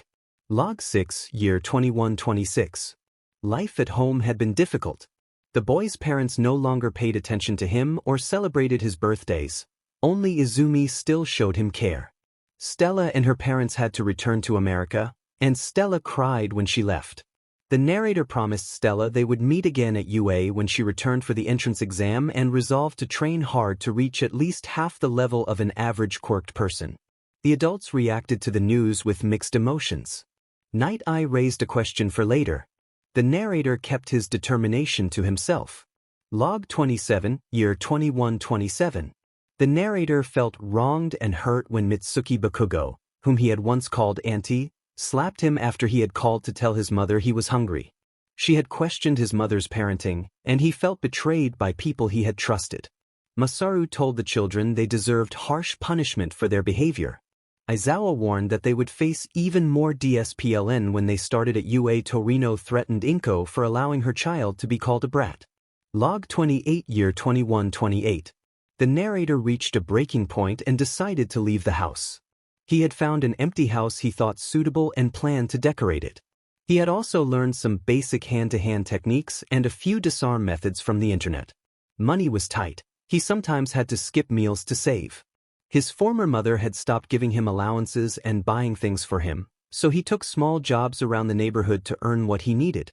Nizu announced that it was over. Enji accused the family of stopping allowances. Tsukachi reacted with disbelief that the boy had worked from such a young age. Night Eye admitted his disappointment in all might and shared his dismay with others. Inko cried and said she had not understood the boy's suffering and had thought he just needed space to cope with his lack of a quirk. Recovery Girl said that by cutting him off, the family had given him so much responsibility that he lost his way. Rei slapped Inko and wept, asking how she could have let this happen. She remembered that the boy always wore long sleeves and sometimes bandages when he visited, a detail that suggested he had been hiding injuries. A short, neutral bridge sentence was inserted where necessary to maintain the story's flow. The narrator's history of training, hardships, and the reactions of those around him shaped his resolve to pursue his dream at UA despite everything. He would always shrug it off as nothing but rough play. Rei cried harder, asking how she could not have noticed sooner. Enji hugged her and asked what she meant. Rei pressed her face against his chest and explained that he always came in long sleeves when he visited. When they had asked, he had said it was just rough playing. She had never known he had been asking them for help. Enji let a tear fall and wondered how he could have missed it. Aizawa vowed that if he ever found the person responsible, he would take custody and make sure justice was served. He warned that there would have been a fierce confrontation if Emi had been present. Inko protested desperately, calling him her son and begging for another chance. Aizawa retorted that a mother who had not cared could not claim that child, and reminded everyone that Izuku had given thousands of chances that had not been honored. Torino interrupted to ask about birthday gifts. Toshi pointed out they had not received any. Tsukachi went to Izumi's room and returned with an unwrapped packet labeled IZK, which he said had been found there. Torino exploded in anger, accusing them of sending all the gifts to Izumi instead of Izuku. He activated his jet boots and delivered a series of forceful kicks to the legs of those responsible, knocking them back. Namuri asked Nizu to read the note. Nizu obliged and began to read Izuku's letter aloud. Izuku's words asked if they were happy that he was gone and said he was relieved to have escaped that home. He wrote that he had almost given up until he found a new job where he saw families gathering and talking happily, and that watching them kept him going. He said he would create those families for himself if he could not have his own. He admitted to having had a small crush on Izumi, Shion, and Katsumi, and said that after being betrayed he realized their affection had been false. He warned them not to confront, confess to, or apologize to him, because he would not hesitate to defend himself. The consequences, he said, would be severe. He closed by thanking many relatives and promising to try to meet them in a few years, saying he needed to become strong and maintain his job for now. The letter was dated June 18, 2129, and signed Izuku. Eraserhead could hardly believe it and noted that even after everything, Izuku still cared enough to write to them. Tsukachi pointed out that Izuku could have pressed charges for illegal quirk usage, quirk discrimination, and bullying, but had chosen not to. Night Eye acknowledged that if Izuku did not want their actions to cancel anyone's future, they should respect that, but they could still impose consequences. Nizu remarked that he wanted a small measure of revenge for having his tea ruined. Nizu then outlined the disciplinary measures. He announced a significant temporary reduction in pay for the two heroes most responsible. The reduced funds would be donated to charity and administered by Aizawa, Yamada, and Namuri. Those two heroes would continue hero work but would be subject to stricter oversight, attend Nizu's lectures for a week, and complete any paperwork quickly or face further DSPLN. Nizu emphasized that he could not remove their rankings without destabilizing hero society and that the matter should not be publicized. Turning to the students, Nizu ordered that the 5 wear quirk-canceling bracelets until UA started and attend therapy sessions with Hound Dog. He instructed that they would begin the sports festival 1 minute later than the rest. Aizawa would be in charge of their DSPLN and was authorized to enforce appropriate corrective measures. If the 5 repeated bullying, they would be transferred to general studies without hesitation. When Katsumi protested, Nizu replied firmly that there were no exceptions. Nizu asked for the name of their middle school so he could speak with the principal and teachers who had failed to stop the bullying. Enji answered that it was Aldera High. Nizu smiled at the prospect of confronting the school and let out a sharp, amused laugh that made everyone tense. Enji added that the students who had enabled the bullying would also be punished. Their recommendations would be cancelled and they would not receive personal training, they would have to train on their own. Rei warned them that she and Enji would not hesitate to impose strict DSPLN if they sought help after behaving like that again. Nizu then relayed a separate note to Sorahiko. Izuku had thanked Grandpa Torino for a cape and said he would always cherish it, even if he did not yet know whether he would become a hero. Sorahiko acknowledged that Izuku had received the cape. Night Eye asked who had been given one for all, and Yagi admitted nervously that he had given it to Izumi. Eraserhead angrily accused Yagi of giving it to Izumi instead of Izuku, and Night Eye remarked that Mirio might have been a better choice, though he would have preferred Izuku because of Izuku's character and circumstances. Izumi responded that even if Izuku had received it, he would not have been able to use it at that time. The room simmered with a mixture of regret, anger, and resolve as everyone absorbed Izuku's words and the decisions that followed. Nemuri mocked that at least he had brains and suggested the other person lacked sense. Torino warned that the other would earn a piece of his mind when they came to Nizu called for everyone to move on and said they would try to find Izuku. Aizawa announced that he would adopt Izuku. Toshinori began to object, but Aizawa interrupted and insisted firmly that he could. As the heroes prepared to leave, Grand Torino told Izumi that she was no longer his granddaughter and warned her not to claim a relationship with him, adding that Yagi and Nana would be disappointed. Izumi protested, but Grand Torino turned and walked away without looking back. Inko, Toshinori, and Izumi were left wondering what they had done. The heroes dispersed, and Izuku played with a snowball, feeling an unfamiliar joy and a sense of freedom. Sometime later, after Izuku's attack on Toshinori, Inko was washing dishes when Toshinori returned. He was coughing and looked hurt, and Inko and Izumi rushed to his side in concern. Inko asked if he was all right, and Izumi demanded to know which villain had attacked him, vowing to go after. Toshinori assured them he was fine and said he might have found something about Izuku's whereabouts. When Inko and Izumi leaned in to hear more, Toshinori sighed and admitted that the new vigilante likely knew Izuku. Ruby woke Izuku with a piercing shout. He had stayed up late the night before trying to figure out how to make long-range attacks with Ofa. Stella had told her parents she would meet them after the entrance exam. Izuku begged Ruby to stop shouting, explaining that he had gone to sleep late and needed rest. Ruby answered loudly that the entrance exam was today. Izuku told her he was coming, complained about the timing, promised to get ready and make breakfast, and said he would call his friends so they could go together. He got out of bed and stretched to loosen the stiffness. Later, all the friends gathered at Izuku's house. He made breakfast and saw them off, though Rodi was absent. Rumors said Rodi had transferred elsewhere, and the news saddened Izuku. Eri wanted to go with them to watch the exam, and Izuku agreed that it would be a good experience. He had put up a notice at his cafe the previous night that he would be closed for the day so he could rest. After his friends left early with Eri, Izuku closed the door and collapsed face down on the couch. He told himself he desperately needed rest. His body was tired from the fights. Banjo observed that he looked unwell. Izuku agreed that he needed sleep and rest but admitted that even when he rested physically, he remained troubled mentally and felt the need for midnight somnambulist. Nana apologized, saying she had not realized how badly it affected him. Izuku reassured her that he was trying not to give in to the nightmares. A man called Second told Izuku he was probably the strongest person he had ever met. Izuku asked what he meant. Second explained that he had never seen anyone continue to stand strong after so much pain and neglect. Izuku said he drew strength from the people at his cafe. Seeing them bond and be happy made him determined to protect their smiles at any cost. Second smiled at that. Yoichi asked what Izuku planned to do next. Izuku checked the time 6:45 a.m., with the exam starting at 9 o'clock, and decided to relax, chat with the others a bit, and recover his strength. When En asked what he was going to do, Izuku said he would do something a little crazy. He planned to go watch the exams to evaluate the system. Nana thought he was joking, but Izuku said he would test his new gloves in the meantime. He opened his suitcase and took out 2 white gloves with gauntlets on the wrists.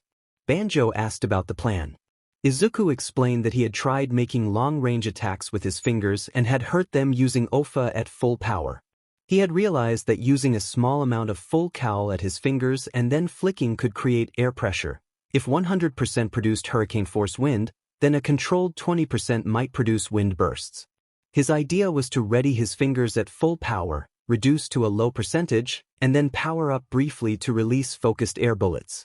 The gloves would help focus those shots. To demonstrate, he opened a window and released an air bullet. His fingers stung a bit, but the shot struck a nearby tree and shook it. He put on the gloves and tried again. The gauntlets extended slightly and the next air bullet hit the trunk cleanly without shaking the tree, leaving a dent in the bark. Izuku explained that the gloves helped him focus shots for long-range attacks and could push an opponent back or down. Nana summarized that the gloves seemed useful for stuns and concussions, and Izuku thanked her. He practiced a little more, then set the gloves aside and went to rest. Some time later, Izuku sat on a rooftop drinking cold coffee. He had come to enjoy cold coffee after trying it on a whim, and he sipped while watching the exam area. Students were heading toward Battle Area A to fight robots and earn points. The smaller robots granted more points than the bigger ones. He noted that most applicants had physical-type quirks. A student wearing glass and engines on his legs that gave him a speed boost, another with a mutant quirk that allowed him to multiply his arms.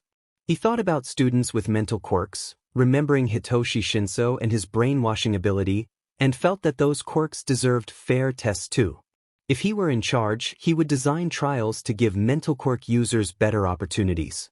He watched the contestants and filled his notebook with observations.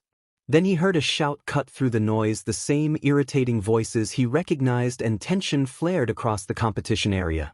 I turned to see the Bakugo twins unleashing explosion after explosion on the rampaging robot. They never changed. A trail of ice and fire marked the Todoroki twins as they calmly walked forward, freezing and burning the machines. If they did not hurry, lives, not just points, would be at stake. My ex-sister was punching robots left and right. Izuku thought she was using her telekinetic strength. Nana noted that the ex-sister had been hurt by unstable OFA many times, which was why she avoided using it. Izuku chuckled quietly. 2 minutes passed while Izuku almost filled his whole notebook. A blazing fire took a dragon-like shape and he guessed it was Stella. He noticed a white-haired girl carrying a musket and assumed she was skilled with weapons and that her quirk might be limited, so she had permission from the teachers. The robots stopped as they drew near her, which piqued his curiosity.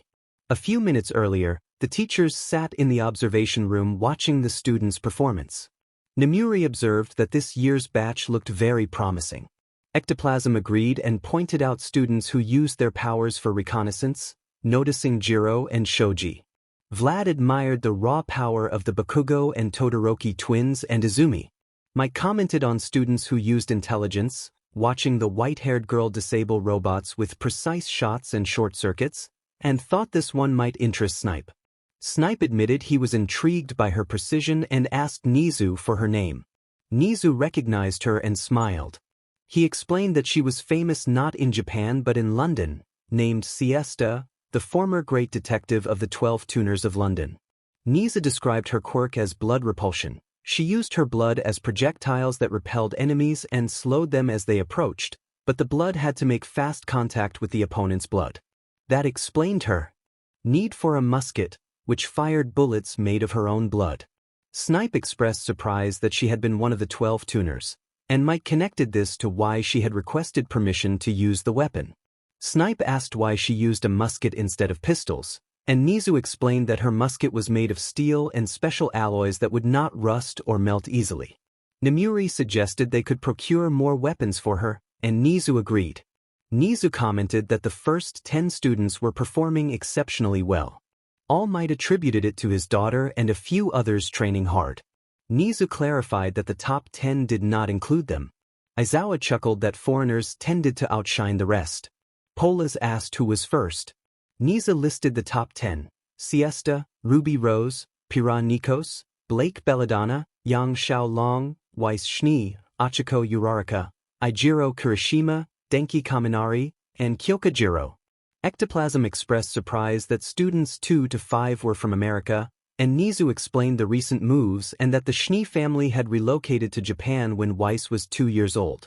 Nizu opened the glass covering a switch and announced that the real test was starting, eager to see who had the most heroic heart. Back on the battlefield, Izuku stared up at the massive robot and wondered how Nizu could have afforded such a creation. Nana said she did not recall UA ever having such a large robot in her time.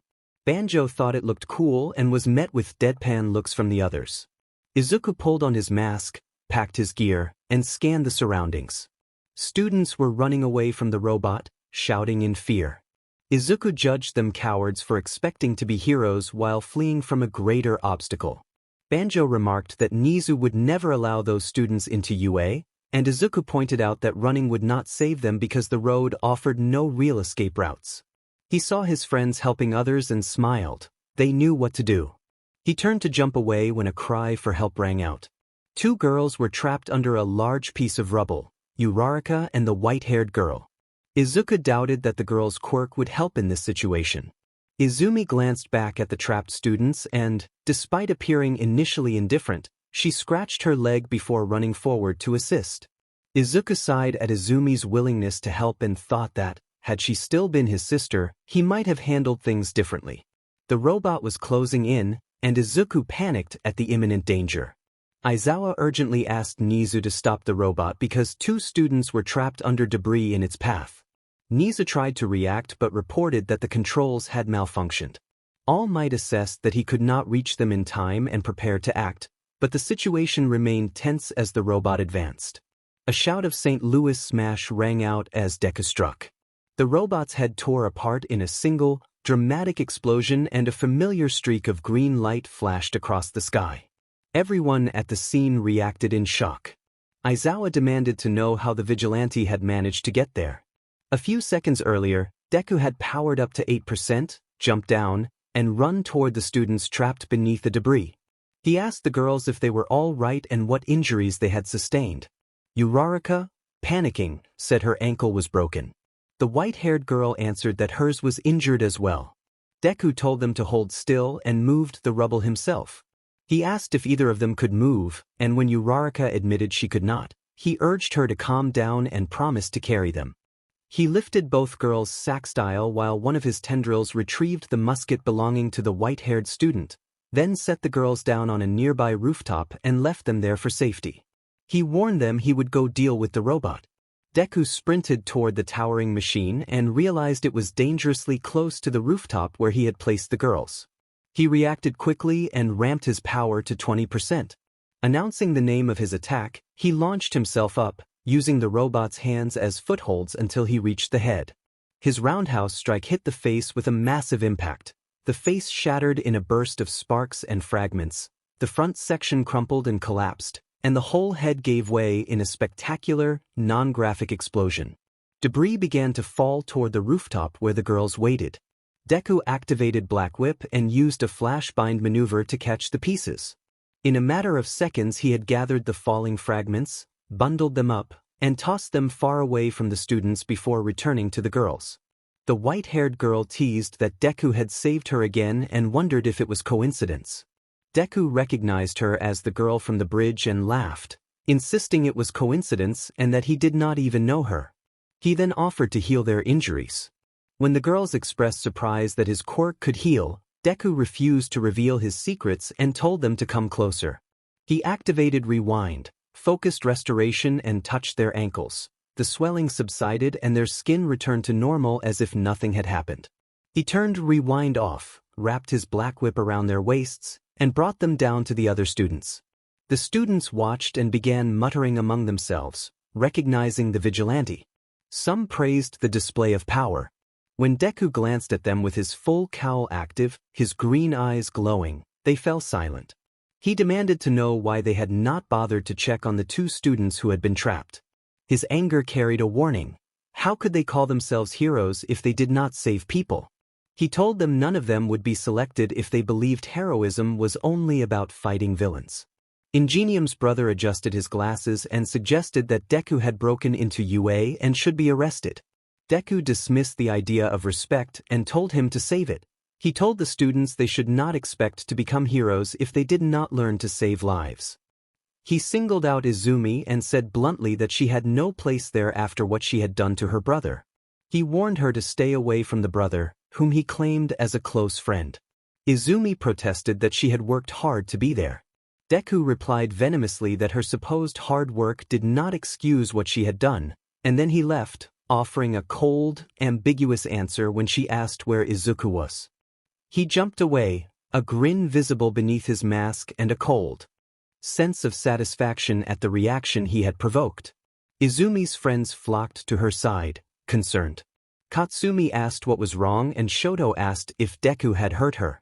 Izumi said it was not physical abuse. Instead, she revealed that he knew where Izuku was. Her friends were stunned. On the other side of the grounds, Nemuri asked who the man had been. Aizawa identified him as the vigilante the school had been trying to catch for years, Deku. Mike wondered how he had gotten inside UA. Nizu suggested that Deku had slipped in early, before the staff could check who was arriving, and noted that Deku had shown intelligence and an ability to stay hidden, even from him. The staff reacted with a mix of concern and incredulous laughter. All Might recalled a past encounter in which the man had claimed to know Izuku Yagi and certain people associated with him. The possibility that the vigilante knew Izuku made the staff take notice. Nizu confirmed that the cameras had captured footage of the intruder and prepared to play the recording. Nizu played the footage. In it, Deku had told the students that he was not threatening them but stating a fact. They could not expect to be heroes if they did not save people, and if they thought being a hero was only about fighting villains, they should find another path.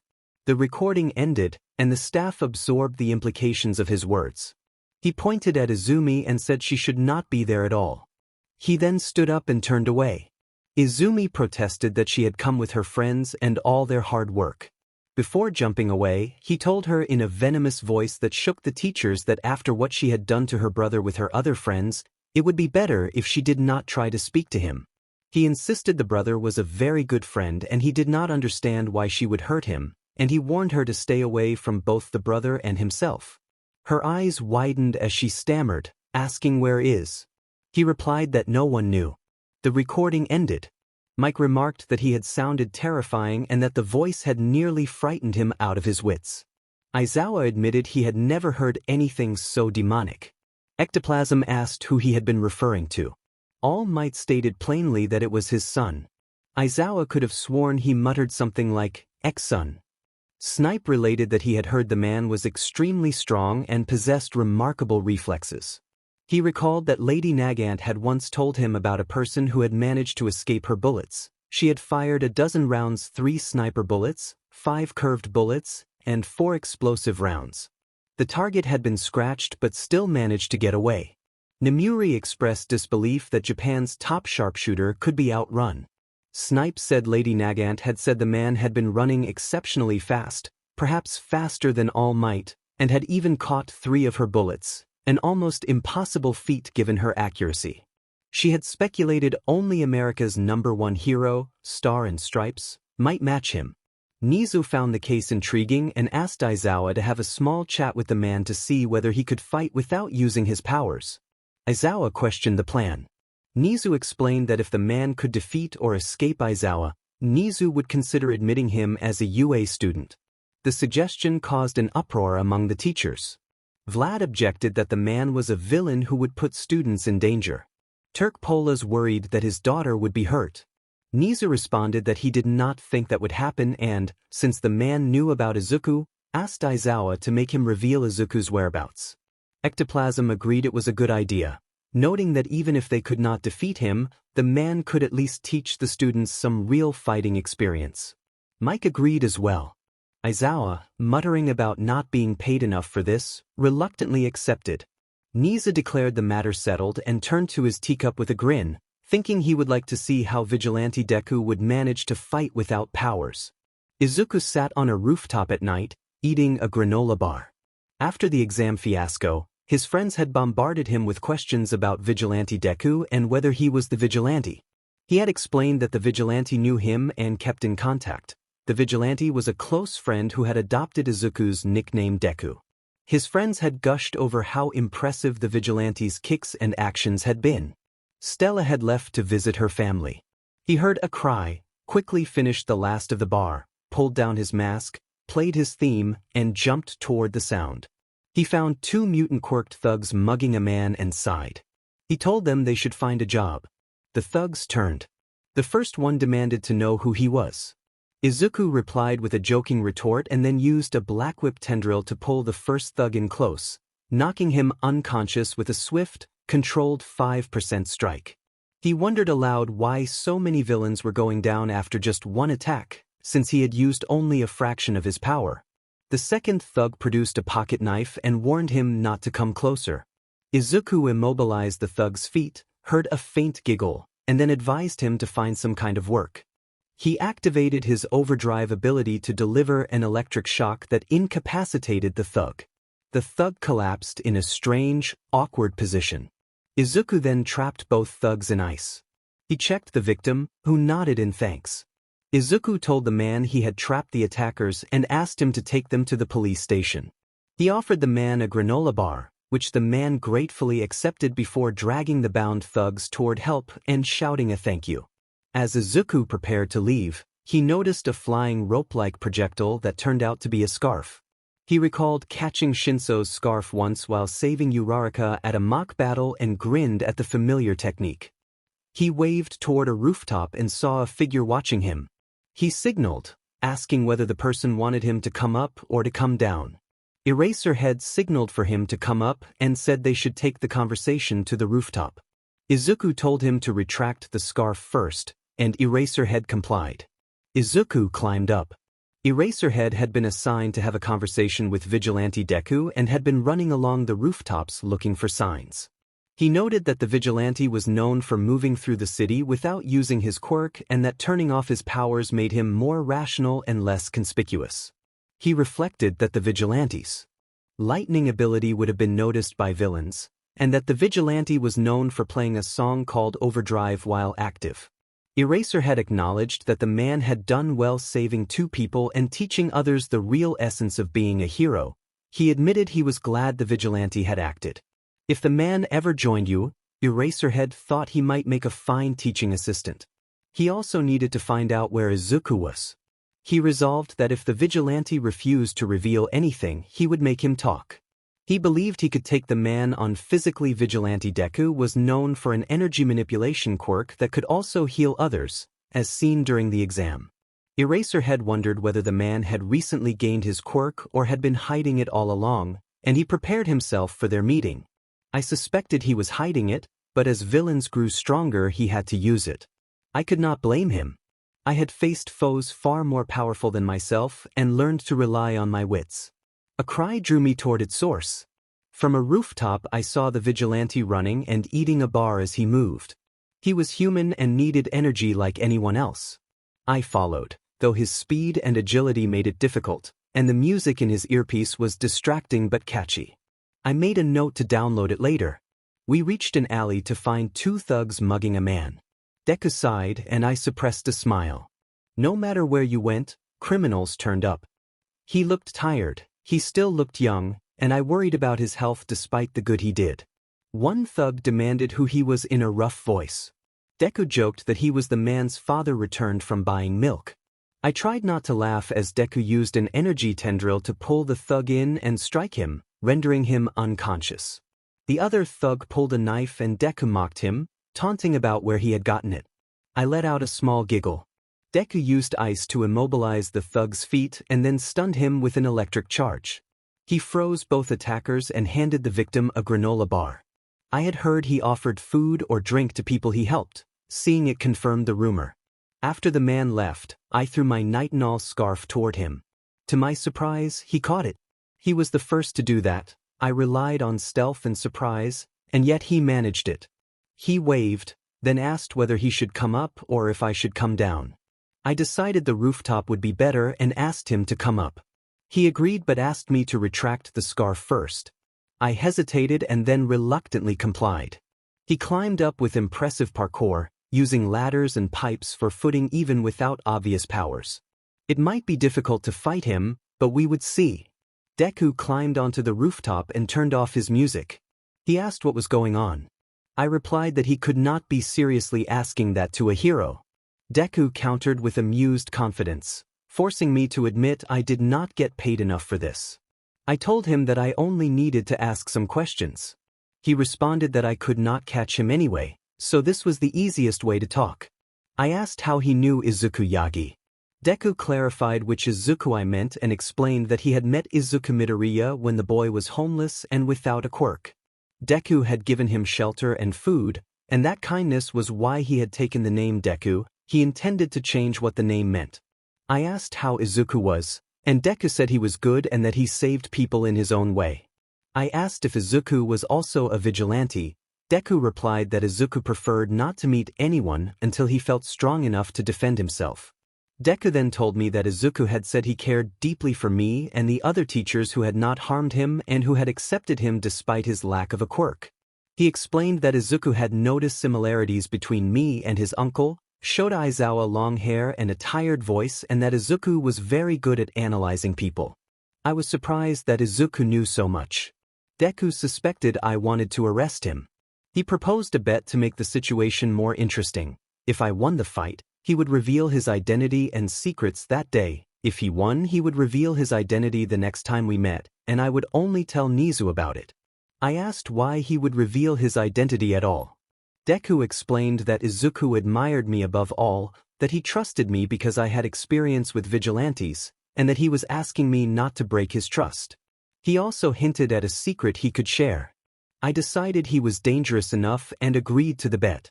Deku chuckled that I had no idea the level of danger he operated at. We moved apart and took stances. I readied my eyes and fingers, then started the fight. I engaged Erasure and launched my capture scarf at full speed. Deku intercepted by grabbing a nearby thick pipe and using it as leverage to try to pull me off balance. Suddenly a kick struck his back. He fell forward onto the ground and blinked. Izuku Midoriya, known to some as Deku, rose and told Aizawa Shoyuda, also called Eraserhead, that he had been studying hand-to-hand combat and had been observing scarf techniques. Aizawa reacted by seizing his scarf and looping its ends around two large pipes on either side, pulling them toward Deku in a practiced move. Deku smiled and explained that he had been practicing fighting with ropes like a scarf and that Aizawa had forgotten to keep his erasure active. Aizawa realized he had indeed let his erasure drop. Deku produced tendrils of his black whip from his knuckles and activated a technique he called black whip, flash bind, snaring both pipes instantly. Aizawa watched, impressed that Deku had managed to catch them so quickly. Deku dropped the pipes behind him and invited Aizawa to continue. Green electricity began to gather around Deku as he announced that the duel would continue. He bounced across the area, moving so unpredictably that Aizawa stood there trying to track him, knowing that if he could not see Deku he might not be able to disable his quirk. Deku closed the distance and landed a punch to Aizawa's midsection. Aizawa blocked with his scarf, which strained under the impact. Aizawa thought that Deku's punch had nearly damaged the scarf. He grabbed Deku's hand and tried to throw him, but Deku used a small burst of air, a tactical application of his support gear, to launch himself behind Aizawa and free his hand. He focused, took a breath, and executed a move he called Delaware Smash, Air Force, releasing a concussive blast of air that hit Aizawa's back and knocked him a short distance. Aizawa, stunned, wondered how Deku had weaponized the support gear into an air blast. He managed to get a glimpse of Deku and reactivated his erasure. Deku crashed into a nearby wall and cursed under his breath, then sprang to his feet and began to laugh softly. Aizawa commented inwardly that Deku should be powerless at range now that erasure was on. Deku focused and clarified that he was not powerless at long range. He explained that he closed the gap to reach opponents. With a sudden lunge, Deku appeared directly in front of Aizawa before he could react and struck with a technique he called Black Flash, landing a heavy blow to Aizawa's stomach. Aizawa was forced backward by the impact and coughed as he was propelled away. Aizawa was baffled and thought he had erased Deku's quirk, yet Deku kept finding ways to counter. Deku struck a dramatic pose and predicted that Aizawa would demand an explanation for how he had used his ability. Aizawa, startled, internally demanded to know how Deku had done it. Deku closed the distance repeatedly with quick, precise movements. He kicked Aizawa's shin and then landed another black flash strike. Aizawa nearly fell but managed a backflip to evade, only for Deku to turn faster and deliver a kick to his gut. Another black flash drove Aizawa into a wall, and he ended up on the ground, breathing hard. Deku announced that he wanted to finish the fight and called on an ability he named Overdrive. Orange-tinged electricity formed on Deku's fist. Aizawa attempted to erase the energy, but to his surprise the energy did not vanish. Its color shifted instead. Deku delivered one final punch that left Aizawa out of breath and collapsed on the ground. As Deku prepared to leave, Aizawa called out and asked what Deku had used, whether it was another quirk or part of his own. Deku replied that it was not his quirk and that it was something he would use only until he died. He activated his full cowl, apologized briefly for leaving, and reminded Aizawa that if they ever met again he would reveal his identity since Aizawa had lost a bet. Deku then jumped high into the air and propelled himself away in a shockwave. Aizawa thought that he finally understood why villains in Mizudafu feared Deku. Even without a visible quirk, Deku was dangerous and fortunately he was on the side of the heroes. Aizawa reached into his pocket and found a folded note. He read that Deku, who signed himself as Japan's best vigilante, had left a phone number for backup should Aizawa ever need help. The note mentioned that Deku had also given his number to a student who had been saved and was a childhood friend of Deku's, and that the offer of assistance extended to anyone who might need it. Aizawa wondered how Deku could have handed him a number without revealing his identity. He assumed it was an off-grid contact and resolved to keep it in case he ever needed help. With that, he rose and ran across the rooftops to continue his nightly patrol. Several weeks later, Izuku reflected on his hunt for a group of villains called the League of Villains, led by a man named Tamura Shigaraki, who possessed a decay-type ability and had once reduced a villain to dust. He remembered the presence of a purple-masked figure called Kurogiri, who appeared to have a teleportation-like ability. Police officers had questioned him about his shop. He had told them he was a big fan and enjoyed making hero merchandise, showing them a few items before they left.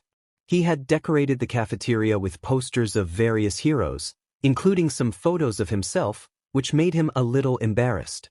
Izuku had recently hired 3 employees for his cafe, John, Ethan, and Smire. He felt relieved to have helped so he could get more rest. Smire and Izuku worked on the ground floor while the other 2 handled the upstairs area. He had also bought a new karaoke system for the cafe and was eager to try it out. Izuku set up the karaoke equipment while Smire welcomed the guests inside. Smire told Izuku that customers were arriving and urged him not to joke around because there was no time. Izuku declined and asked Smire to tell Ethan to set up a television on the upper floor so the guests could watch there. Smire called Ethan and agreed to do it. Izuku prepared the karaoke set and tested the microphone. A punk-styled 22-year-old customer assured him the mic was working perfectly. Izuku invited everyone to order food and then said he would start performing after the meals arrived. The customers placed their orders while Smire and John wrote them down and passed them along. The usual selections came in honey-filled pancakes, chocolate chip pancakes, cream pastries, hot chocolate, and Izuku's homemade tea and coffee. John remained at the counter while Izuku went into the kitchen. With years of experience, he moved quickly, keeping a dozen pancakes ready to heat as needed.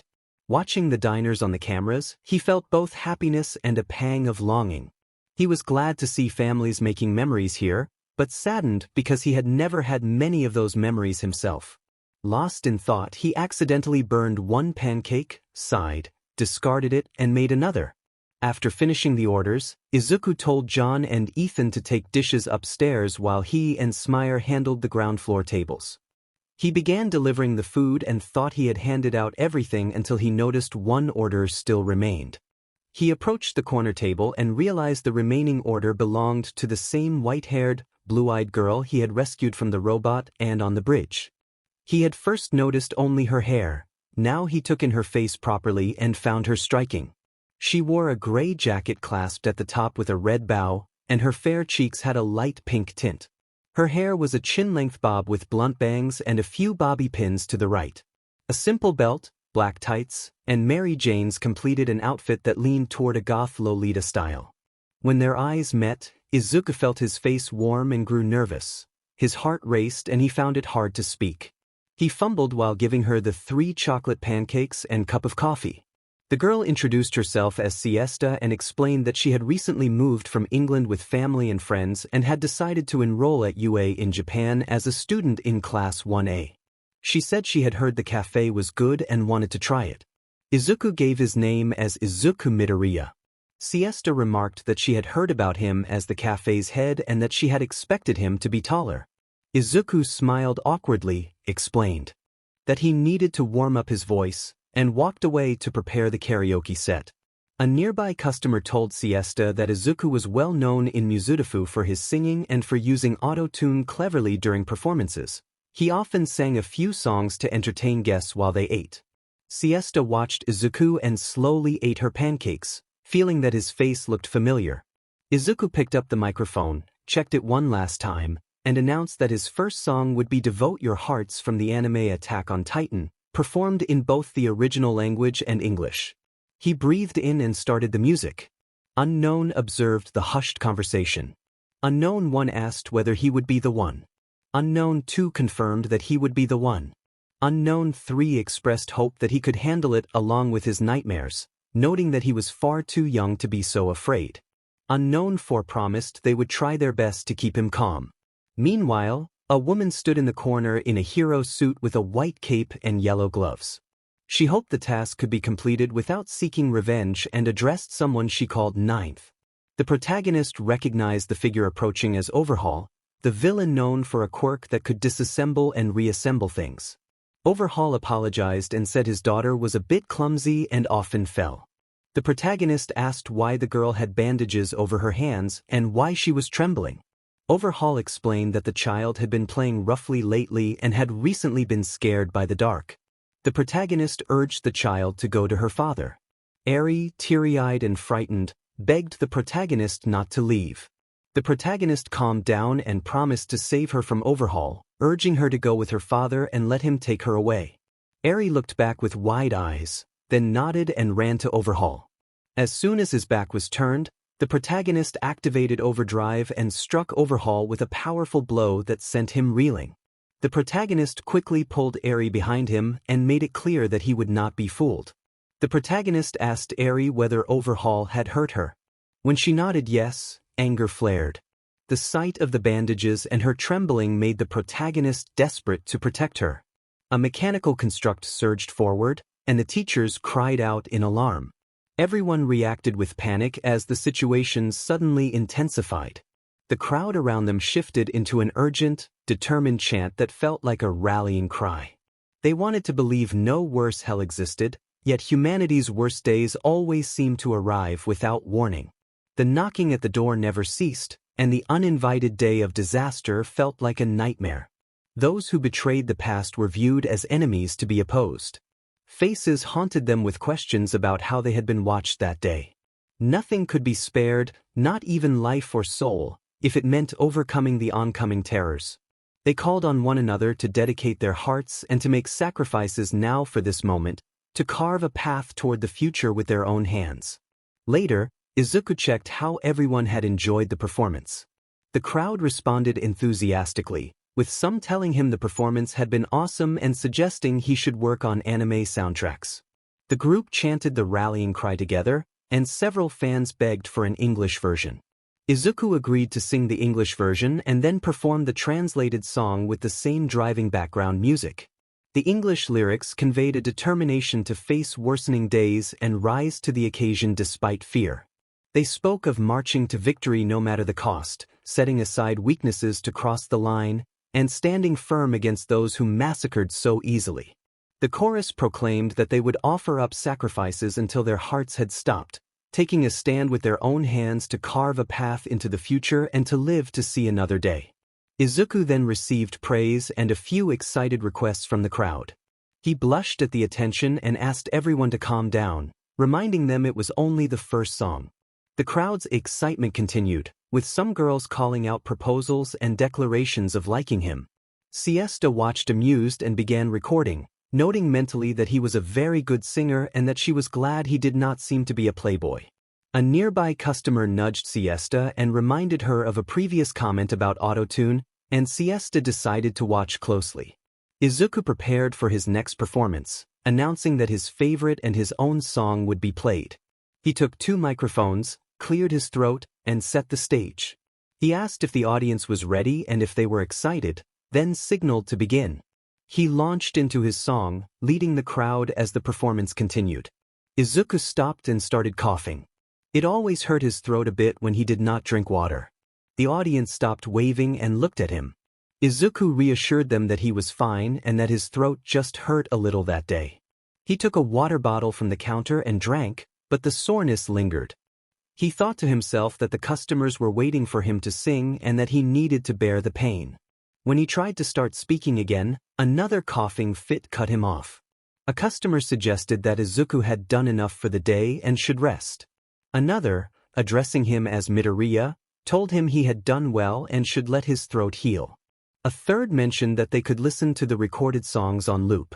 Izuku asked if they were sure, and a fourth customer warned him not to sing any more or they would risk losing his voice.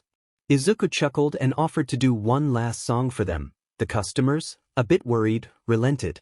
Izuku chilled his throat with cold water, cleared his throat, and prepared to sing. He explained that his final song would be called Mercy and that it would be influenced by his difficult childhood. Siesta, curious, asked a nearby customer what he had meant by that. The customer explained that Izuku had once said his quirk had been weak and that his childhood had been hard. He had been bullied by peers and neglected by his family, and he had started the cafe to survive. Siesta reacted with dismay, asking how people could treat him that way. The customer elaborated that because his quirk had seemed weak at first, others had treated him as if he were quirkless, even though quirkless people were essentially the same as anyone else, just without powers. The customer added that Izuku's quirk was energy manipulation, recently advanced to a more refined form called advanced energy manipulation, allowing him to shape energy into tendrils, enhance his strength, heal others, and produce elemental effects like electricity, ice, and fire. Later, in a chaotic battle, Deku saw his uncle Zawa injured and trapped beneath the Nomu's hand. Anger surged through him and black whip tendrils formed along his back rapidly. Banjo urged him to calm down and warned that black whip could go out of control, and Deku acknowledged him and forced himself to steady his breathing. He remained angry but focused, assessing the positions of the villains who were clustered near the mist user. He planned to use his black whip to draw them into his smash range. Bending slightly, he applied a partial black flash and closed the distance to his uncle faster than anyone had expected. The villain stared, stunned at how easily he had moved. Shigaraki reacted in disbelief and demanded to know what had happened and whether Deku was another NPC or rookie player. Deku made it clear that he would speak plainly. He was not an NPC or a rookie, he was a Grand Master 3 player. Shigaraki recoiled at the claim, unable to accept that Deku could be so highly ranked.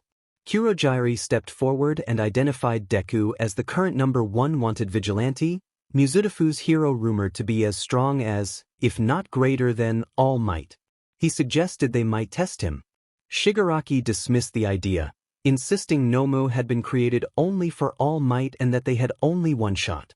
Deku set Aizawa down on the ground in front of 2 girls and apologized for not arriving sooner. Aizawa, relieved to see him, said that Deku's arrival meant his students would be safe. Deku activated Rewind, focused restoration, and healed Aizawa. He then checked on the 2 girls and saw that they were wounded in their shoulders and legs and bleeding. Siesta said they were hurt but okay. Seeing their condition, Deku's expression hardened. He touched their hands and used his power to mend their injuries. He instructed Aizawa to take his students to safety. Aizawa insisted that he was a teacher and a hero and that it was his duty to protect his students.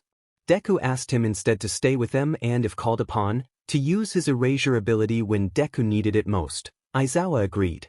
Stella urged Deku to be safe, and Deku smiled and said that he always was. Stella blushed and helped Siesta escort Aizawa toward the entrance.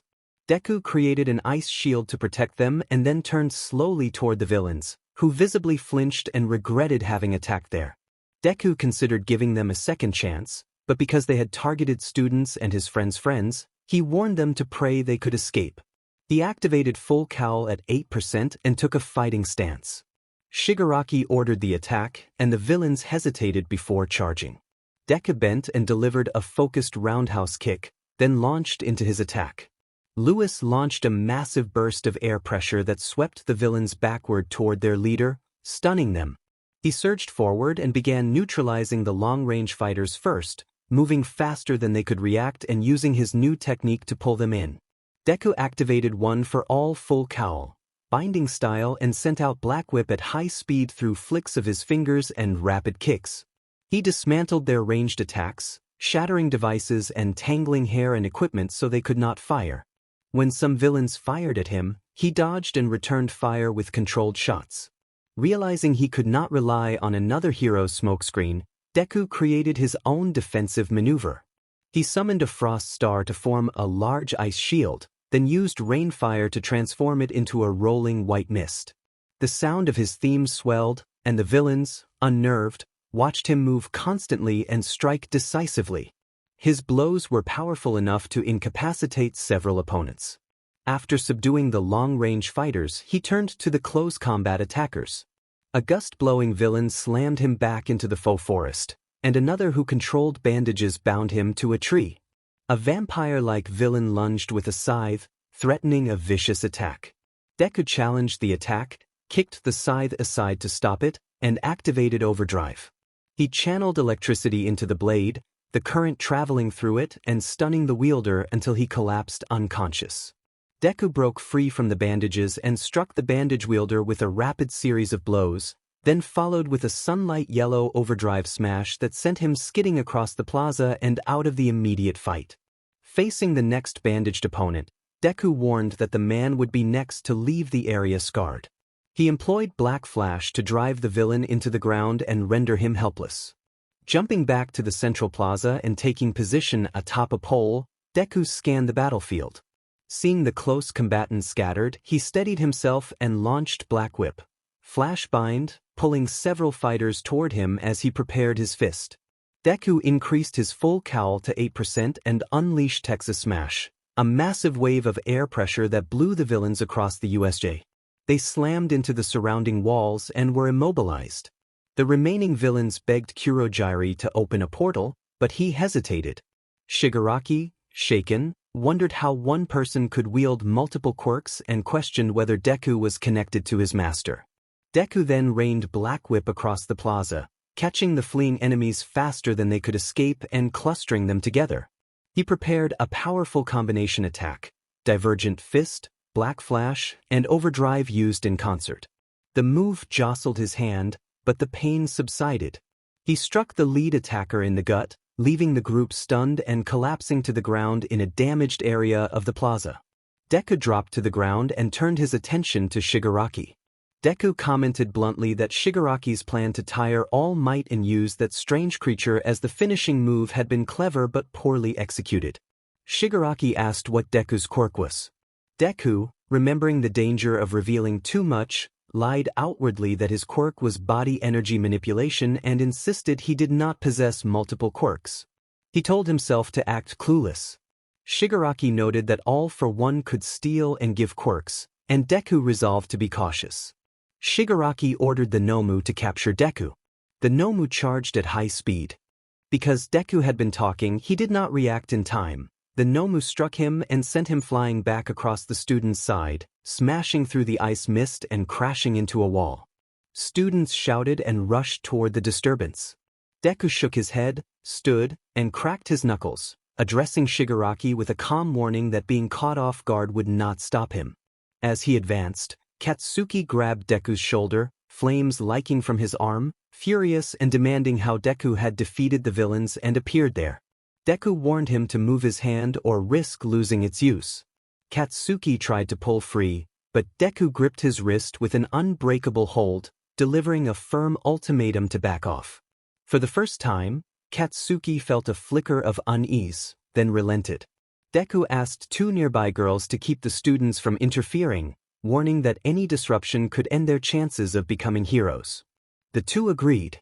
Deku then dropped in front of the Nomu and engaged full cowl at 5% to test the creature's resilience. He leapt over the Nomu and landed a Manchester Smash, an axe kick that stunned the creature. The Nomu rocked but recovered. Shigaraki taunted that the Nomu had shock absorption and could not be beaten easily. Deku increased full cowl to 8% and struck again with an axe kick, but the creature absorbed the impact.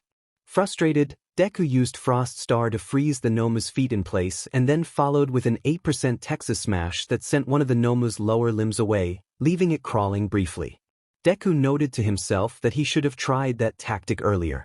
Shigaraki smirked, and Deku turned to see the Nomu's legs beginning to regenerate. Soon the creature was back on its feet, renewed and ready to continue the fight. The students stared in shock. Shigaraki said he had not claimed shock absorption was the Nomu's only power, ordered Nomu to kill the vigilante, and told Kurogiri to come with him to deal with the students. Shigaraki began running toward the staircase. Deku coughed. He thought that he had used most of his energy to heal the three and that his reserves were depleting faster than expected. He took up a fighting stance. Shigaraki instructed them to clear the level and go home. Deku resolved that he could not let them get near the students. As Shigaraki quickened his pace, Deku calculated how to draw Shigaraki away from the stairs while engaging Nomu because he was the backup the villains were relying on. He activated one for all full cowl at 20%. Shigaraki heard the surge and turned to see Deku powering up. Deku lunged forward as Nomu charged. Their collision sent a massive shockwave that knocked Kurogiri and Shigaraki away from the stairs and shook the ground. The students were stunned, whispering among themselves, wondering if the vigilante would actually fight and whether he was going to get serious. Shigaraki flipped backward in surprise and reminded Deku that Nomu had shock absorption and regeneration, designed to withstand all might at full strength. Deku smiled behind his respirator and joked about dancing to a slow song instead, then activated Divergent Fist and Rainfire, announcing his new fiery cursed style. He urged Aizawa into action. Aizawa responded by using Erasure on the Nomu. The vigilante and Nomu exchanged rapid blows in an intense, anime-style clash. Deku dodged many strikes while delivering his own, and the Nomu struggled against the double-impact smashes that Divergent Fist produced. Each exchange sent out forceful shockwaves that rattled the surroundings. Deku reasoned that the Nomu's quirk was shock absorption, not nullification or invulnerability to heat, so increased power and fire could break through. He pressed the Nomu back, the creature's regeneration hampered by the intense heat and relentless attacks. Deku adapted quickly, covering his limbs with cursed energy and flame, relying on Divergent Fist to double the impact of his strikes. The Nomu found it difficult to land effective hits against the repeated, amplified blows. Deku proclaimed that he was stronger than all might and pushed himself harder. He increased the intensity and speed of his strikes and used Black Whip to manage the recoil. The students watched in awe a young vigilante standing toe-to-toe with a creature made to face all might. Stella stared in disbelief and, voice trembling, told Ruby that the vigilante was holding back. Ruby asked why she looked so shocked, and Stella confirmed her suspicion. Deku prepared to finish the fight. He launched the Nomu into the air with a powerful kick, breaking its shock absorption. He followed with a 20% St. Louis smash that drove the creature into the ground. The Nomu recovered and charged again, but Deku struck it down and forced it back into the earth. He declared that a hero was someone who gave people hope and could pull them through the hardest situations. Using Black Whip, Deku yanked the creature upward, slammed it into the ground, and positioned himself directly in front of it. Gathering his remaining strength, he combined Rainfire, one for all at 20%, Overdrive, and Cursed Energy, and then shouted his trademark rallying cry, "Go Beyond, plus Ultra." He delivered an overwhelming blow to the Nomu's midsection. The creature was engulfed in flame and propelled away, slamming into a distant wall before flying off and disappearing into the distance. The entire facility shook from the shockwave, walls cracked and debris shifted. Students in other zones assumed All Might had arrived. When they reached the battlefield, they found the vigilante standing amid the wreckage. The ground behind him had been blasted away, and everyone was stunned that such a young figure had overcome an All Might level threat. Shigaraki protested that it was impossible to defeat a creature of that caliber by simply powering up. From within the clearing smoke, Deku chuckled and reminded him that he had already claimed to be stronger than All Might, and that he relied on his mind as much as his strength. When the smoke drifted aside, the vigilante stood revealed. His leg guards were torn, bracers damaged, his cape singed and ragged at the edges, and his mask's ears were ripped away. His costume was scorched and stained with soot. He looked fierce and exhausted. Black whip coiled around his arms, concealing the marks left by the fight. He rose and faced the two villains. Deku taunted that the Nomu was already defeated and dared them to come closer. Shigaraki, flustered, remarked that if only the Nomu were still in fighting condition. Deku replied that he had just taken care of it and challenged them to try clearing him from the level. Deku trembled slightly in place. Prolonged quirk use left his body aching, though Black Whip had helped mitigate the worst of the recoil. He believed he could still hold his ground. Kurogyri leaned close and suggested to Shigaraki that the vigilante was rattled and that Nomu had worn him down, that they could finish him off. Shigaraki countered that their main objective had been All Might, not Deku, but his eyes shifted back to the vigilante. Deku smirked and made it clear that he was not spent. If they thought he was finished, they were mistaken. Deku declared that he was not like other heroes. He activated full cowl at 5% and explained that he could hold it for a few seconds, a display that unnerved Shigaraki and Kurogyri. Deku offered to approach and dropped into a running stance. Shigaraki ordered Kurogyri to get them out of there immediately. Kurogyri nodded and enveloped them in his mist. Shigaraki vowed he would defeat the vigilante next time. Deku warned him that trying would be a mistake and let his eyes glow as he asked if they had ever used their quirks. The villains vanished while Deku deactivated full cowl and exhaled, then began to stretch as students poured down the stairwell. Stella ran toward him despite her classmates shouting that it was dangerous and urging her not to go. She ignored them, hugged him, and asked if he was all right. Deku replied that he was fine but needed time to recover. Stella shook her head and scolded him for being reckless. Deku started to answer when a gunshot cracked through the air. Deku moved instinctively to shield Stella. A bullet struck his hand. Both of them turned to see the teacher's Snipe pointing his weapon. Snipe apologized, explaining he had fired as soon as he entered and had not seen who he was aiming at. The door burst open and All Might announced that he had come to get the students to safety, but Deku cut him off with a focused burst of air. Deku told the heroes to escort the students outside and warned them not to try to attack him, saying he would respond with force if necessary. The heroes, uneasy at the vigilante's intensity, followed his instructions. Deku confronted All Might, demanding to know why the phrase, "I am here," had been used when heroes had not intervened. He reminded them that the promise of that phrase meant heroes would protect students at any cost, and he named 13 and Eraserhead as examples of those who had sacrificed themselves for others. He asked why Tenya Ida, who had managed to call for help, had not been answered sooner. He accused them of failing the person they had once failed and insisted that the past could not be undone. All Might listened with widening eyes. Inko pushed forward, demanding to know where the person in question was. Deku said that the person was somewhere safe and at peace. Inko pressed him for a location and Deku, anger rising, refused to betray that safety. When Inko reached toward him in anger, Deku stepped aside and briefly restrained the situation with his quirk to prevent things from escalating and to keep All Might from intervening. He warned her never to do that again and made it clear he was not the same person from before and would not be softened by appeals. Suddenly ice wrapped around Deku's feet. He turned to see the others who had confronted him earlier. Izumi stammered, asking if he was truly Izuku. Deku snapped that taking a name did not make him the same person, and he chided them for pretenses and false comforts. Inko demanded that he speak properly. Deku responded with a cutting remark about being allergic to lies. Katsumi demanded to know where the person was, and Deku replied that no one knew. He dispelled the ice in a burst of power and warned those who had tried to trap him that they should never do so again or face serious consequences.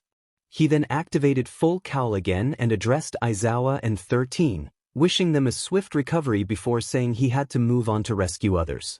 With that, Deku launched himself away through the shattered panes and vanished into the night to continue saving people. It had been a few weeks since the USJ incident. Izuku Midoriya had been lucky enough to tolerate a lot of pain. That Nomu had drained a great deal of his power, but thankfully he had access to cursed energy, which had worked as a substitute for his full cowl. He had used about 20% that day, though he might have managed 25%. His quirks, high energy, and stamina had helped as well. His costume, however, had been ruined beyond simple repair. He lacked the right materials and needed to upgrade it, so he left it be. He spent 2 or 3 days bedridden while relying on rewind. Stella scolded him fiercely for not using more of his full cowl, worried he might have been seriously hurt. Izuku insisted he had managed with his other powers, but Stella would not be convinced. He accepted the punishment she imposed, which involved an uncomfortable overnight arrangement that left him embarrassed. He worried about awkwardness and about how her family might react, but he endured it. The girls told him that UA would be on holiday for a month. Principal Nizu had announced plans to install a special defense mechanism on the UA gate that would make it resistant to decay, fire, ice, water, and physical impact. Izuku questioned some of those claims, but decided he would learn more later. The students asked if they could take a break from their regular training with him. He gave permission because he also needed to travel to Europe. He needed to go to Clade in Europe to meet a quirk scientist named Alan Kay, who had made a new discovery about quirks and would be speaking about it. Many people would attend, and Izuku wanted a short break from patrolling as well as the chance to hear about the discovery. When he told Stella, she asked to come along, but he refused because her family would likely not allow it and because he was not ready to see them after so many changes. Stella reluctantly accepted, requesting only that he spend one last night nearby before his departure. He felt anxious about the arrangement but agreed to do it 2 nights before his flight. A patrol opportunity came up that day because there was someone he wanted to meet. Stella's parents had also asked to meet her friends, so he told her to introduce the other girls. They were allowed to spend time at the mansion. He began packing snacks and supplies for potential victims. He had developed a habit of carrying pancakes to give out, and the stack in his bag had begun to look like a small sponsorship. He added more items to his inventory and wrote a checklist. First aid inventory. Bandages checked. Sterile gauze swabs checked. Burn ointment checked. Thermometer needed. Ointment checked. Vaseline needed. Plaster tape needed. Cotton checked. Cotton swabs needed. Tweezers checked. Scissors needed. Tourniquet checked. EpiPen epinephrine auto-injector needed. He realized he had left out a thermometer and wrote it down. Nana commented that it was a good idea and that there were several items missing from the first aid kit. Izuku agreed and continued. He remembered that a few days earlier Ethan had shown him an EpiPen and explained he used it for an allergy to certain polluted smoke. Izuku researched the device and watched an informative video by a medical professional. He learned that severe allergic reactions can lead to anaphylaxis, where swelling and constriction can block airways. The epinephrine in an auto-injector constricts blood vessels, helps open airways, and supports circulation, essential immediate treatment for such emergencies. He then updated his food inventory for victims. Pancakes X30 done. Water bottles X5 done. Potato chip packets X30 needed. Sandwiches X30 needed. He wondered how all those supplies managed to fit into his bag. The answer was simple. Izuku's bag held an enormous amount of space inside while looking like an average Trek bag from the outside. He explained that the pancakes he baked were simple and a little thin so they fit in the packets easily, and the potato chips did too. He kept them in nitrogen-filled packets to prevent spoilage and refused to explain where he had gotten them from. The sandwiches would be a little more difficult, he added, but he would manage. He checked his supplies: 20 energy bars, 5 fruit cupcakes, 3 water bottles, and noted that he still needed a small steel flask. Izuku told Banjo that he was going to buy everything that day. Banjo asked why he needed a wine flask and whether he was drinking. Nana asked incredulously if he was really drinking at his age.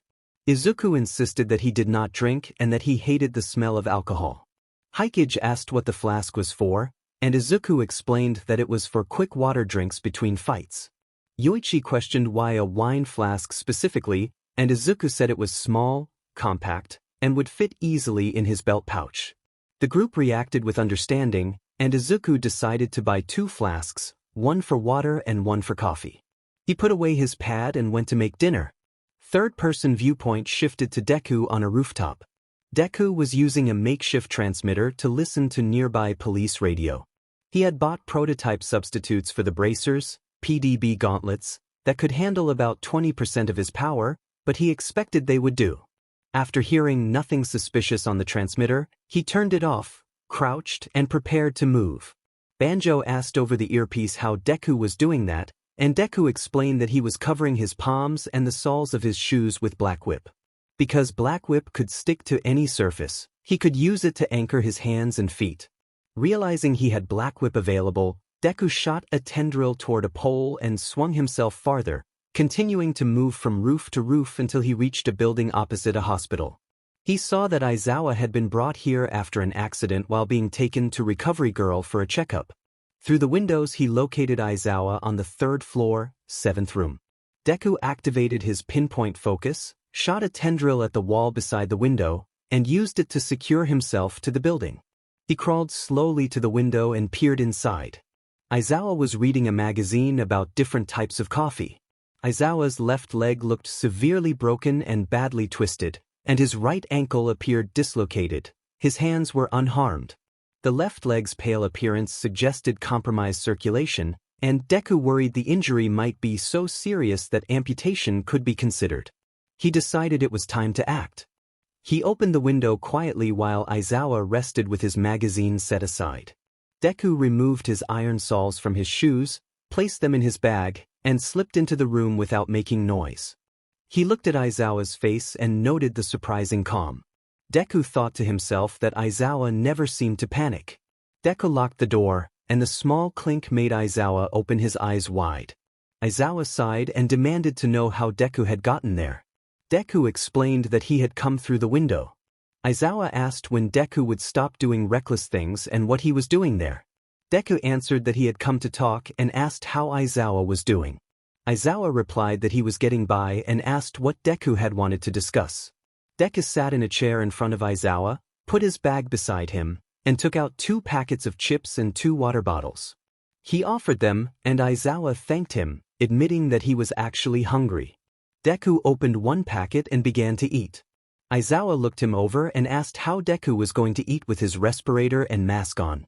Deku pulled down the respirator and removed the mask, and Aizawa's eyes widened as he recognized him. Aizawa muttered good grief and commented that Deku was the kid from the cafe. Deku chuckled and greeted him. Deku reminded Aizawa of the deal he had mentioned before and wondered if Aizawa might be interested. Aizawa, munching on the snack, said that he had been interested but questioned why Deku had chosen to be a vigilante rather than a hero. Izuku explained that he had never been given a chance to be a hero and had forced his own way into one. Aizawa asked what had prevented him, and Izuku answered that his quirk had not been fitting his body properly. Aizawa countered that it was nonsense to say an unready quirk meant he could not be a hero and conceded that becoming a vigilante had some value, though he reminded Izuku that vigilante work was illegal. Izuku asserted that he could run faster than most pros and could avoid capture, and that he had not crossed the line into killing, which would be the illegal extreme for a vigilante. Aizawa pointed out that Izuku had attacked heroes as well, and Izuku clarified that he had attacked but not killed. Izuku asked how Aizawa had managed without him and said that he would have taken decades to cope if Aizawa had died. Aizawa admitted it had been difficult but he had managed. His voice trailed, and the name Izuku came out in a strained way. Realization hit Aizawa hard, and he stared at Deku with wide eyes. Tears began to trickle down his face. Aizawa asked Deku not to toy with his feelings and said it had been hard to cope with Izuku's disappearance. Izuku insisted that it really was him and offered proof.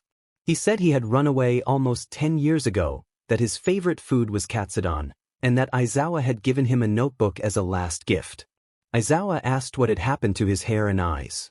Izuku explained that his hair had always had green in it, though it was subtle, and that his eyes had become larger. He dismissed the appearance as fine.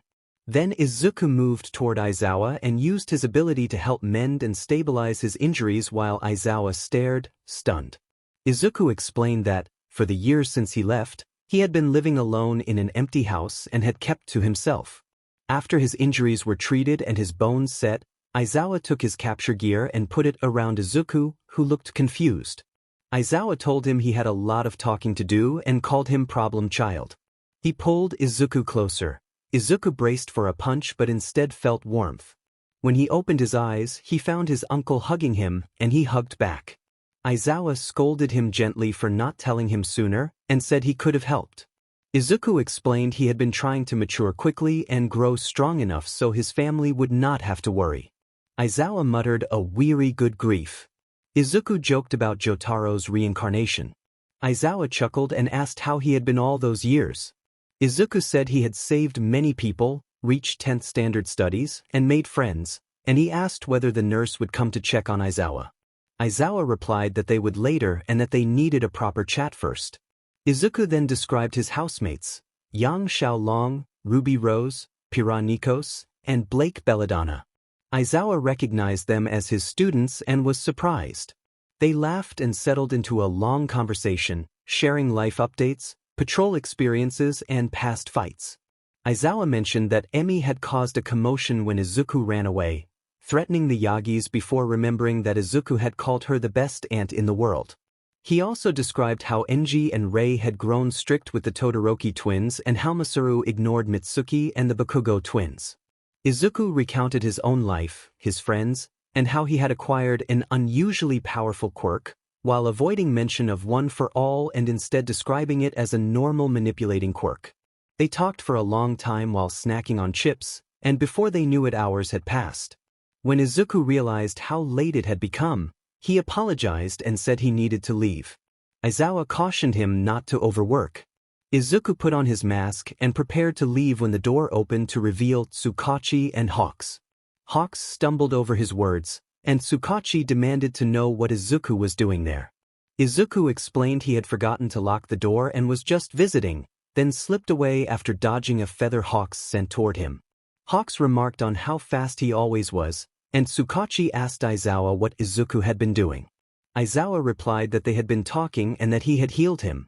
Aizawa then asked Tsukachi to formally announce that the vigilante Deku would work with heroes whenever Aizawa was involved. Tsukachi was surprised and asked why. Aizawa argued that Deku operated close to the legal side, had not killed anyone, and while his methods could be questionable, he nonetheless saved people. After their conversation, Tsukachi agreed to arrange it, noting Deku's impressive strength and speed comparable to top heroes. Hawks volunteered to join missions involving Deku, saying he wanted to talk with him. Aizawa watched as Izuku left and, looking out, thought that he was looking forward to working together. Later, Izuku waited at the airport with his uncle beside him, unsettled by an awkward memory. He recalled a recent uncomfortable night with Stella and hoped he had not upset her. The details remained private. Aizawa noticed Izuku's distraction and asked if he was all right, pointing out that he had seemed lost in thought for some time. Izuku explained he had been thinking about what to ask their professor. Aizawa found it interesting that someone related to him who was not his student had such a strong interest in general knowledge. Aizawa was at the airport because Izuku needed a guardian to enter without a passport and visa.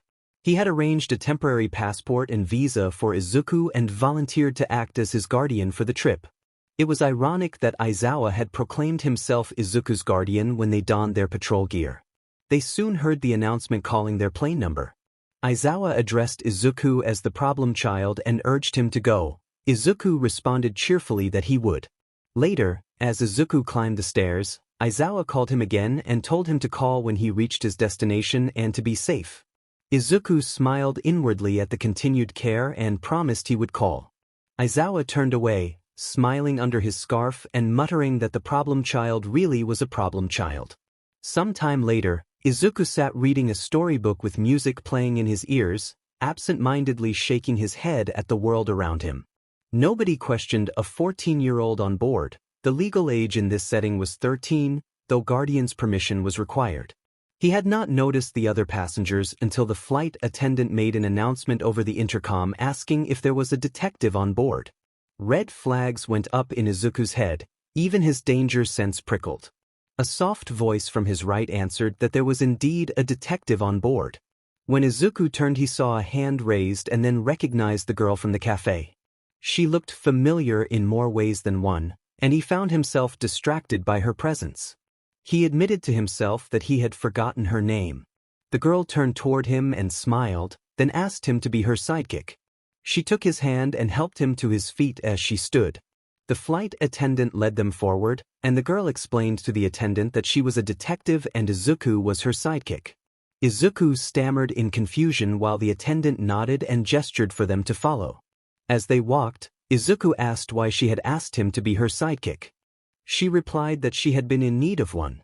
The realization hit him that she was a detective and he could only worry that she might discover his vigilante activities. She asked him his full name, trying various possibilities until he said simply Izuku. She decided to call him Midozu as a code name for their partnership. Izuku hesitated but accepted. The flight attendant led them to the cockpit door and announced that she had brought a detective and her sidekick. Inside, a blond man in a suit sat waiting.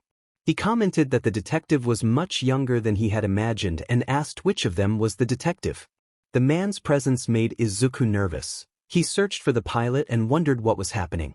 Siesta introduced herself and Midozu, explaining briefly that she was from Baker Street while Izuku was from Yuzutafu and that they had met months earlier. Izuku tried to process it all.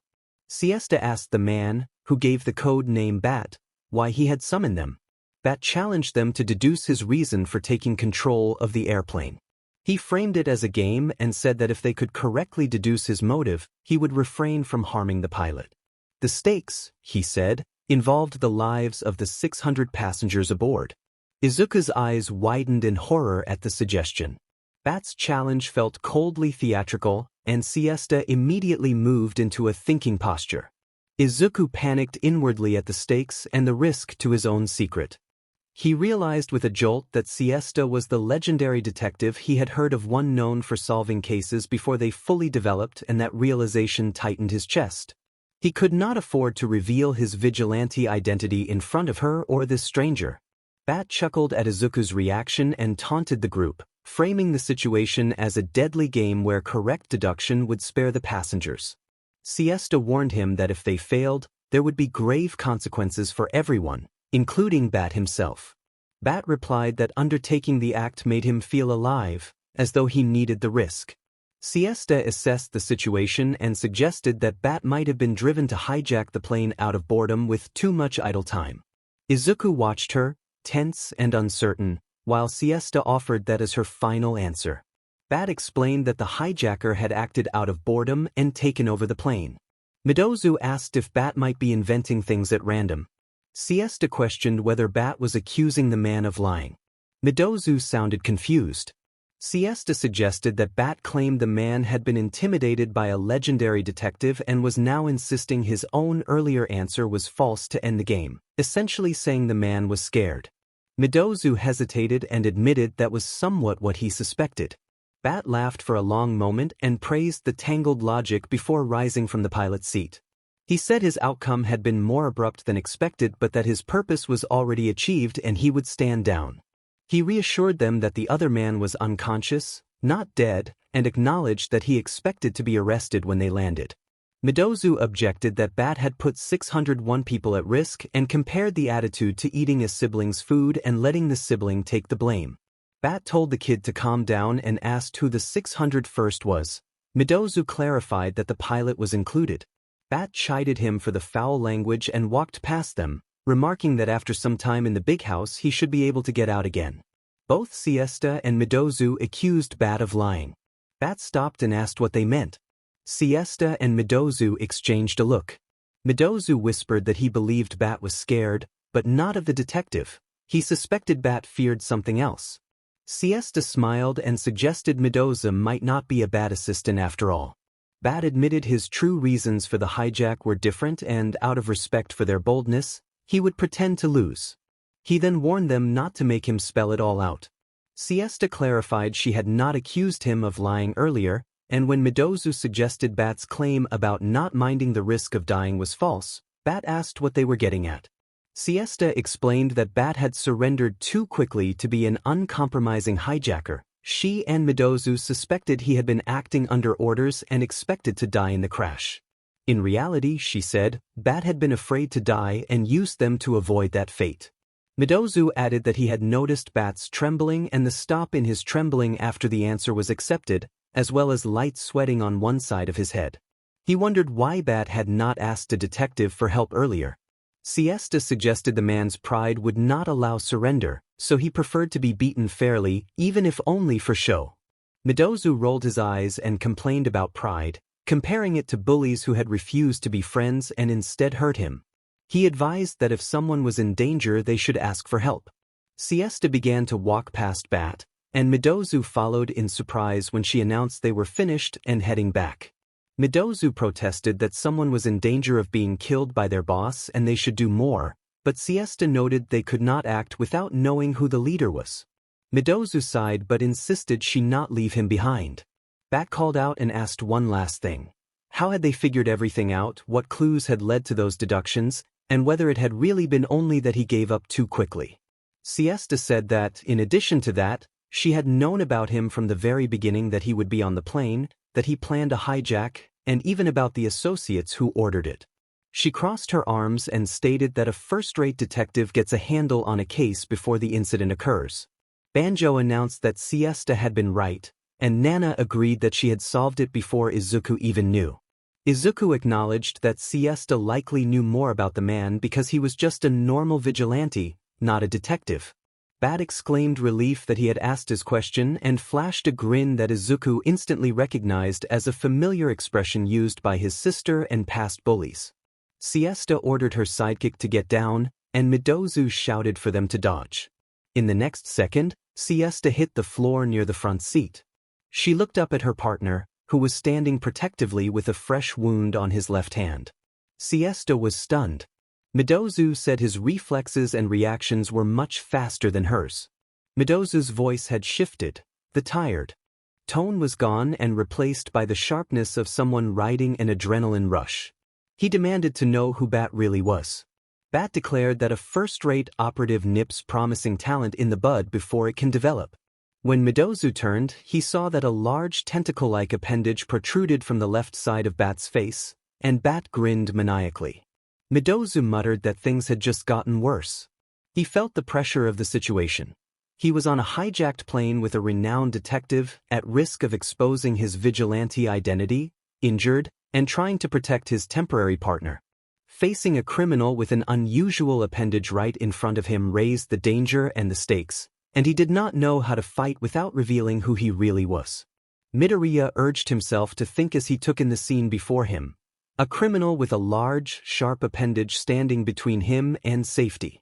His temporary partner, Siesta, was lying beside him. He could not risk his identity with the two people present. Midoriya asked if Siesta was all right. Siesta replied that she was probably fine and might have done the right thing by making him her assistant. Midoriya protested that she had forced him to come and that he had not come of his own free will. Siesta countered by asking why he had not refused earlier. Midoriya explained that he could not turn down anyone who asked for help. He turned to face the threat as Siesta got to her feet. Midoriya demanded to know who the attacker was and what his quirk was. Siesta answered that it was an android. Midoriya reacted in surprise. Siesta clarified that the man belonged to the secret organization Spes and that Spes produced androids of superhuman intellect to operate covertly. In this case, the man had an experimental device attached to him. He was a partial android and was paying a price for betraying the organization. Bat, the attacker, noted that they knew too much and suggested taking him back as proof. He raised a tentacle and lunged it at the detectives at high speed. Midoriya braced himself and, without warning, told Siesta not to scream.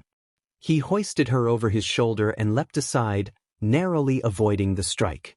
Midoriya thought how fortunate it was that his jumping and dodging had been trained so well. He sprinted toward the first passenger compartment. Every passenger stared as he set Siesta down on the aisle. Siesta pet an eyebrow and asked how he had developed such reflexes and speed, wondering whether it was a quirk. Midoriya explained that it was pure stamina, reflex training, and nothing else, then told her to hold on. He touched his left shoulder and activated a focused restorative technique, and the wound closed beneath a green aura. Siesta smiled and teased him, calling him a ladies' man. Midoriya blushed and denied it, flustered. Siesta maintained a smug expression. A new wave of chaos erupted as Bat advanced with his tentacle. Siesta and Midoriya turned to face him. Bat entered the area, tentacle poised, and the passengers panicked. Siesta instructed the passengers to remain calm and to evacuate without running. The passengers began moving toward other compartments. Bat muttered that the situation had become pandemonium and threatened to kill the excess people. Midoriya objected angrily that doing so would destroy them all and likely cause the plane to crash. Bat said he would spare the pilot and asked who Midoriya was. Midoriya identified himself as the legendary detective Siesta's partner, then corrected himself to say temporary partner. Siesta teased him for calling her legendary. Midoriya insisted on the temporary part. Midoriya's danger sense alerted him to movement from the front. Siesta shouted his name and he responded that he had it. He dodged another lash of the tentacle and began running backward while weaving through the seats, sliding between rows as attacks swept past. He wondered aloud why he had not known more about the situation. Siesta asked if he truly did not know anything. He said that if he had known even a little, he would have acted differently against the attacker. Siesta playfully pointed out that he, a cafeteria owner with near-hero reflexes and observation skills, should know more than he let on. Midoriya deadpanned that there was no time for teasing. Siesta smiled briefly, then tension returned as Midoriya's alert flared. He told her to jump and Siesta leapt without needing to be told, dodging a tentacle that burst from a seat. Bat closed the distance, remarking that he had not expected a threat to be hiding in a place like this. Siesta observed that operating covertly was part of being a detective and that none of Bat's cohorts would have known she existed. Bat asked about the green-haired man. Midoriya said he had merely passed through. Bat suggested that using the information about Siesta as bait might cause her allies to rethink their actions. Siesta asked skeptically whether they would be forgiving. Bat dismissed the question and hurled the tentacle at Siesta. She timed her movements carefully, letting dust rise from the impact before vaulting over the seats and evading the appendage. Midoriya questioned whether Bat had any fear for his life. Siesta landed beside Midoriya and caught her breath. Bat explained that the ear-like device on his tentacle had been custom-designed and could pick up the sound of a heartbeat from a great distance, so hiding would be useless. Siesta admitted she had lacked complete intel and that she could not fake her heart rate. Midoriya responded with sarcasm and then closed his eyes to think. Midoriya worried about options. He could not use his full power and risk exposing his vigilante identity. He squeezed his eyes shut until an idea came, and then he asked where Siesta's rifle was. Siesta was surprised but named the attaché in the second-to-last row of the second passenger compartment as its location. Midoriya granted her 1 minute and urged her to retrieve the rifle and shoot the attacker in the leg. Siesta accepted and ran toward the back while Midoriya moved to stand in front of Bat, glancing back once to ensure she had gone. Midoriya explained that he had been thinking about a name for a new move. He readied his stance and drew his fist back until it began to smoke. He named the technique Flash Stream Fist, then launched it as a straight surge of heat and light. The attack struck Bat, who tried to block with his tentacle but was blasted backward and crashed into the wall with dramatic force. Midoriya felt triumphant at having crafted a powerful new technique. Bat rose, dusted himself off, and acknowledged that Midoriya was no ordinary opponent. He said it was time to get serious and charged at him. Midoriya told him to go ahead and try. Siesta called for everyone to clear out as the confrontation continued and the passengers hurried to safety. Midoriya shouted for the passengers to move aside and remain seated as he ran down the compartment.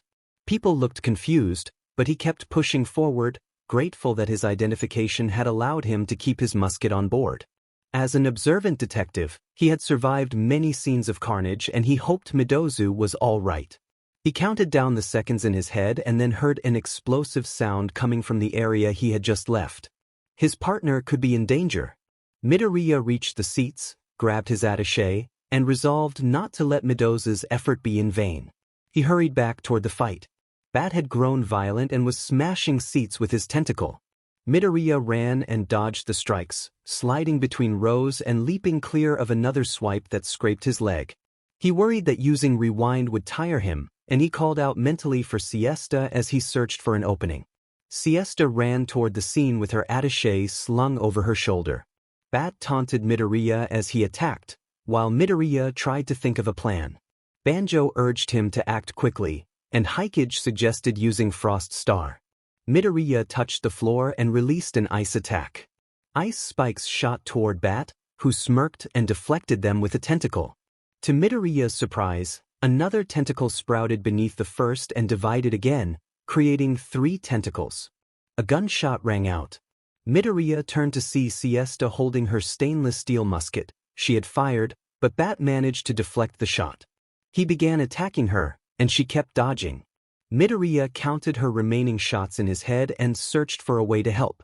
Siesta kept dodging tentacle strikes and fired again, but Bat deflected the bullets. She fired toward a fire extinguisher beside Bat to create a smoke screen. The smoke disturbed Bat's vision and he flinched.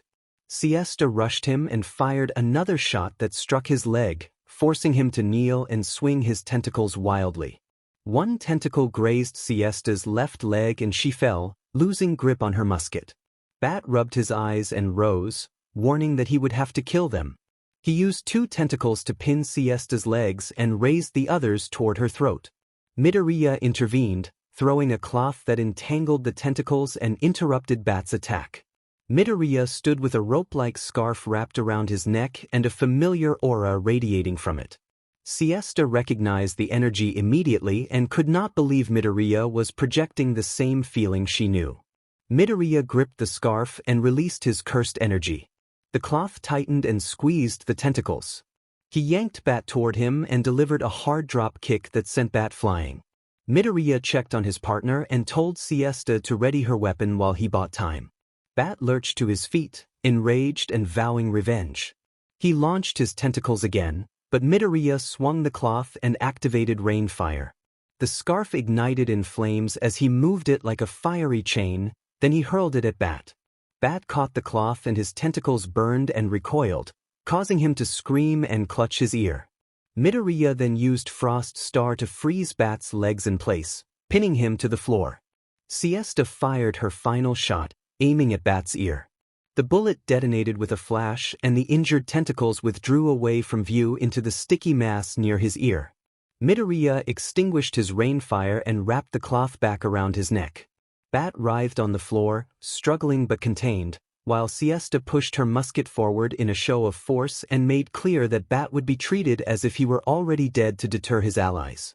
Earlier, at the airport before boarding, Midoriya had been buying supplies when Aizawa approached and asked what he would use if they were attacked.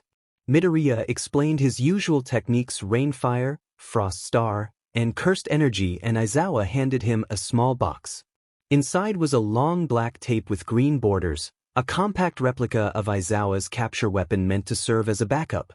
Midoriya accepted it gratefully, remembering how well he had handled a similar weapon before. Back on the plane, Midoriya thanked his mentor silently and swung the cloth into another sweeping motion before unleashing his fiery attack. After Bat was subdued, Midoriya checked the area and prepared to secure the scene for the authorities. Siesta declared that Bat's status would be reported in a way that prevented further retaliation. Midoriya stood ready beside her, keeping watch as help approached. Someone said they had a contact they could count on. Bat, speaking smugly, warned that if they did not kill him there they would regret it. Siesta asked why. Bat released a tendril from his back and launched it toward her while Midoriya watched the scene unfold. Yoichi demanded to know why Ninth was not going to save her. Midoriya told them to just watch. As the tendril neared Siesta, it stopped and slowly dissolved. Siesta explained that the bullet she had shot into Bat had been formed from her own blood and that anyone struck by that blood became incapable of acting against its owner. In short, Bat could no longer raise an appendage against her. Midoriya noted that he had predicted it. Bat reacted in disbelief, asking what kind of contrivance that was. Siesta said it was a trade secret known only to a few who knew her. Midoriya explained that it was her quirk. He clarified that her ability, blood repulsion, allowed her to form a projectile from her own blood. Anyone hit by it could not attack her, no matter how many times they tried, and it only worked when she used it as a thrown projectile. Siesta admitted that Midoriya was probably the best assistant she could ask for. Midoriya reminded her that his help was temporary. Bat asked whether Siesta was employed by anybody. Siesta said she had been born to be a legendary detective. It was in her nature. Midoriya yawned and said he needed to rest a bit. Siesta agreed and suggested they go. Later, Bat was handcuffed and taken away by the Atheon police. Siesta and Midoriya walked through the airport. Midoriya started left while Siesta moved right. Then she stopped, turned, and tugged his shirt to get his attention. Siesta called out and pointed toward the hotel, insisting they needed to catch a cab and go there together.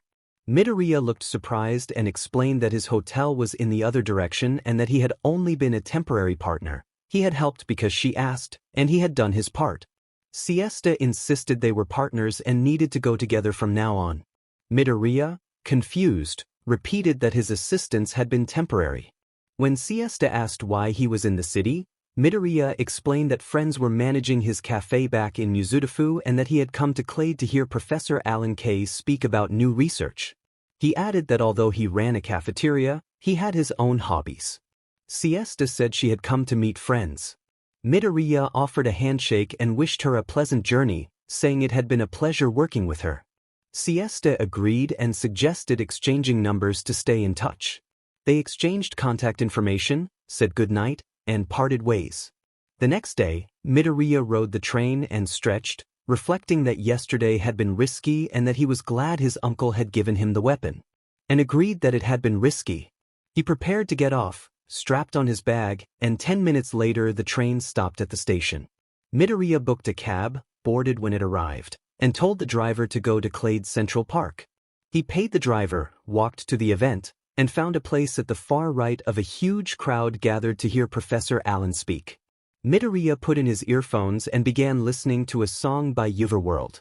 He continued listening until someone tapped his shoulder and he paused the music. He turned to see who had tapped him, but the scene ended before the person was revealed. Siesta stood with both hands held up in front of her, fingers forming a playful gesture. She smiled and asked if Midoriya had missed her. Midoriya froze in surprise at the sight of his former temporary partner standing there, smiling sweetly and making a peace sign. He reminded himself that their partnership had been temporary, but Siesta explained that she had the day off and had decided to visit because she remembered why he had come to Clade. Midoriya widened his eyes in disbelief, and Siesta assured him she was serious. Her smile made him drift into a quiet reverie. He felt an urge to protect that smile, which reminded him of Ares, though not quite as innocent. He sighed and called her helpless, and she patted his shoulder as he hunched slightly. A woman in a long coat stepped onto the stage and used a microphone to draw the crowd's attention. She instructed those who had found seats to sit and asked anyone without seats or who preferred to stand to gather behind the last row, noting there was plenty of space and that stalls outside the fence offered food and drink. She added that Professor K would arrive in a few minutes. People settled into seats while some went out for snacks and drinks.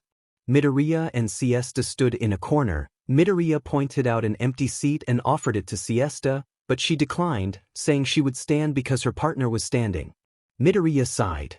Siesta teased him with a chuckle, and he replied that he was going to buy some chili chicken noodles and water.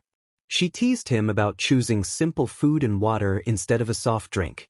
He said he preferred simple things and water, and she asked for chips and a cold drink, mentioning she needed to watch her weight.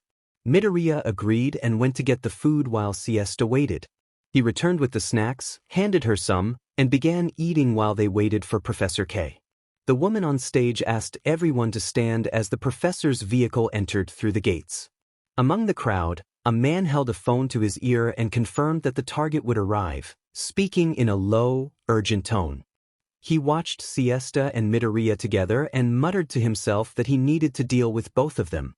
Midoriya tensed and scanned the surroundings when he noticed the man, and Siesta, seeing his unease, waved it off. She reassured him, mentioning she had heard Clade's crime rate was very low.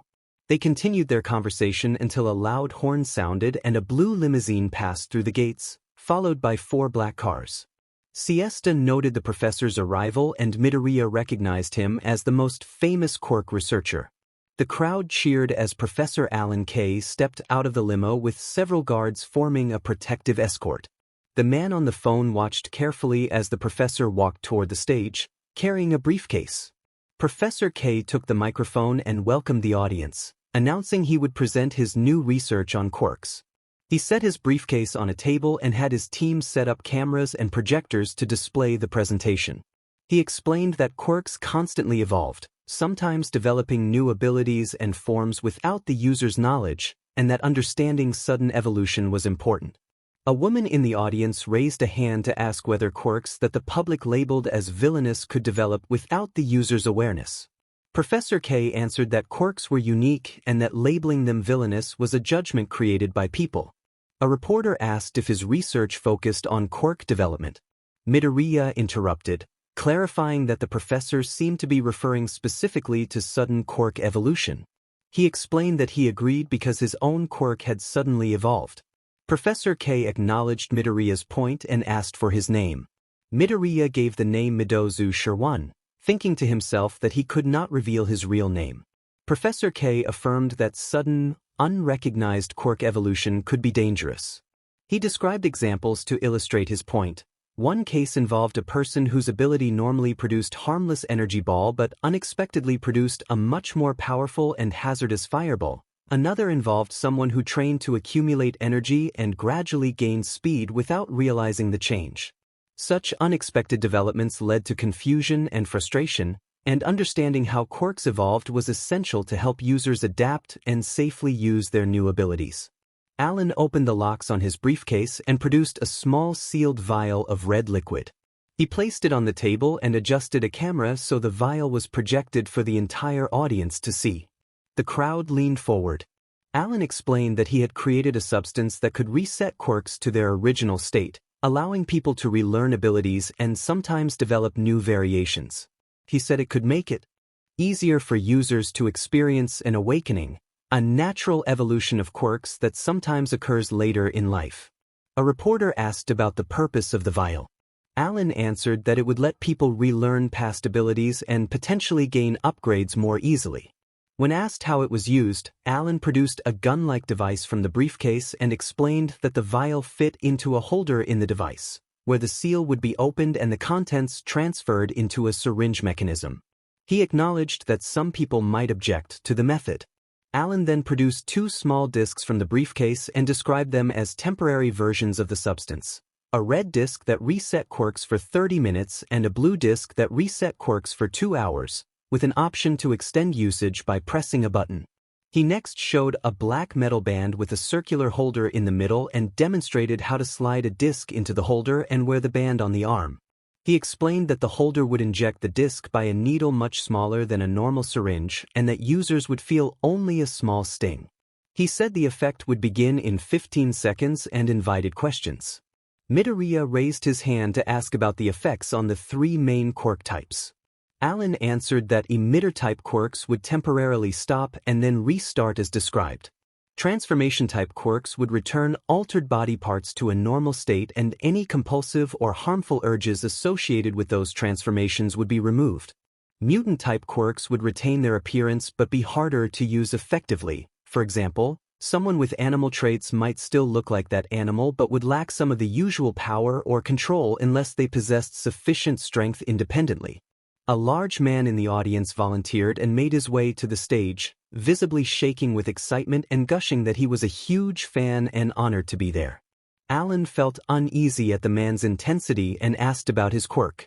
The man explained that he could grow to giant size for 10 minutes, which explained his tall stature.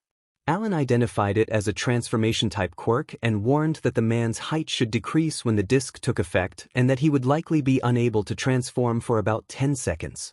A bodyguard brought a chair, and the man sat while Alan fastened the band around his arm. Alan activated the disc and it injected into the man's bloodstream. The man felt nothing at first. Alan checked his watch and counted.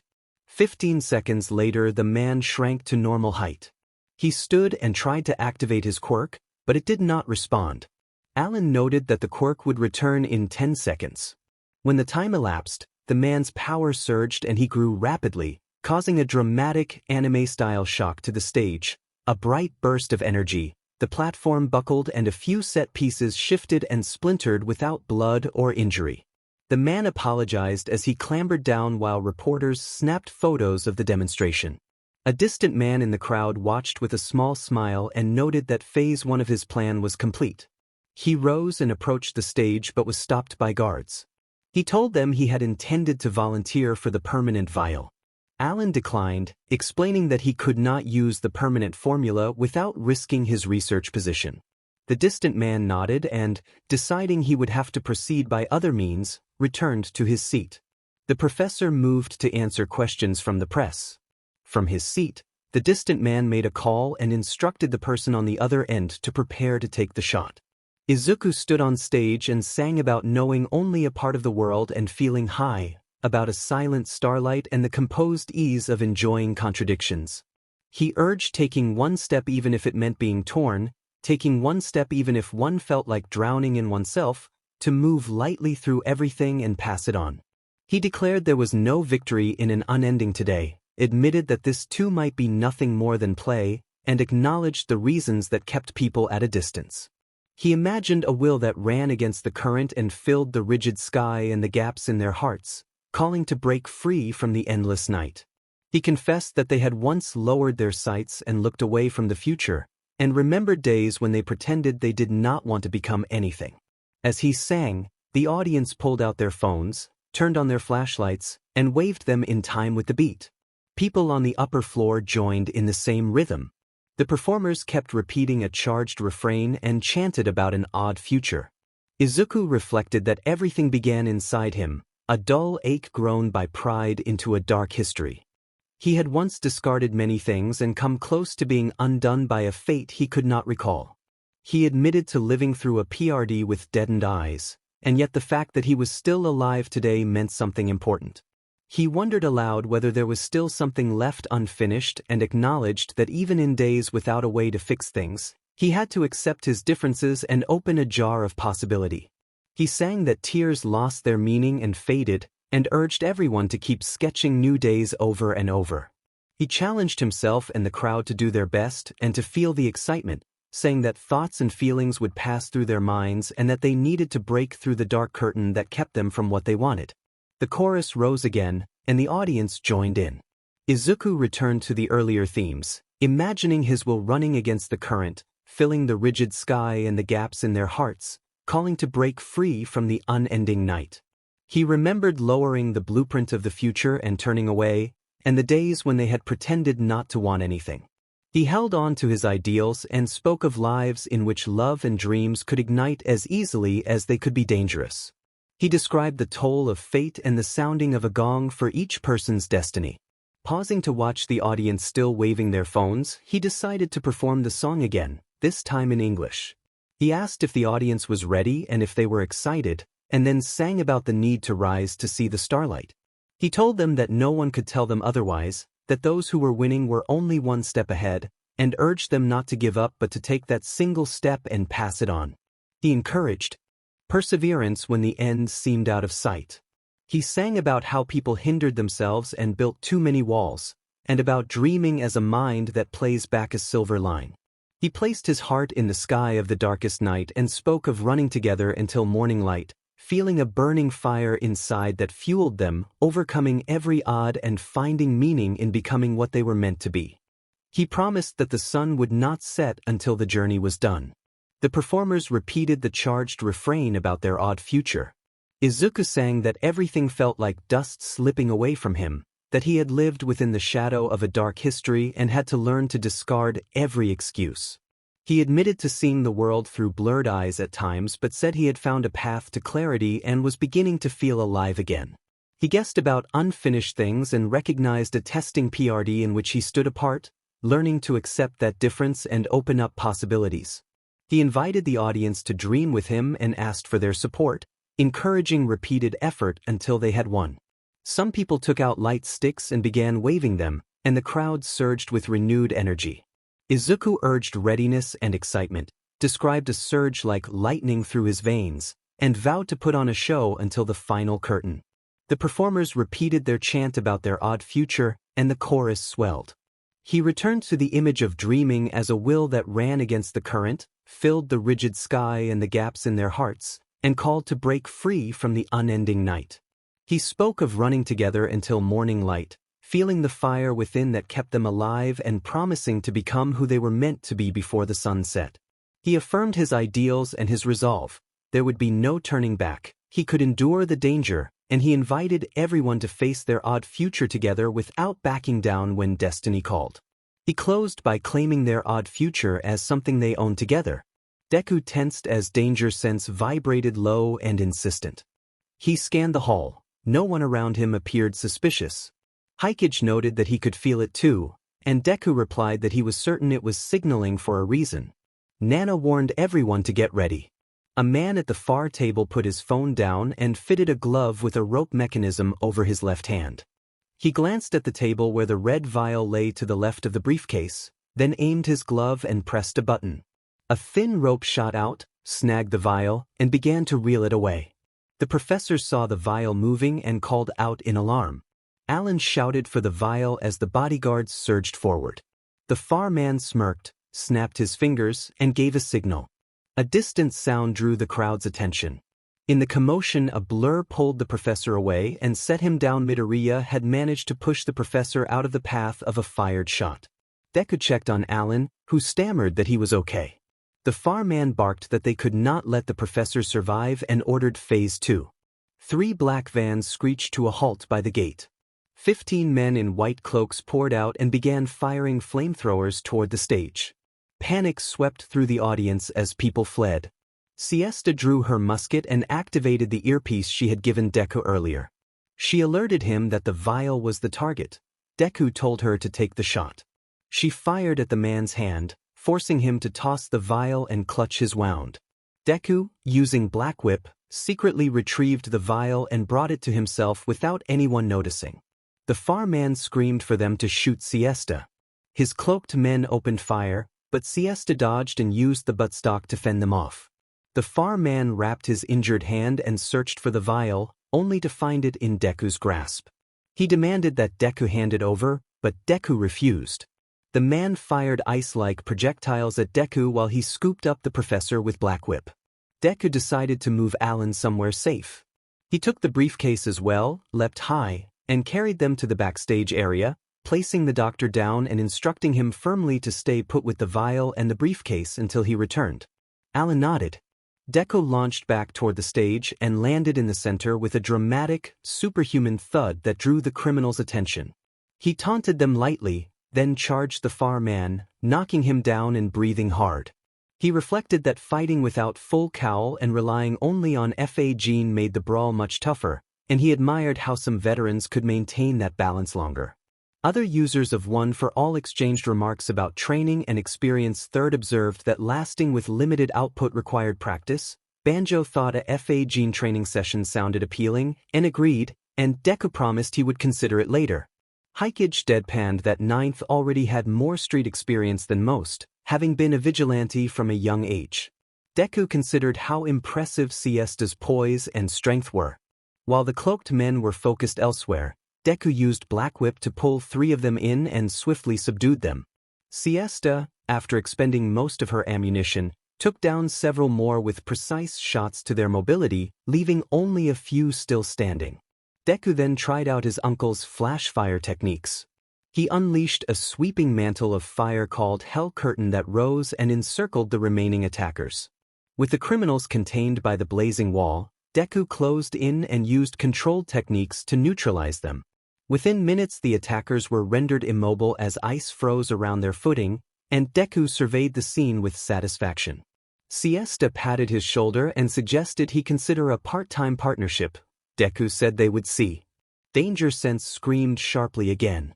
Deku spotted a bullet arcing toward Siesta and pushed her out of the way using a burst of pseudo 100%, rolling with her to the ground to shield her. Siesta kept her eyes closed, and when something touched her eyelids she opened them and looked up.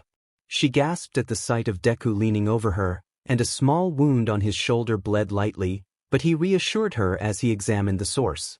What he pulled from his shoulder was not a bullet casing but a strange vial, and he realized with alarm that the Far Man had taken 2 vials earlier. The Far Man revealed that he had intended to eliminate the detective, and he had thought to take out other targets as well. The froze as the environment around him grew thin and dim. Images of the One for All vestiges shimmered at the edge of perception. The users around him began to falter and fade. Nana explained that One for All was resetting along with other quirks. Deku reacted with disbelief and concern, trying to understand what that would mean for the fight. The dragon collapsed in an instant. Wind blasted through the area and people struggled to hold onto anything to resist the shockwave from the Delaware smash. Some were lifted off their feet. Siesta clutched her skirt to keep it from fluttering. Onlookers wondered aloud how strong he could be. Siesta thought that even after a reset, his power remained extreme, almost comparable to All Might. Midoriya planted his feet and held his ground. Alan watched with curiosity, unable to believe that Midoriya remained so powerful even after his quirk had reset. Alan suspected it was an accumulation-type quirk. A man stared at Midoriya with wide eyes and demanded how he had done it. Midoriya responded with a terse vow that the man would pay for taking his family.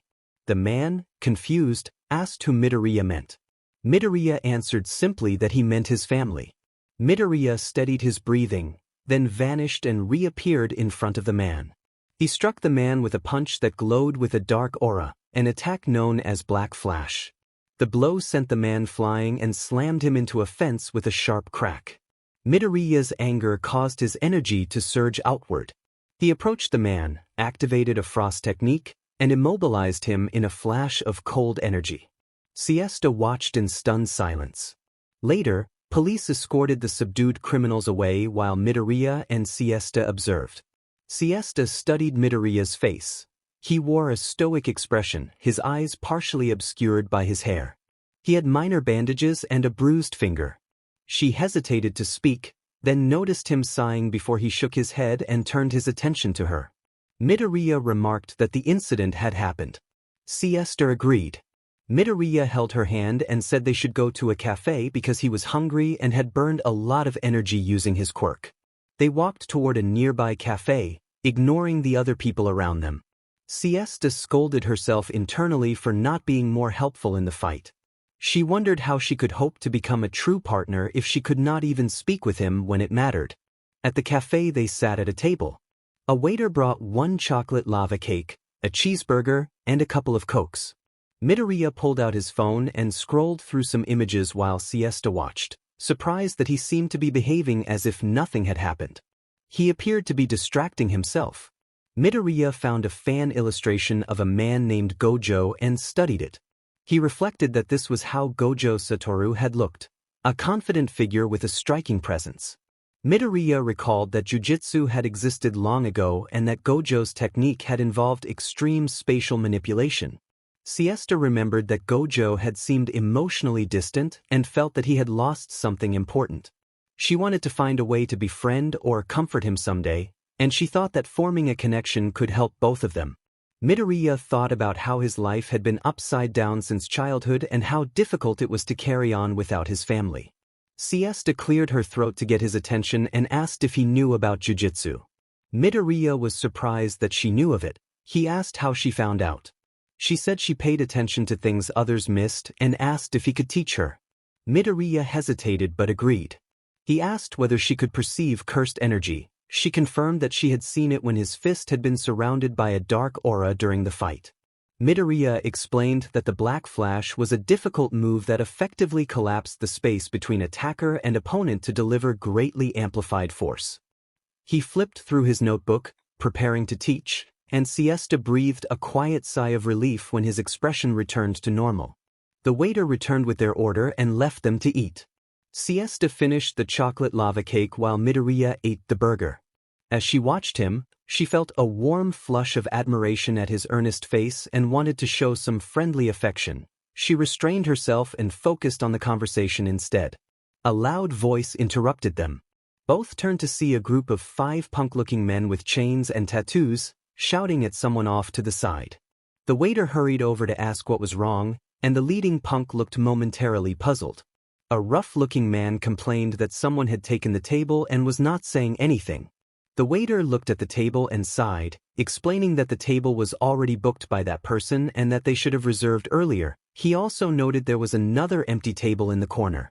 Punk number 3 insisted loudly that they would sit there and that they could if they wanted. The waiter warned that if the disturbance continued he would have to ask them to leave. Punk number 2 responded with a hostile challenge, daring them to try. The man stepped forward, grabbed the girl's sleeve, and the others squared up with clenched fists to intimidate. The 2 onlookers then had a clear view of the person being harassed. A teenage girl with dark hair and small cat ears, a softly rounded face, large eyes, and trembling slightly. Yuichi informed Deku that OFA was being reset and they might not be able to communicate with him anymore. Deku, teary-eyed, stared in disbelief. Nana moved to him and hugged him, apologizing that they would not be able to stay with him. Deku protested that they were the only ones who had kept him sane. Banjo spoke bluntly and told him he had to accept the truth. The users gathered around and hugged him, offering the warmth of the family he had always wanted. Hikage explained that the only way back to them was to train harder with OFA. Another user warned that since OFA was being reset, he would not be able to use their quirks for now. A different user urged him to train harder, saying it might be possible to use those quirks again after unlocking them. Nana reminded him that he had friends who could help cure his loneliness. The users encouraged him to do his best.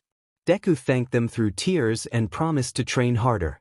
The users nodded, smiled, and then disappeared. Deku closed his eyes and wept. Siesta called for him urgently and tried to wake him. Sighed when he opened his eyes and asked if he was all right, noting that he seemed to be crying. Deku looked toward a man smirking in the distance and asked what had happened. Siesta explained that he had been shot after saving her and had been unconscious. Deku nodded and stood, hair shadowing his eyes.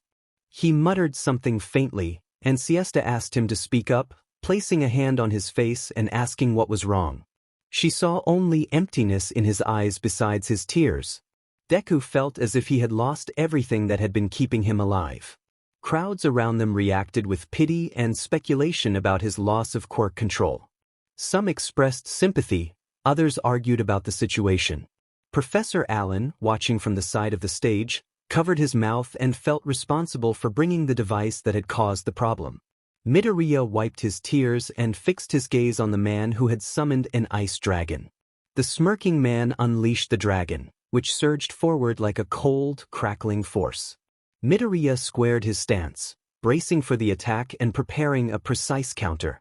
Midoriya told Siesta to take cover and then moved toward 5 men who had been harassing customers at the cafe. He placed a hand on one man's shoulder and asked them to stop their yelling and leave the 2 people alone. One punk grabbed Midoriya's collar and threw a waiter aside. Midoriya told them to stop and then acted with swift confidence.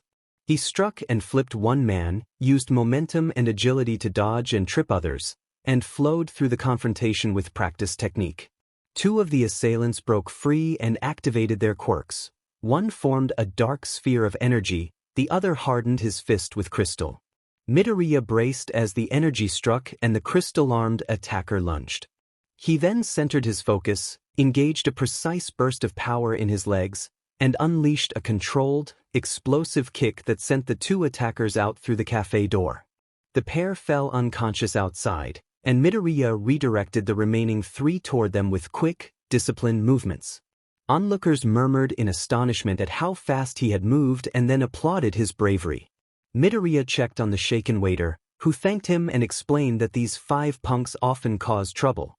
Midoriya brushed it off, saying he had handled such people before. He approached the frightened girl and offered his hand, gently asking if she was all right and whether they had hurt her. The girl calmed with his attention and shook her head. Midoriya cautioned her to be careful. She began to mutter incoherently, and he waited, patient and watchful. Deku felt the weight of what he had lost settling over him, but the encouragement he had received and the resolve to train burned quietly within. He would do his best to regain what had been taken and to protect those who depended on him. Deku asked awkwardly if the girl was trying to thank him. The girl nodded rapidly, steam puffing from her nose and her eyes shining like stars. Deku said he would go and told her to take care. He left her and returned to his seat, where Siesta regarded him with a smug expression. Deku asked what was wrong. Siesta called him a cheeky ladies' man. Deku, confused, asked what she meant. Siesta dismissed it and told him to drop it. They ate in silence while Siesta sent a text. A girl on a hospital bed asked Charlotte where Siesta was. Charlotte said their mother had texted that Siesta was at a cafeteria with her new partner. The patient asked where Yui was. Charlotte replied that Yui was at a concert, recording the whole performance. The girl on the bed chuckled, looked out the window, and asked when Charlotte would come to see her. Some time later, Midoriya returned home in complete devastation. He had lost the people he had called his family, and his control over One for All had been reset. His Frost Star and Rainfire were gone. The only thing still functioning was his cursed energy, though his loss of confidence had caused his control over Black Flash to fail. Divergent Fists still worked. Rewind continued to operate automatically, which offered a small comfort. At home, Midoriya panicked at the thought of facing his friends. He feared they would leave him, bully him, or hate him. He worried about Eri and whether she would be angry with him. When Ruby opened the door and everyone welcomed him, his stomach tightened with dread. He made an excuse that he was unwell and needed rest. They led him inside and after dinner he retreated to his room without speaking. He shoved his vigilante costume under the bed, unable to look at it, and began to cry. Stella called him, but he did not answer, afraid his childhood friend would now hate him. Exhaustion finally overtook him, and he tried to sleep, but the night offered no respite. He could not force a single wink of sleep. Night after night he was tormented by nightmares in which the users of One for All accused him of their disappearance and figures he had loved turned on him. He imagined his former family and even his friends confronting him, their faces filled with accusation. The next morning Pira brought his breakfast to the bedroom with Eri following. Pira left Eri with Midoriya before going to train. Eri chatted about the new things she had learned while the others were away. Midoriya listened and forced a smile. No one in the house knew how badly he was hurting. When anyone asked what was wrong, he said he was just tired from the previous trip. He closed his eyes and tried to sleep again. In his dream, voices asked why he had not helped them and called him weak and useless. Midoriya tried to respond, but the voices grew louder. Apparitions of his previous family appeared and surrounded him, taunting him and closing in with stylized, threatening gestures. They told him he was not a hero and that he did not deserve what he'd lost. Panic and shame overwhelmed him. He begged them to stop. The ritual of accusations kept repeating until he jolted awake, sweating and with tears streaming down his face. The echoes of the voices rang in his ears. He clutched his head to hold the memories at bay and rushed to the bathroom. He relapsed into old destructive behavior, hurting himself until exhaustion, and only then did the voices finally quiet. When the storm within subsided, Izuku Midoriya panted and stared at his hands, telling himself aloud that he had thought he left that behind 6 years ago. Midoriya rose, cleaned his arms to reduce the risk of infection, and applied ointment and bandages while gritting his teeth. He washed his hands and dried them with a dark towel, noting that the color hid any stains. He wrapped used tissues into small ball and quietly tossed them out the window before lying down and hoping the episode would pass. 2 weeks later he understood he had been wrong to hope. The voices returned each day, wearing him down. His friends grew worried as he stayed in his room. He moved slowly, sometimes crawling because he felt so weak. Sleep eluded him. Small cuts marked his arms and legs, and whenever anyone asked he only said he was a bit sick. He stopped answering calls. Midoriya went to Dr. Tsubasa for a checkup and quirk assessment. Dr. Tsubasa returned with the reports and told Midoriya that the serum had done serious damage. Midoriya asked what had happened. Dr. Tsubasa explained that his quirks had been reset and his body cells had degenerated significantly. He said Midoriya's Rainfire quirk now registered a much lower baseline, behaving more like molten rock than a blazing star. Midoriya asked if there was anything else. Dr. Tsubasa replied that Frost Star and Rewind appeared safe, but energy manipulation had been heavily reset. Then, with a sigh, Dr. Tsubasa gave the worst news.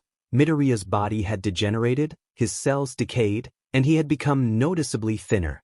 Midoriya reacted with frustration, lamenting the loss of his previous progress and his powers. Dr. Tsubasa urged him to stay calm and consider whether retraining could restore control. Midoriya admitted that retraining would be hard given his weakened state and asked if he could get prazosin because he could not sleep properly. Dr. Tsubasa looked surprised but noted he would consider prescriptions to help with sleep. A few days later Midoriya sat in a quiet cafe, an umbrella tucked beside him because the sun was bright. He had barely slept over the past fortnight, had not replied to friends, and had trouble eating. He still wavered between returning to vigilant work and taking over as a full-time cafe owner. A chilled latte and a pastry arrived, and he checked his phone in a fog of distraction, seeing dozens of missed calls from Stella and many from his uncle. He decided he would call them back later but did not want to burden anyone with the truth. A young woman asked if the table beside him was available. Chizuru Ichinos introduced herself and explained she needed a table for two. She added that the girl with her was shy. Midoriya forced a smile and introduced himself as Izuku Midoriya. The second girl, Sumi Sakurasa, stammered her name and quickly covered her face, blushing. Midoriya noted her shyness and suggested, as a friendly aside, that practicing social interaction and perhaps seeking speech therapy might help. Chizuru and Midoriya chatted easily while Sumi mostly nodded and offered a few words. Midoriya was surprised that Chizuru worked at the cafe because she looked like a student. Chizuru admitted she took the job because she was a bit short on money, which reminded Midoriya of Uraraka. The mood shifted when 5 rough-looking men approached. Sumi stepped behind Chizuru. One of the men leered and asked why Chizuru was there. Chizuru responded with annoyance, reminding him that she had been a rental girlfriend and that whatever history they had did not involve the newcomer. Another man suggested they spend time together and implied the green-haired man might enjoy it too. Chizuru angrily told them to leave Sumi out of it. Midoriya intervened, addressing the men calmly and politely. He told them innocently and with an even tone that if they had a problem with Chizuru they could take it elsewhere and that he would appreciate it if they left them alone so he could finish his drink. He said this while looking at them with a composed expression. Chizuru inwardly wondered why he had called her his girlfriend. Extra 3 leaned toward Midoriya and warned him that the girl was a rental girlfriend using him for money. Midoriya replied that they had recently become a couple. Extra 5 told him to leave, calling him too young. Chizuru panicked and begged Midoriya to go, insisting she would be fine and that the others were not joking. Midoriya liked his lips to clear the stickiness of lemonade, set his glass on the table, picked up his umbrella, and stood. He excused himself and began walking to the door while Extra 3 signaled toward the exit and Extra 2 dusted his shoulder and suggested a pub on Taylor Street. The extras turned to the girls as Midoriya reached the door and sighed. He began lifting the latches, muttering about manners and what it meant to be a man as he opened the last catch. People in the cafe edged back to watch. Midoriya glanced at their reflections in a polished mirror and then steadied himself. He set his umbrella by an empty glass, channeled energy into it, and struck once one of the extras stumbled and fell unconscious. Chizuru and Sumi stared, and the crowd murmured. An old man in the corner smiled at the scene. Midoriya explained that his day had already been ruined and that their harassment had made things worse, and asked whether they were going to stand there or fight. The extras surged forward. Extra 4 shoved Extra 3 aside and threw a punch, but Midoriya dodged, and the blow instead sent another extra reeling. The group rushed him, and he moved with controlled, efficient force, sending opponents sprawling or stumbling without graphic harm. One extra who could alter his hand into blades accidentally struck a teammate, and another tried to use a glass as a weapon, but Midoriya countered with a swift, energized kick that sent the attacker off balance. An extra transformed an arm into a firearm. Midoriya disabled him before the weapon could be used. Observers watched in stunned silence as the confrontation resolved quickly. When it was over, the extras lay scattered on the floor, groaning and clearly beaten. Midoriya returned to his table, drank the rest of his lemonade, and accepted the crowd's applause with humble surprise. This was the first time anyone outside his cafe regulars had cheered for him. He apologized and explained that he had been having a very bad couple of weeks and had lost his temper. He asked if someone could get help for the injured men. 2 waiters hauled the extras outside and left them near the alley while thanking Midoriya for handling the trouble. One waiter offered Midoriya a free meal in gratitude. Midoriya hesitated but accepted a tray of donuts and shared them with Chizuru and Sumi. Chizuru, calmer now, clarified that she worked for a rent-a-girlfriend service. She said an earlier client had broken the company's rules and behaved inappropriately. She had reported him, and the company fined him. Sumi had also been harassed earlier, and Chizuru had helped her get away. Midoriya praised Chizuru for her bravery and said he was glad she had kept herself and her friend safe. Midoriya stood to leave, but Sumi suddenly wrapped her arms around his waist in a grateful hug. She trembled and whispered her thanks, saying she had been mistreated in the past. Midoriya felt pity and, moved by compassion rather than romance, returned the brief embrace to comfort her. Sumi blushed and then stepped back with her friend as others offered support.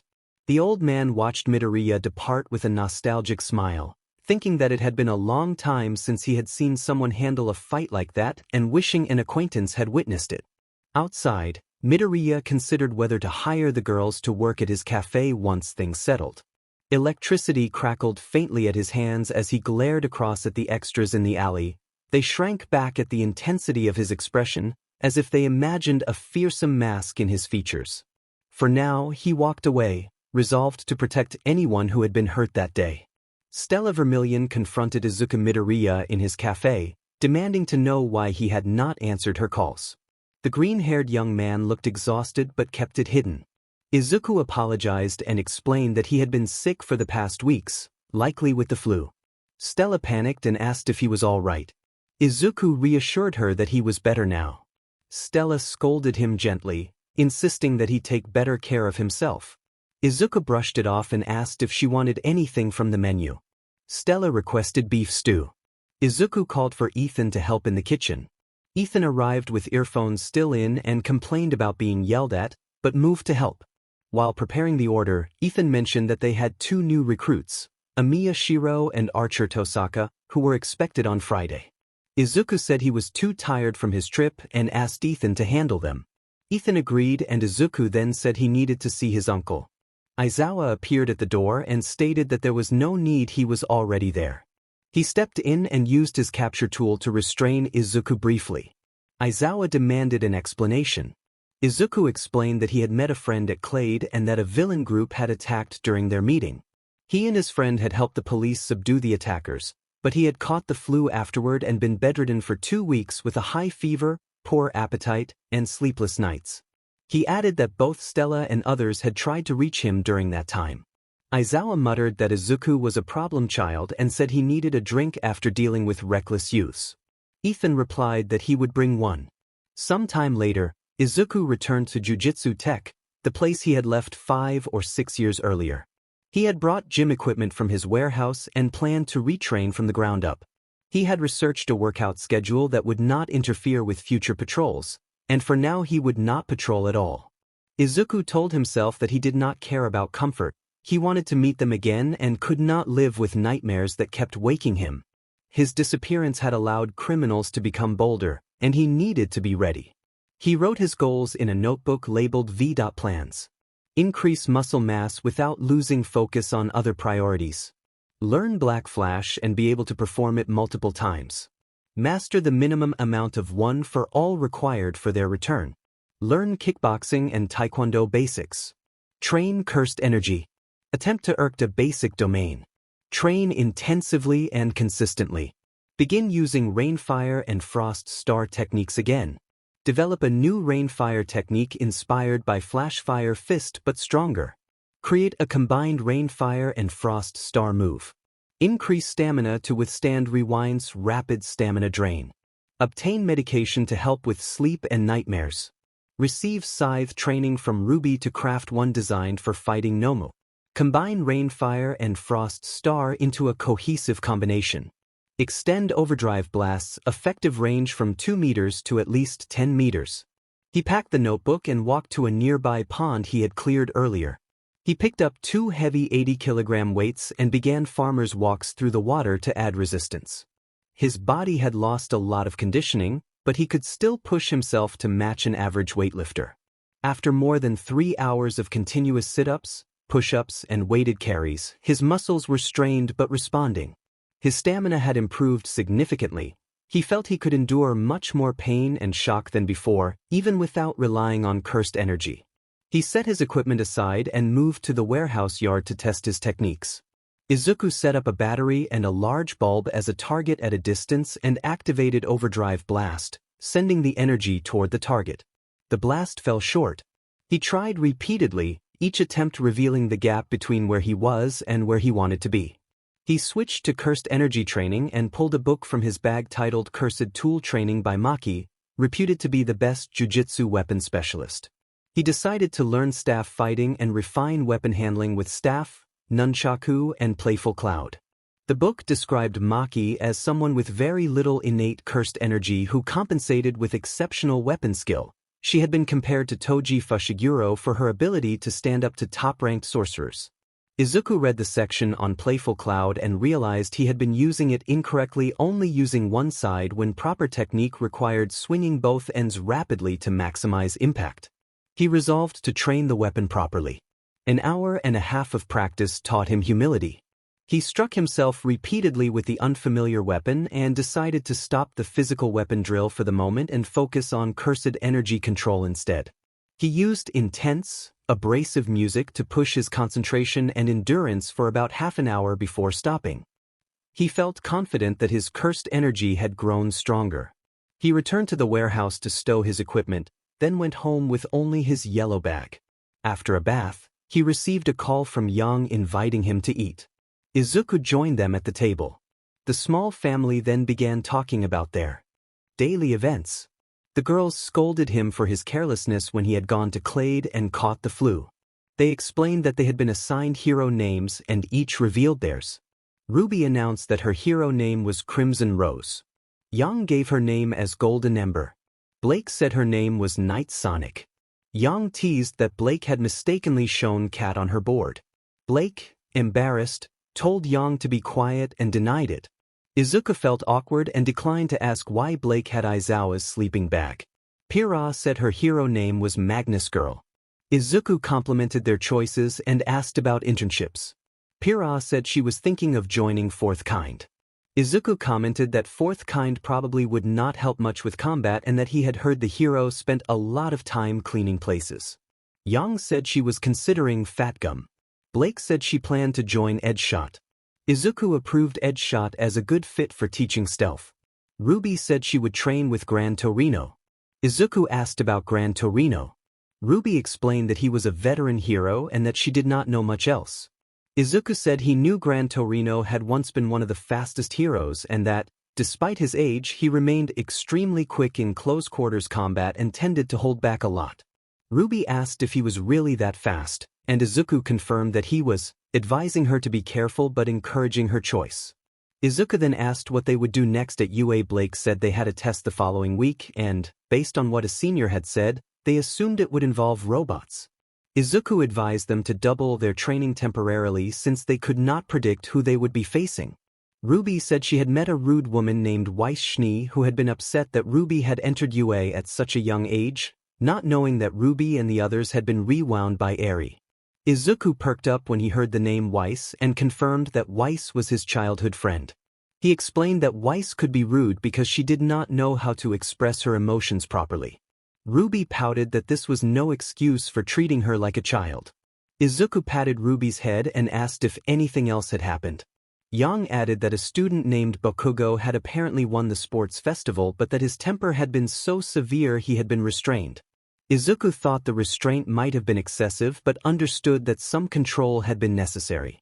Blake then remembered that Tenya Ida's brother, Tensei Ida, had been injured in a villain attack and could not attend classes, which had left Tenya shaken. Izuku recognized Tensei as Ingenium and asked Blake to try to calm Tenya as much as possible, warning that Tenya might try to pursue the villain alone to avenge his brother. Blake agreed to look after Tenya. Eri appeared at the top of the stairway, yawning and asking for dinner. The group turned to see her and Izuku chuckled. He told them he would bring the food and remarked that today's menu was a lot. The girls called Eri over and chatted with her while Ruby gently patted her head. Izuku went to the kitchen and pulled out his phone. The news headlines showed that someone had been attacking heroes. He sighed and thought that his predecessor's quirks and encouragement might have helped, but he resolved to double his training until the following week so he could protect the heroes. He also considered that they might need to confront Stendhal, the hero killer Stain. Tucking his phone into his pocket, he went to serve dinner with many thoughts on his mind. For the next 3 years my life would be hell. I would be competing in exams and tests, and my study load would become overwhelming. I could not keep reading 3 books in a row. Ruby. A different plot, revised character development, and altered powers defined the story. It was conceived as a massive crossover titled Emichi, Stand Strong. It remained a harem tale, an unusually large one, and focused on the protagonist's journey through alliances, rivalries, and the challenges posed by newfound abilities.